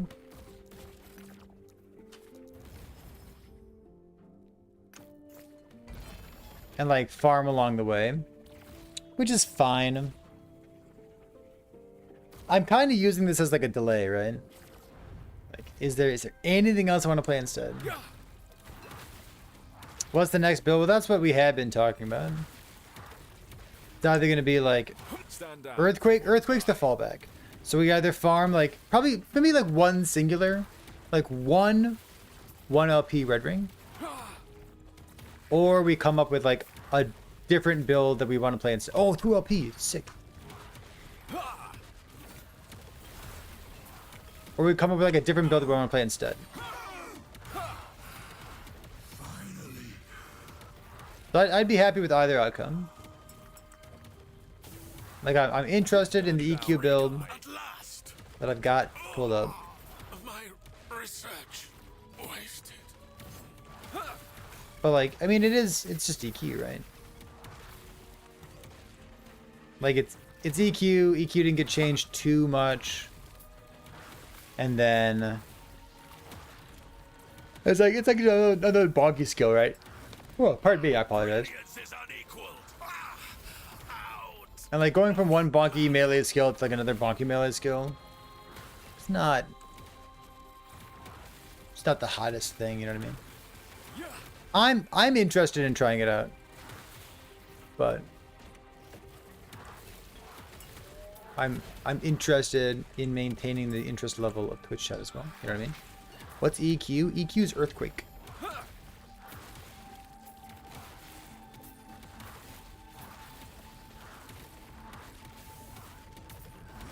Freedom at last. I must break free.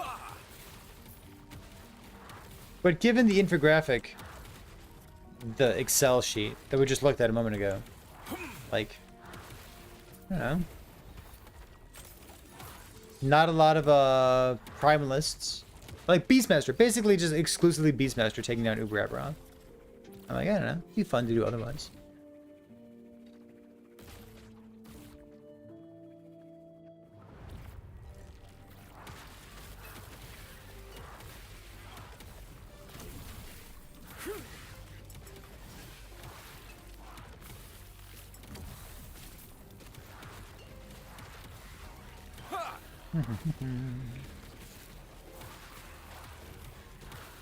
Or we just like to say fuck it and go Heartseeker because it's a new skill. I haven't played it, and I don't know. It looks really cool, doesn't it? Wheel of Cool kind of stuff. It does look cool.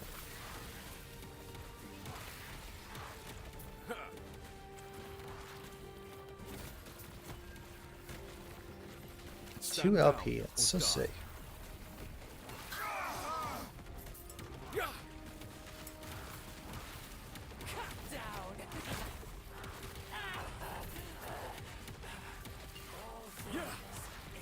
Kismet Sword.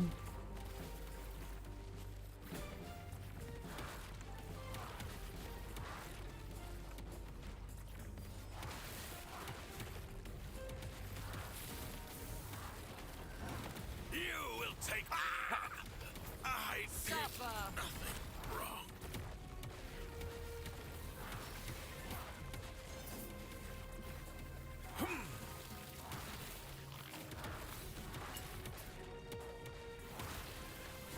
And the poison one? I mean, the poison's like one of the ones that I'd be interested in as well.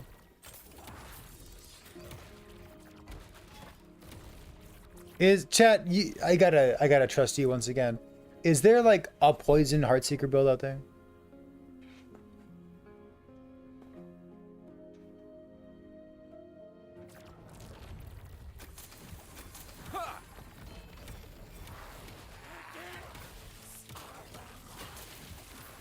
Like surely.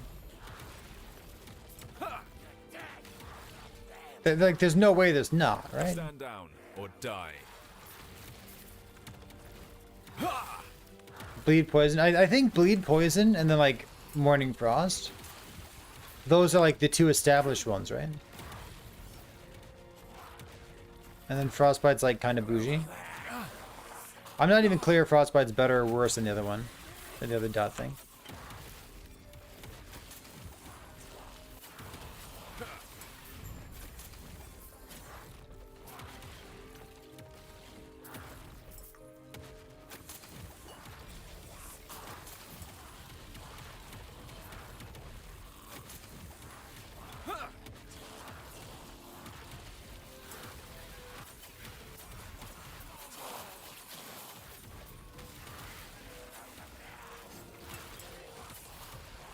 Like what? Like cold crit?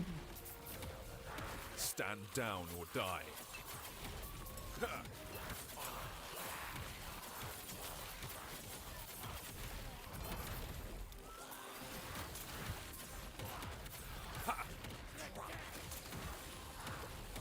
Stand down or die. The only reason I'm not like super excited about playing like a bleed poison Heartseeker build is like I don't really want to play puncture.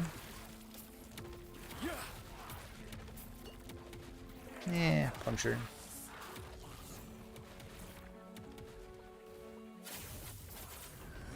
Mana Corsi! Oh, I must break free.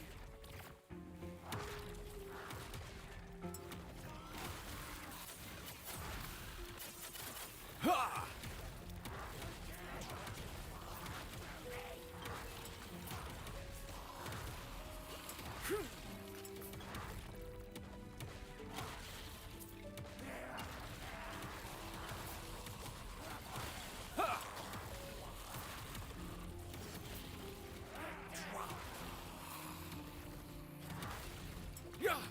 Punk.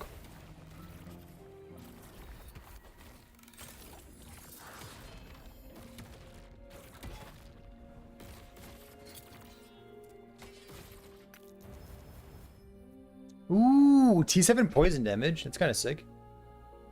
On my Clothos. Go on. Bleed.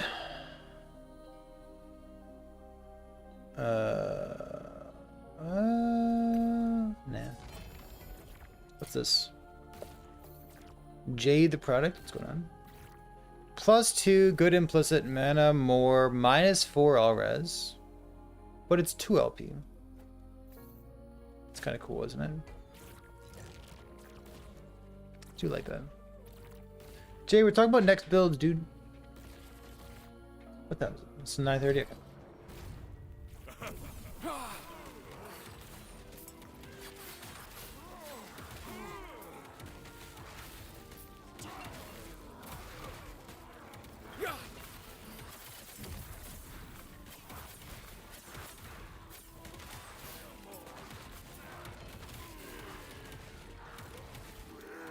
Stygian Lich. We'll play Lich next patch, not this match. It's like, it's about to change, finally. Maybe.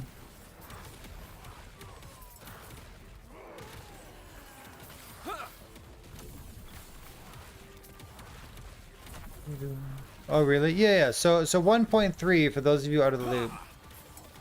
Season 3, patch 1.3, will contain an update to Necromancer, Stand down or die. Lich, and I think it's gonna be a return to the ancient era. Don't quote me on that.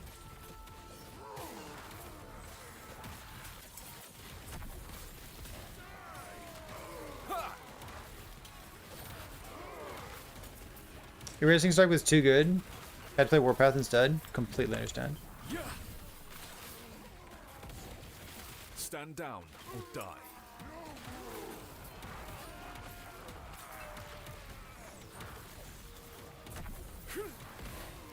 Punk.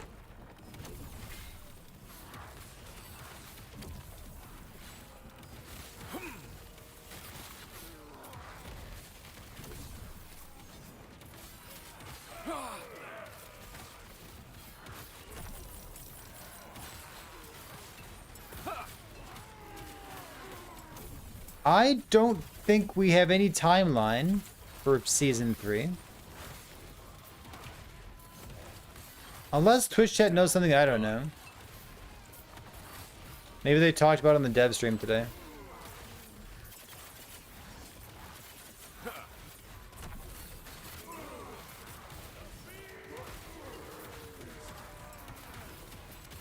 Erasing Strike's unhealthy? Yeah, it's fun though. I'm having a hard time saying no.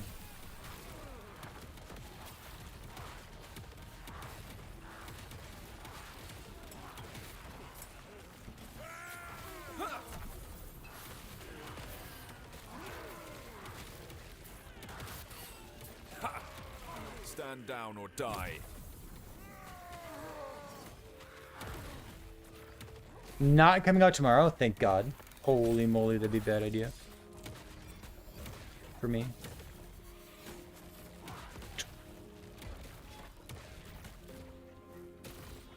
Let's go Trove next. Somewhere between 1 week and 5 years. Also true.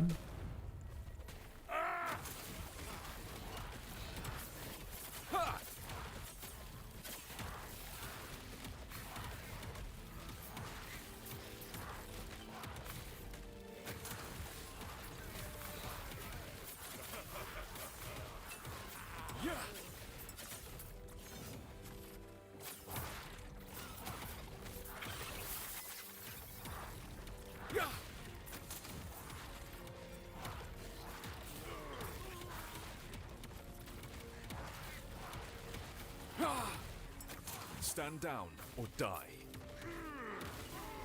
Void Cleave. Void Cleave plus standard. What a wild build.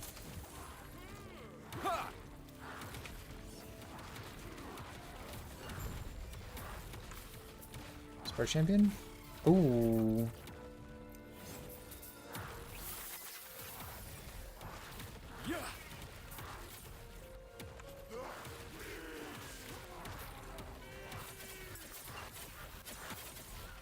Stand down or die.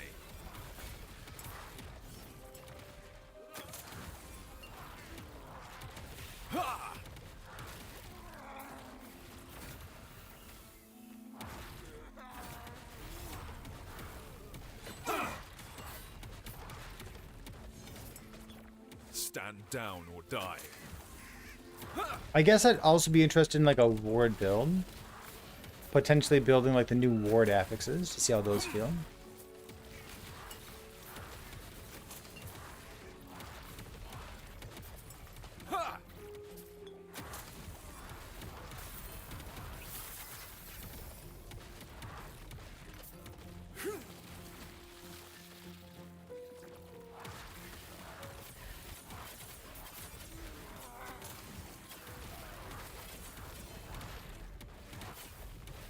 Stand down or die. But I still have that mage build level up as well.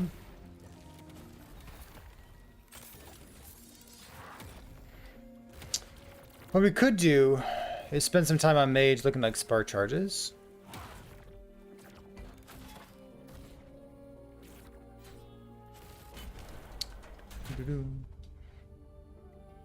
Like that character's a Frostclaw build right now. Stand down or die.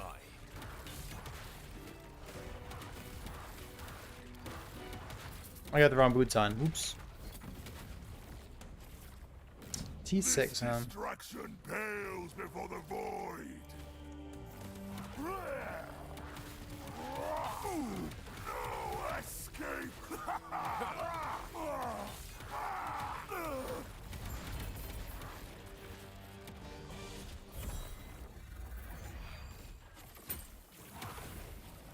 Well, did the podcast happen? Yes.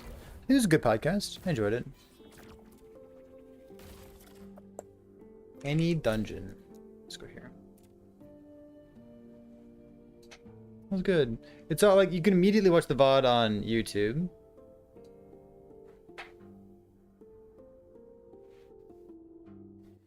You can wait for the YouTube and Spotify later on as well. Click, click. Aw, Intruder? can I sing you to sleep? A waste of time. Cool, dude. Love that.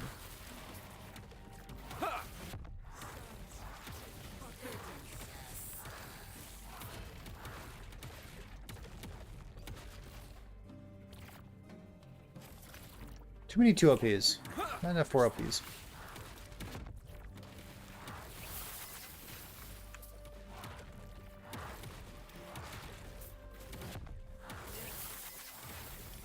I definitely shot in that episode. Oops. My bad.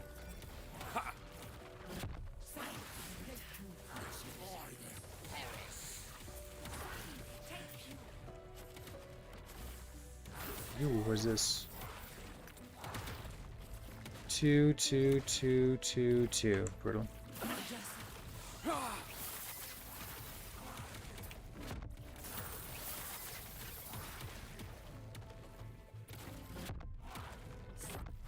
Oops.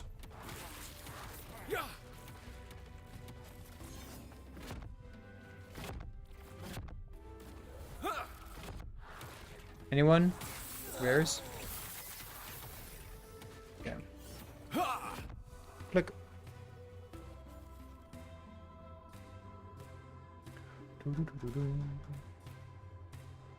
It's fun to see that, like, even the subreddit is like still in high spirits.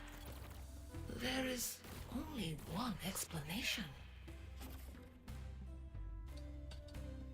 What?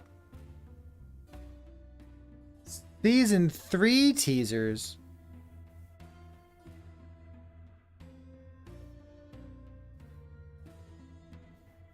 Did someone make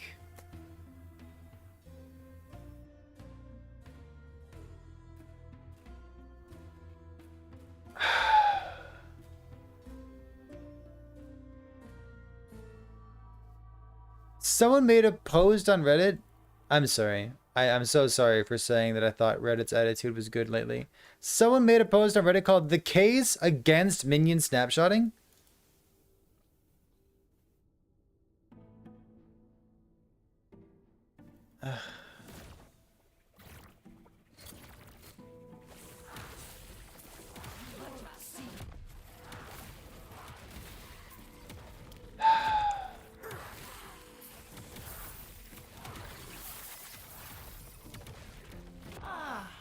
It all What? makes sense now. The epoch has finally come to me. What are other Twitch streams like?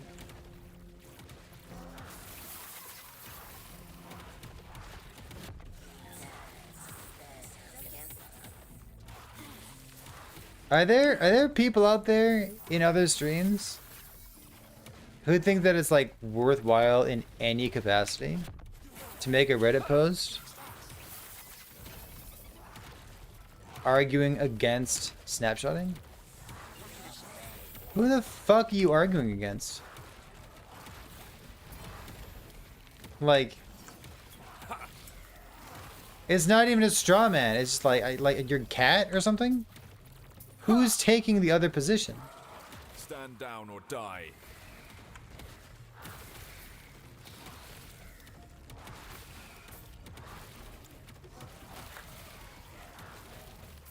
What a dumb Reddit post.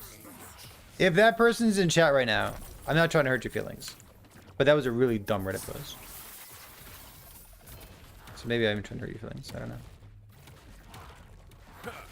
Yeah, I think item dropping from enemies is a good thing. Like, do you have nothing else to do with your time? He's got multiple paragraphs. No, Reddit's not one person. This is just one person that I'm making fun of. Yeah, like... What a foolish thing for me to do. Alright. Cool. But like this...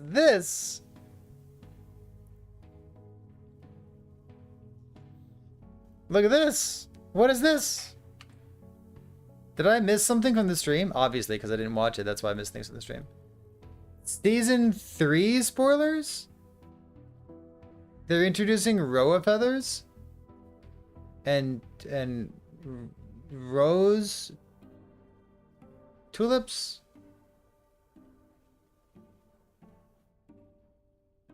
I've never touched grass in my entire life. Is it a leaf? Is it called a leaf? A blade of... What's the bit on the outside of the flower? Leaf. Petal! Thank you. Alright. Alright. Well... Pedal was the word I was looking for. Alright, thanks. Bro, skin. Good. Love it. Yeah, give me. I'm gonna go fight this boss in a second. Hold on. What are we doing here? A shallot? Public school for you to. Yeah, it's. Come on, man. I'm from the U.S. too. Take pity on me. Boom, boom, boom. Epoch, 1, I will 2, have it. 3, 4, 5. Sapphire water. Still so much to learn. Look at all those rings. Oh well. Let's go here. Kill again.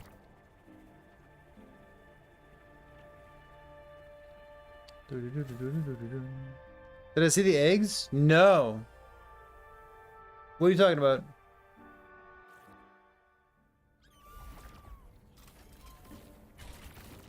As 3 gonna be lit? What are you talking about? There's more eggs? Are they expensive? Give me a link, I didn't see it.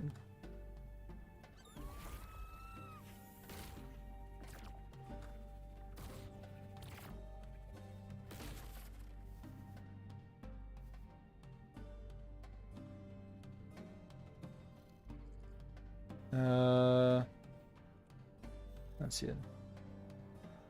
You can find a clip, God bless.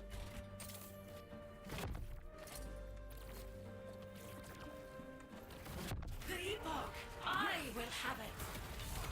Oh, Oh, yes! Da, da, da, da, da, da, da, da, da. Is it 1 LP? No. But it's gonna be.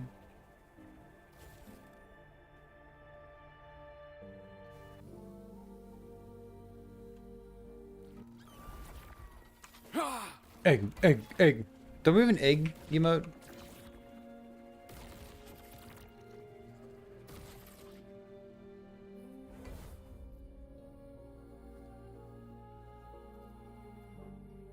Egg, egg, egg, egg, egg.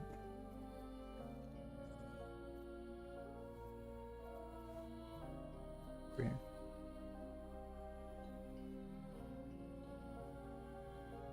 here. T1 minion dodge. Did you miss the podcast? Yes, you did. Oh.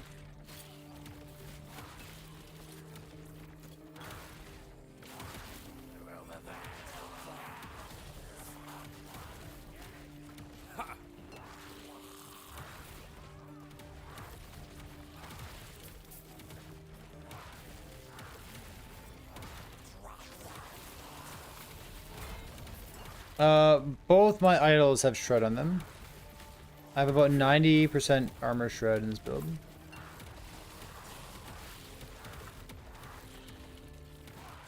I would happily take more.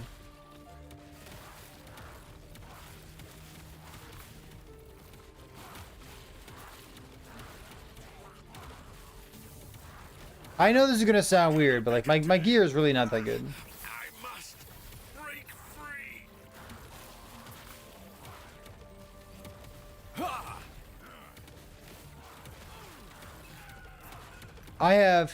I have some gear that I'm not embarrassed by. My body armor is pretty good. I really wouldn't call it that good. It's got 80% increased damage on it, so it's in flat life. I think it's fine. This ring is a good one. I'll call this a good item. I'm willing to call this good. So 3 LP.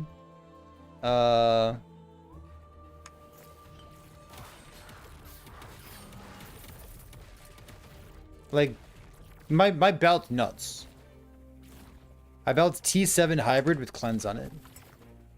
Yeah, I've got like 2.5 good items in this build.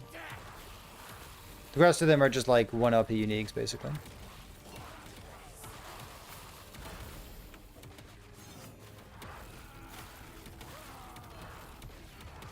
CUF life.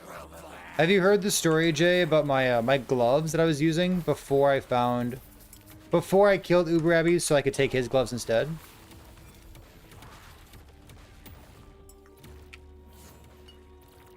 The gloves that I was using before, the best pair of gloves that I could use for, like, you know, the week and a half of like me farming was it was the right base type. It was T7 mana. T3 ward gain on potion use. T4 hybrid. And T3 armor shred.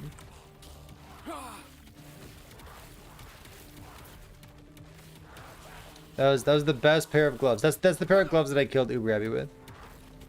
Just like real fucking COF. Stand down or die.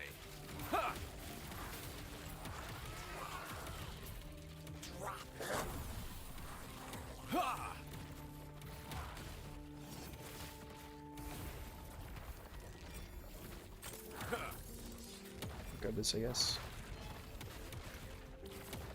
Which up being? 1, okay. I really need to find myself a nemesis real quick. Eggers? What's this?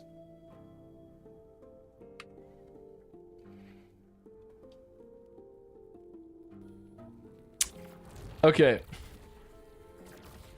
Here it is. This is the actual exciting one. Unique icon for prophecies, please. Currently, a lot of them use the same ones. Main offender is... Oh, that's it? Alright, perfect. I mean, that looks cool as hell. Dragon eggs? Do you think we're gonna get like another mechanic like Nemesis? Nemesis for exalted items. Oh my god, Nemesis for exalted items, Nemesis for exalted items, Nemesis for exalted items. Come on, come on, come on, come on, come on, come on. Come on, dude, Nemesis for exalted items. Please.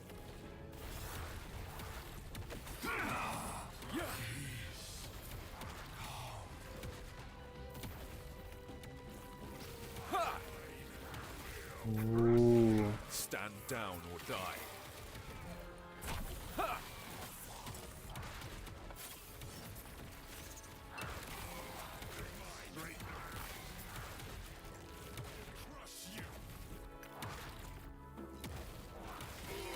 That'd be so good, dude.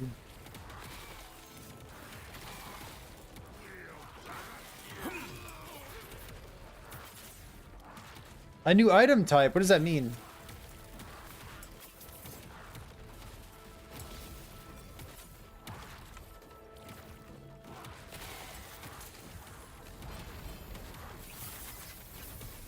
Ouch. I am stuck.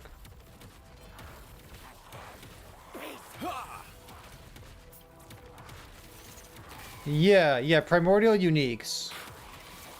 I remember that. That's not a new type. I guess I see what you mean. It's like a new rarity or something, right?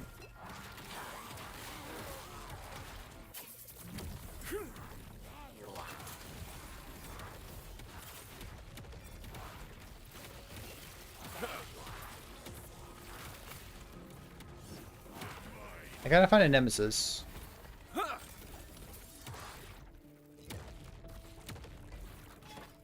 Somewhere.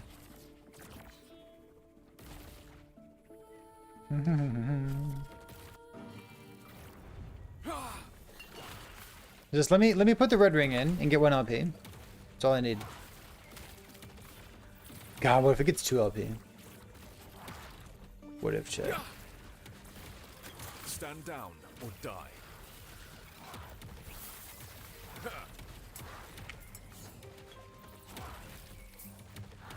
If it gets 2 LP, he'll sub. Fucking finally.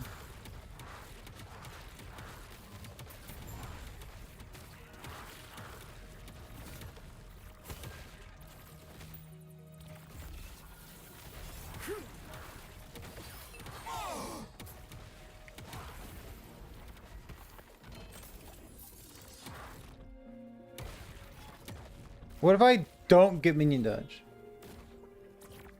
92 over 400k, spin on ring prophecies, no red rings.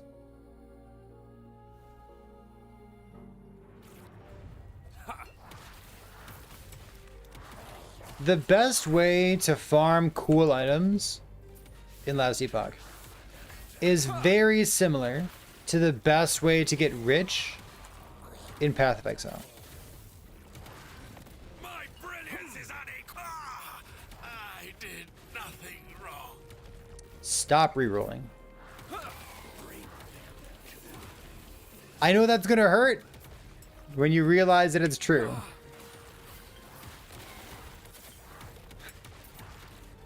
I know, I understand. It's frustrating. But like,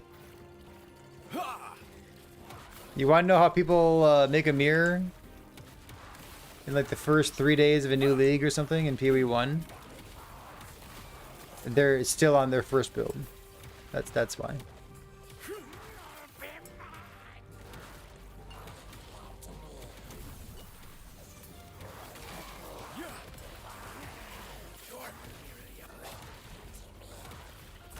Now, see, me personally, I have no idea who Proustus is. But this was bad news that I used to have to share with people back when we played Path of Exile on this stream. But like, you know how people get so rich?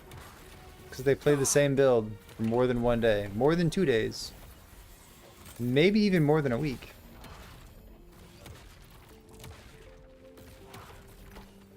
Maybe.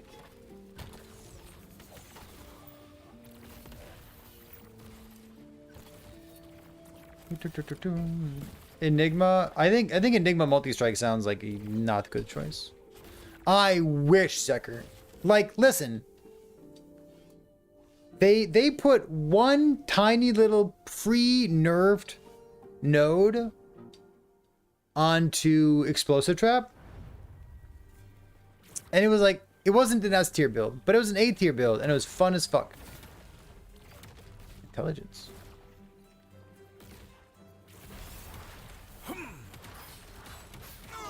Like, just give me one little node in multi-strike. You know what I mean? Just one teensy little node that says like, yeah, the 20% chance to spark charge on hit. Come on, don't be scared.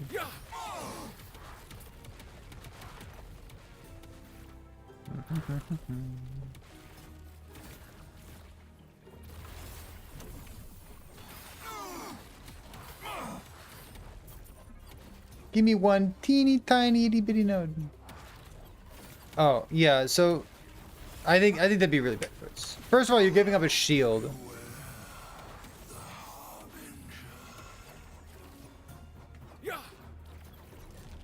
First of all, you're giving up a shield, which seems like a really bad choice. Lacerate and Rive. Maximum stack size at 1, doesn't it?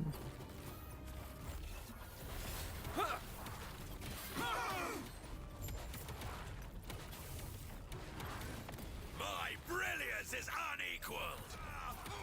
It's really cool because Lacerate is Judges. melee damage over time, and I do have a soft spot for weird damage types, like throwing void damage over time. Love that.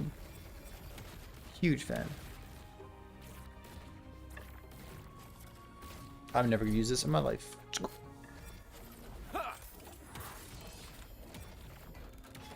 Yeah, like throwing void damage over time, melee damage over time. There's 3. Listen. Someday, maybe, I'm gonna host a game show. And it's gonna be so much fun. It's not gonna be anytime soon. This has been like a content idea in the back of my head for a long time. But like a game show about like answering like these niche, well actually questions about Last Epoch.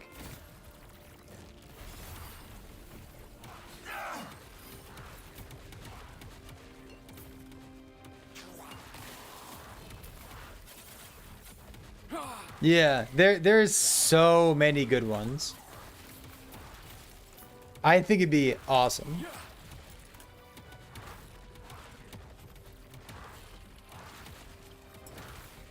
Whose affixes it anyways? Well, it's not only for it'd be like all knowledge of like Last Epoch.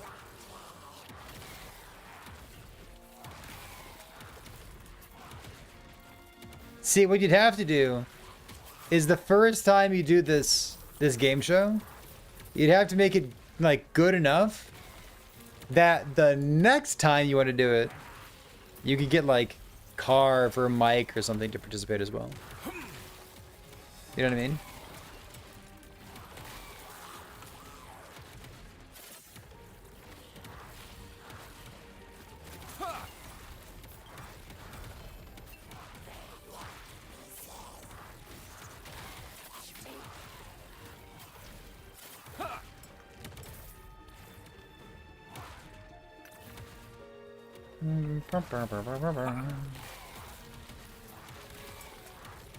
Does anyone use Fighting Chance? No. They have % increased damage taken. They are a leveling item. They are nothing else.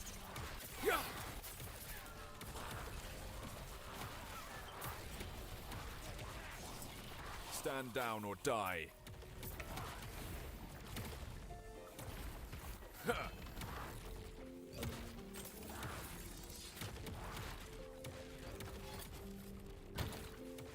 This fucking intelligence.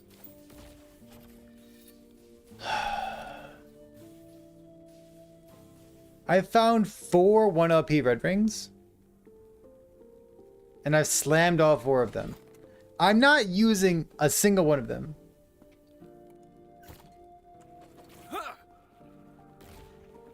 But I have pre-slammed 4 of them.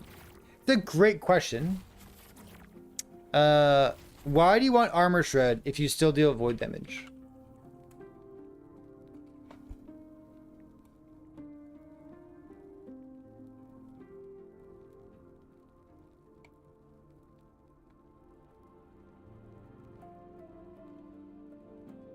Pop. This is a description of how much more damage you can get by but the visual here is much better. Listen, the real answer to this, you could just hover your mouse over armor and you could read. But I know Twitch chat, reading not a strong suit. So here's a visual to help you understand. This is how much more damage you can get by building Armor Shred in your physical hit-based builds. Remember, Armor Shred does fuck all for a dot build. So on physical, it has like 100% normal effect. Non-physical has less effect on it. So you see it says 70%. Only 70% as effective. This armor, like when we're receiving damage, is the same formula for like outgoing damage. So it's 70% as effective. So it's not perfectly OP. It only scales up to what, about 57% more damage for your build, as opposed to if you were a Fizz build, it gives you about 82% more damage. You can cap it out. But yeah, so really, really high return on investment, up to like, I don't know, call it 70 stacks or so. In my head, I aim for 100. I think 100 is a great place to be. But in my head, realistically, like super high investment, getting up to like, you know, at least 50, 60, 70, call it 70 stacks of Armor Shred in any hit-based build. That's 70 there. So for armor, same kind of thing. You can see physical and non-physical on the same graph here. So I say that 5,000 is like excellent. Like obviously getting more armor is even better, but like think of it this way: if your build has less than 5,000 armor in it, you will immediately feel an increase in your survivability by adding more armor to your build. So like if you only have 3,000 armor or something, going from 3,000 armor to 4,000 armor is like what? 50%, 57%? It's 7% DR for 1,000 armor. Like, it's pretty good. Armor's OP. Would armor shred help bleed? No. Nope. Damage over time does not interact with armor shred.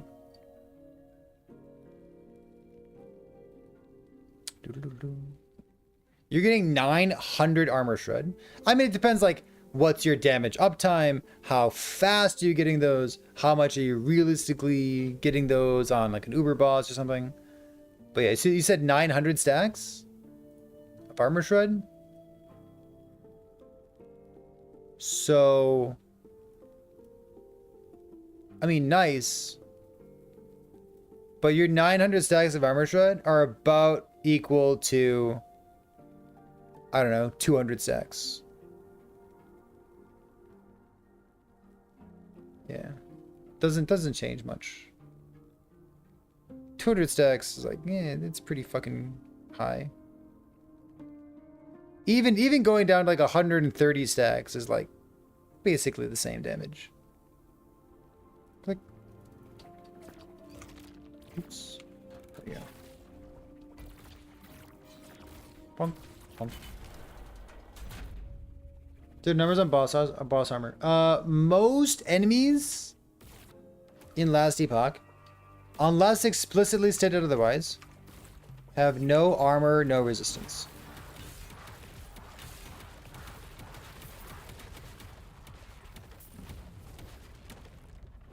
The dragon's rage for nothing. Yes, they can go negative.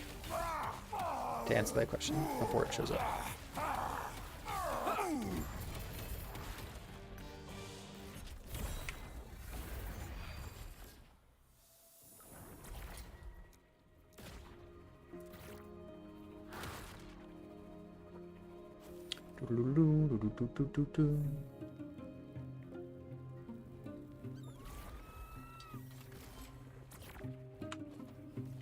I'm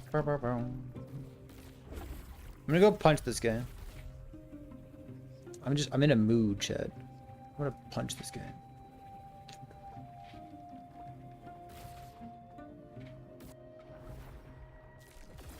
The altar of oblivion. So you finally returned to me, and with a guest. But first, prove yourselves worthy. Imagine someone like commenting on your video and being like, "This is not a solo kill. You clearly have a support paladin there with you, giving you holy aura." Enough of this, harbingers. Have I decided what build's next? Well, it's gonna be EQ probably, because Don't worry about every time that I say that's gonna be EQ or something interesting, Wasted potential. like I'm super open to any build recommendation. Like not even a build planner, just like an an idea or something.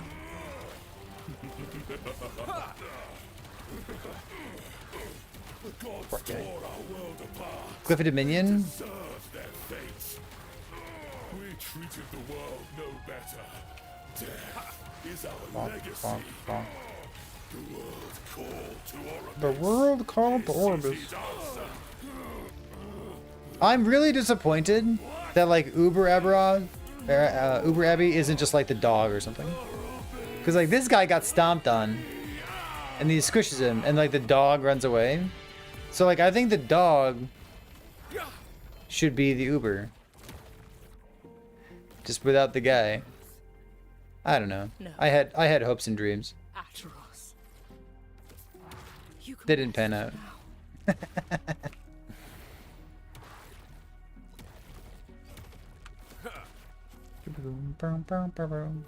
The dog is the Uber we see in season 3, maybe. Another one.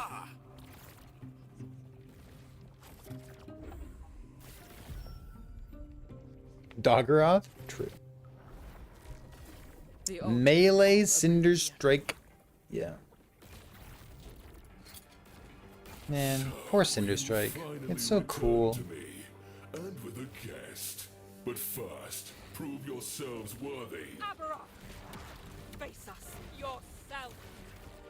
Coward! Dodge this! Dodge this!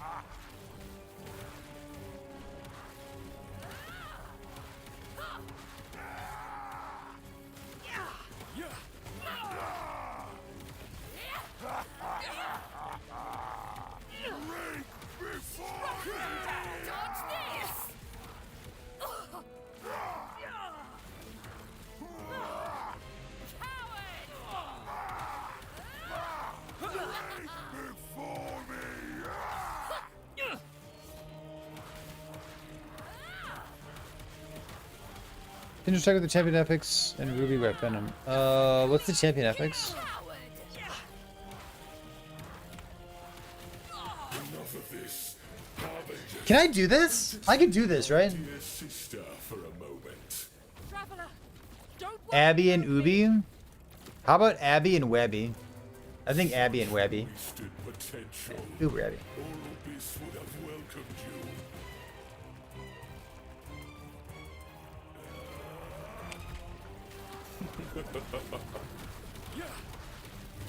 You fight for nothing. The void comes. Weak and worthless.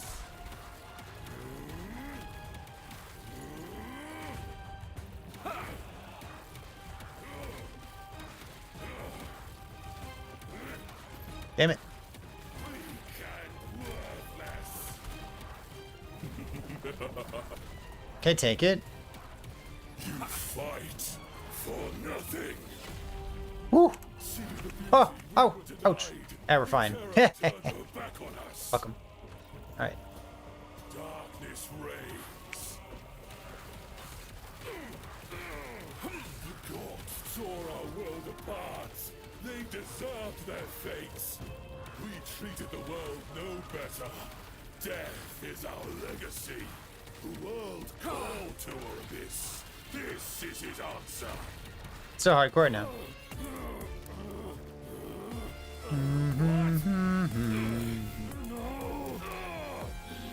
I wouldn't be fighting Aberoth with my weapon turned off.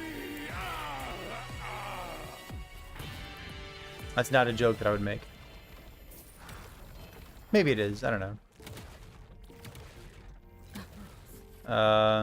No. Ateros. You can rest now. Brutal. All garbage. Yeah, so like, one of the issues.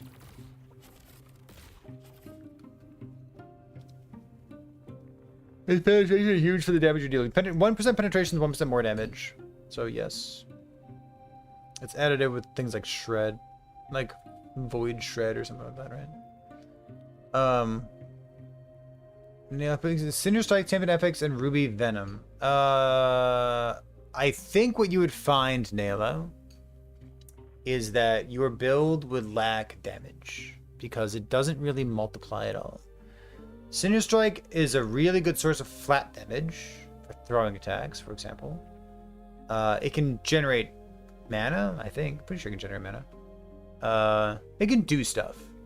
But like, Cinder Strike is a primary source of damage. Severely lacks. And it's just a numbers problem. It just doesn't have more multipliers the way that other skills do. So like, it could. They could make it or something, but they've not. They've not. All right, chat. We've done about a 5-hour stream here. Done a nice little podcast arena as well. That'll be up on YouTube and Spotify shortly. Not tonight though.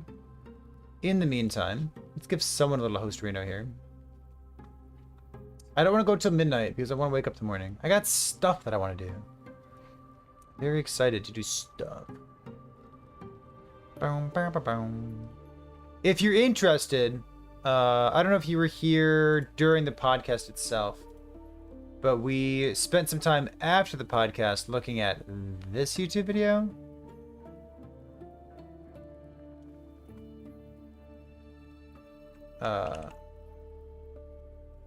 Which just looks so cool. So cool. This was a Time Rot Javelin build. If you haven't seen that video, first of all, shout out to Mystia, because she's great. Second of all, that's a sick build right there. So go take a look if you haven't already. Let's go host somebody. Someone playing Falconer? Nope. Someone playing what? Someone who's like, let's see, no backseating. Nope, we're not hosting no backseating. That's not right. My Twitch chat wouldn't do well there. We're gonna send you somewhere different instead. How about this? Hammerden? A Hammerden build? The dream. Alright, let's go host a Hammerden gamer. This person's name is Zero. Let's see what she's up to, alright? Click. Cool. I spelled it right. Nice. I'll see you next time, chat. Have a good night.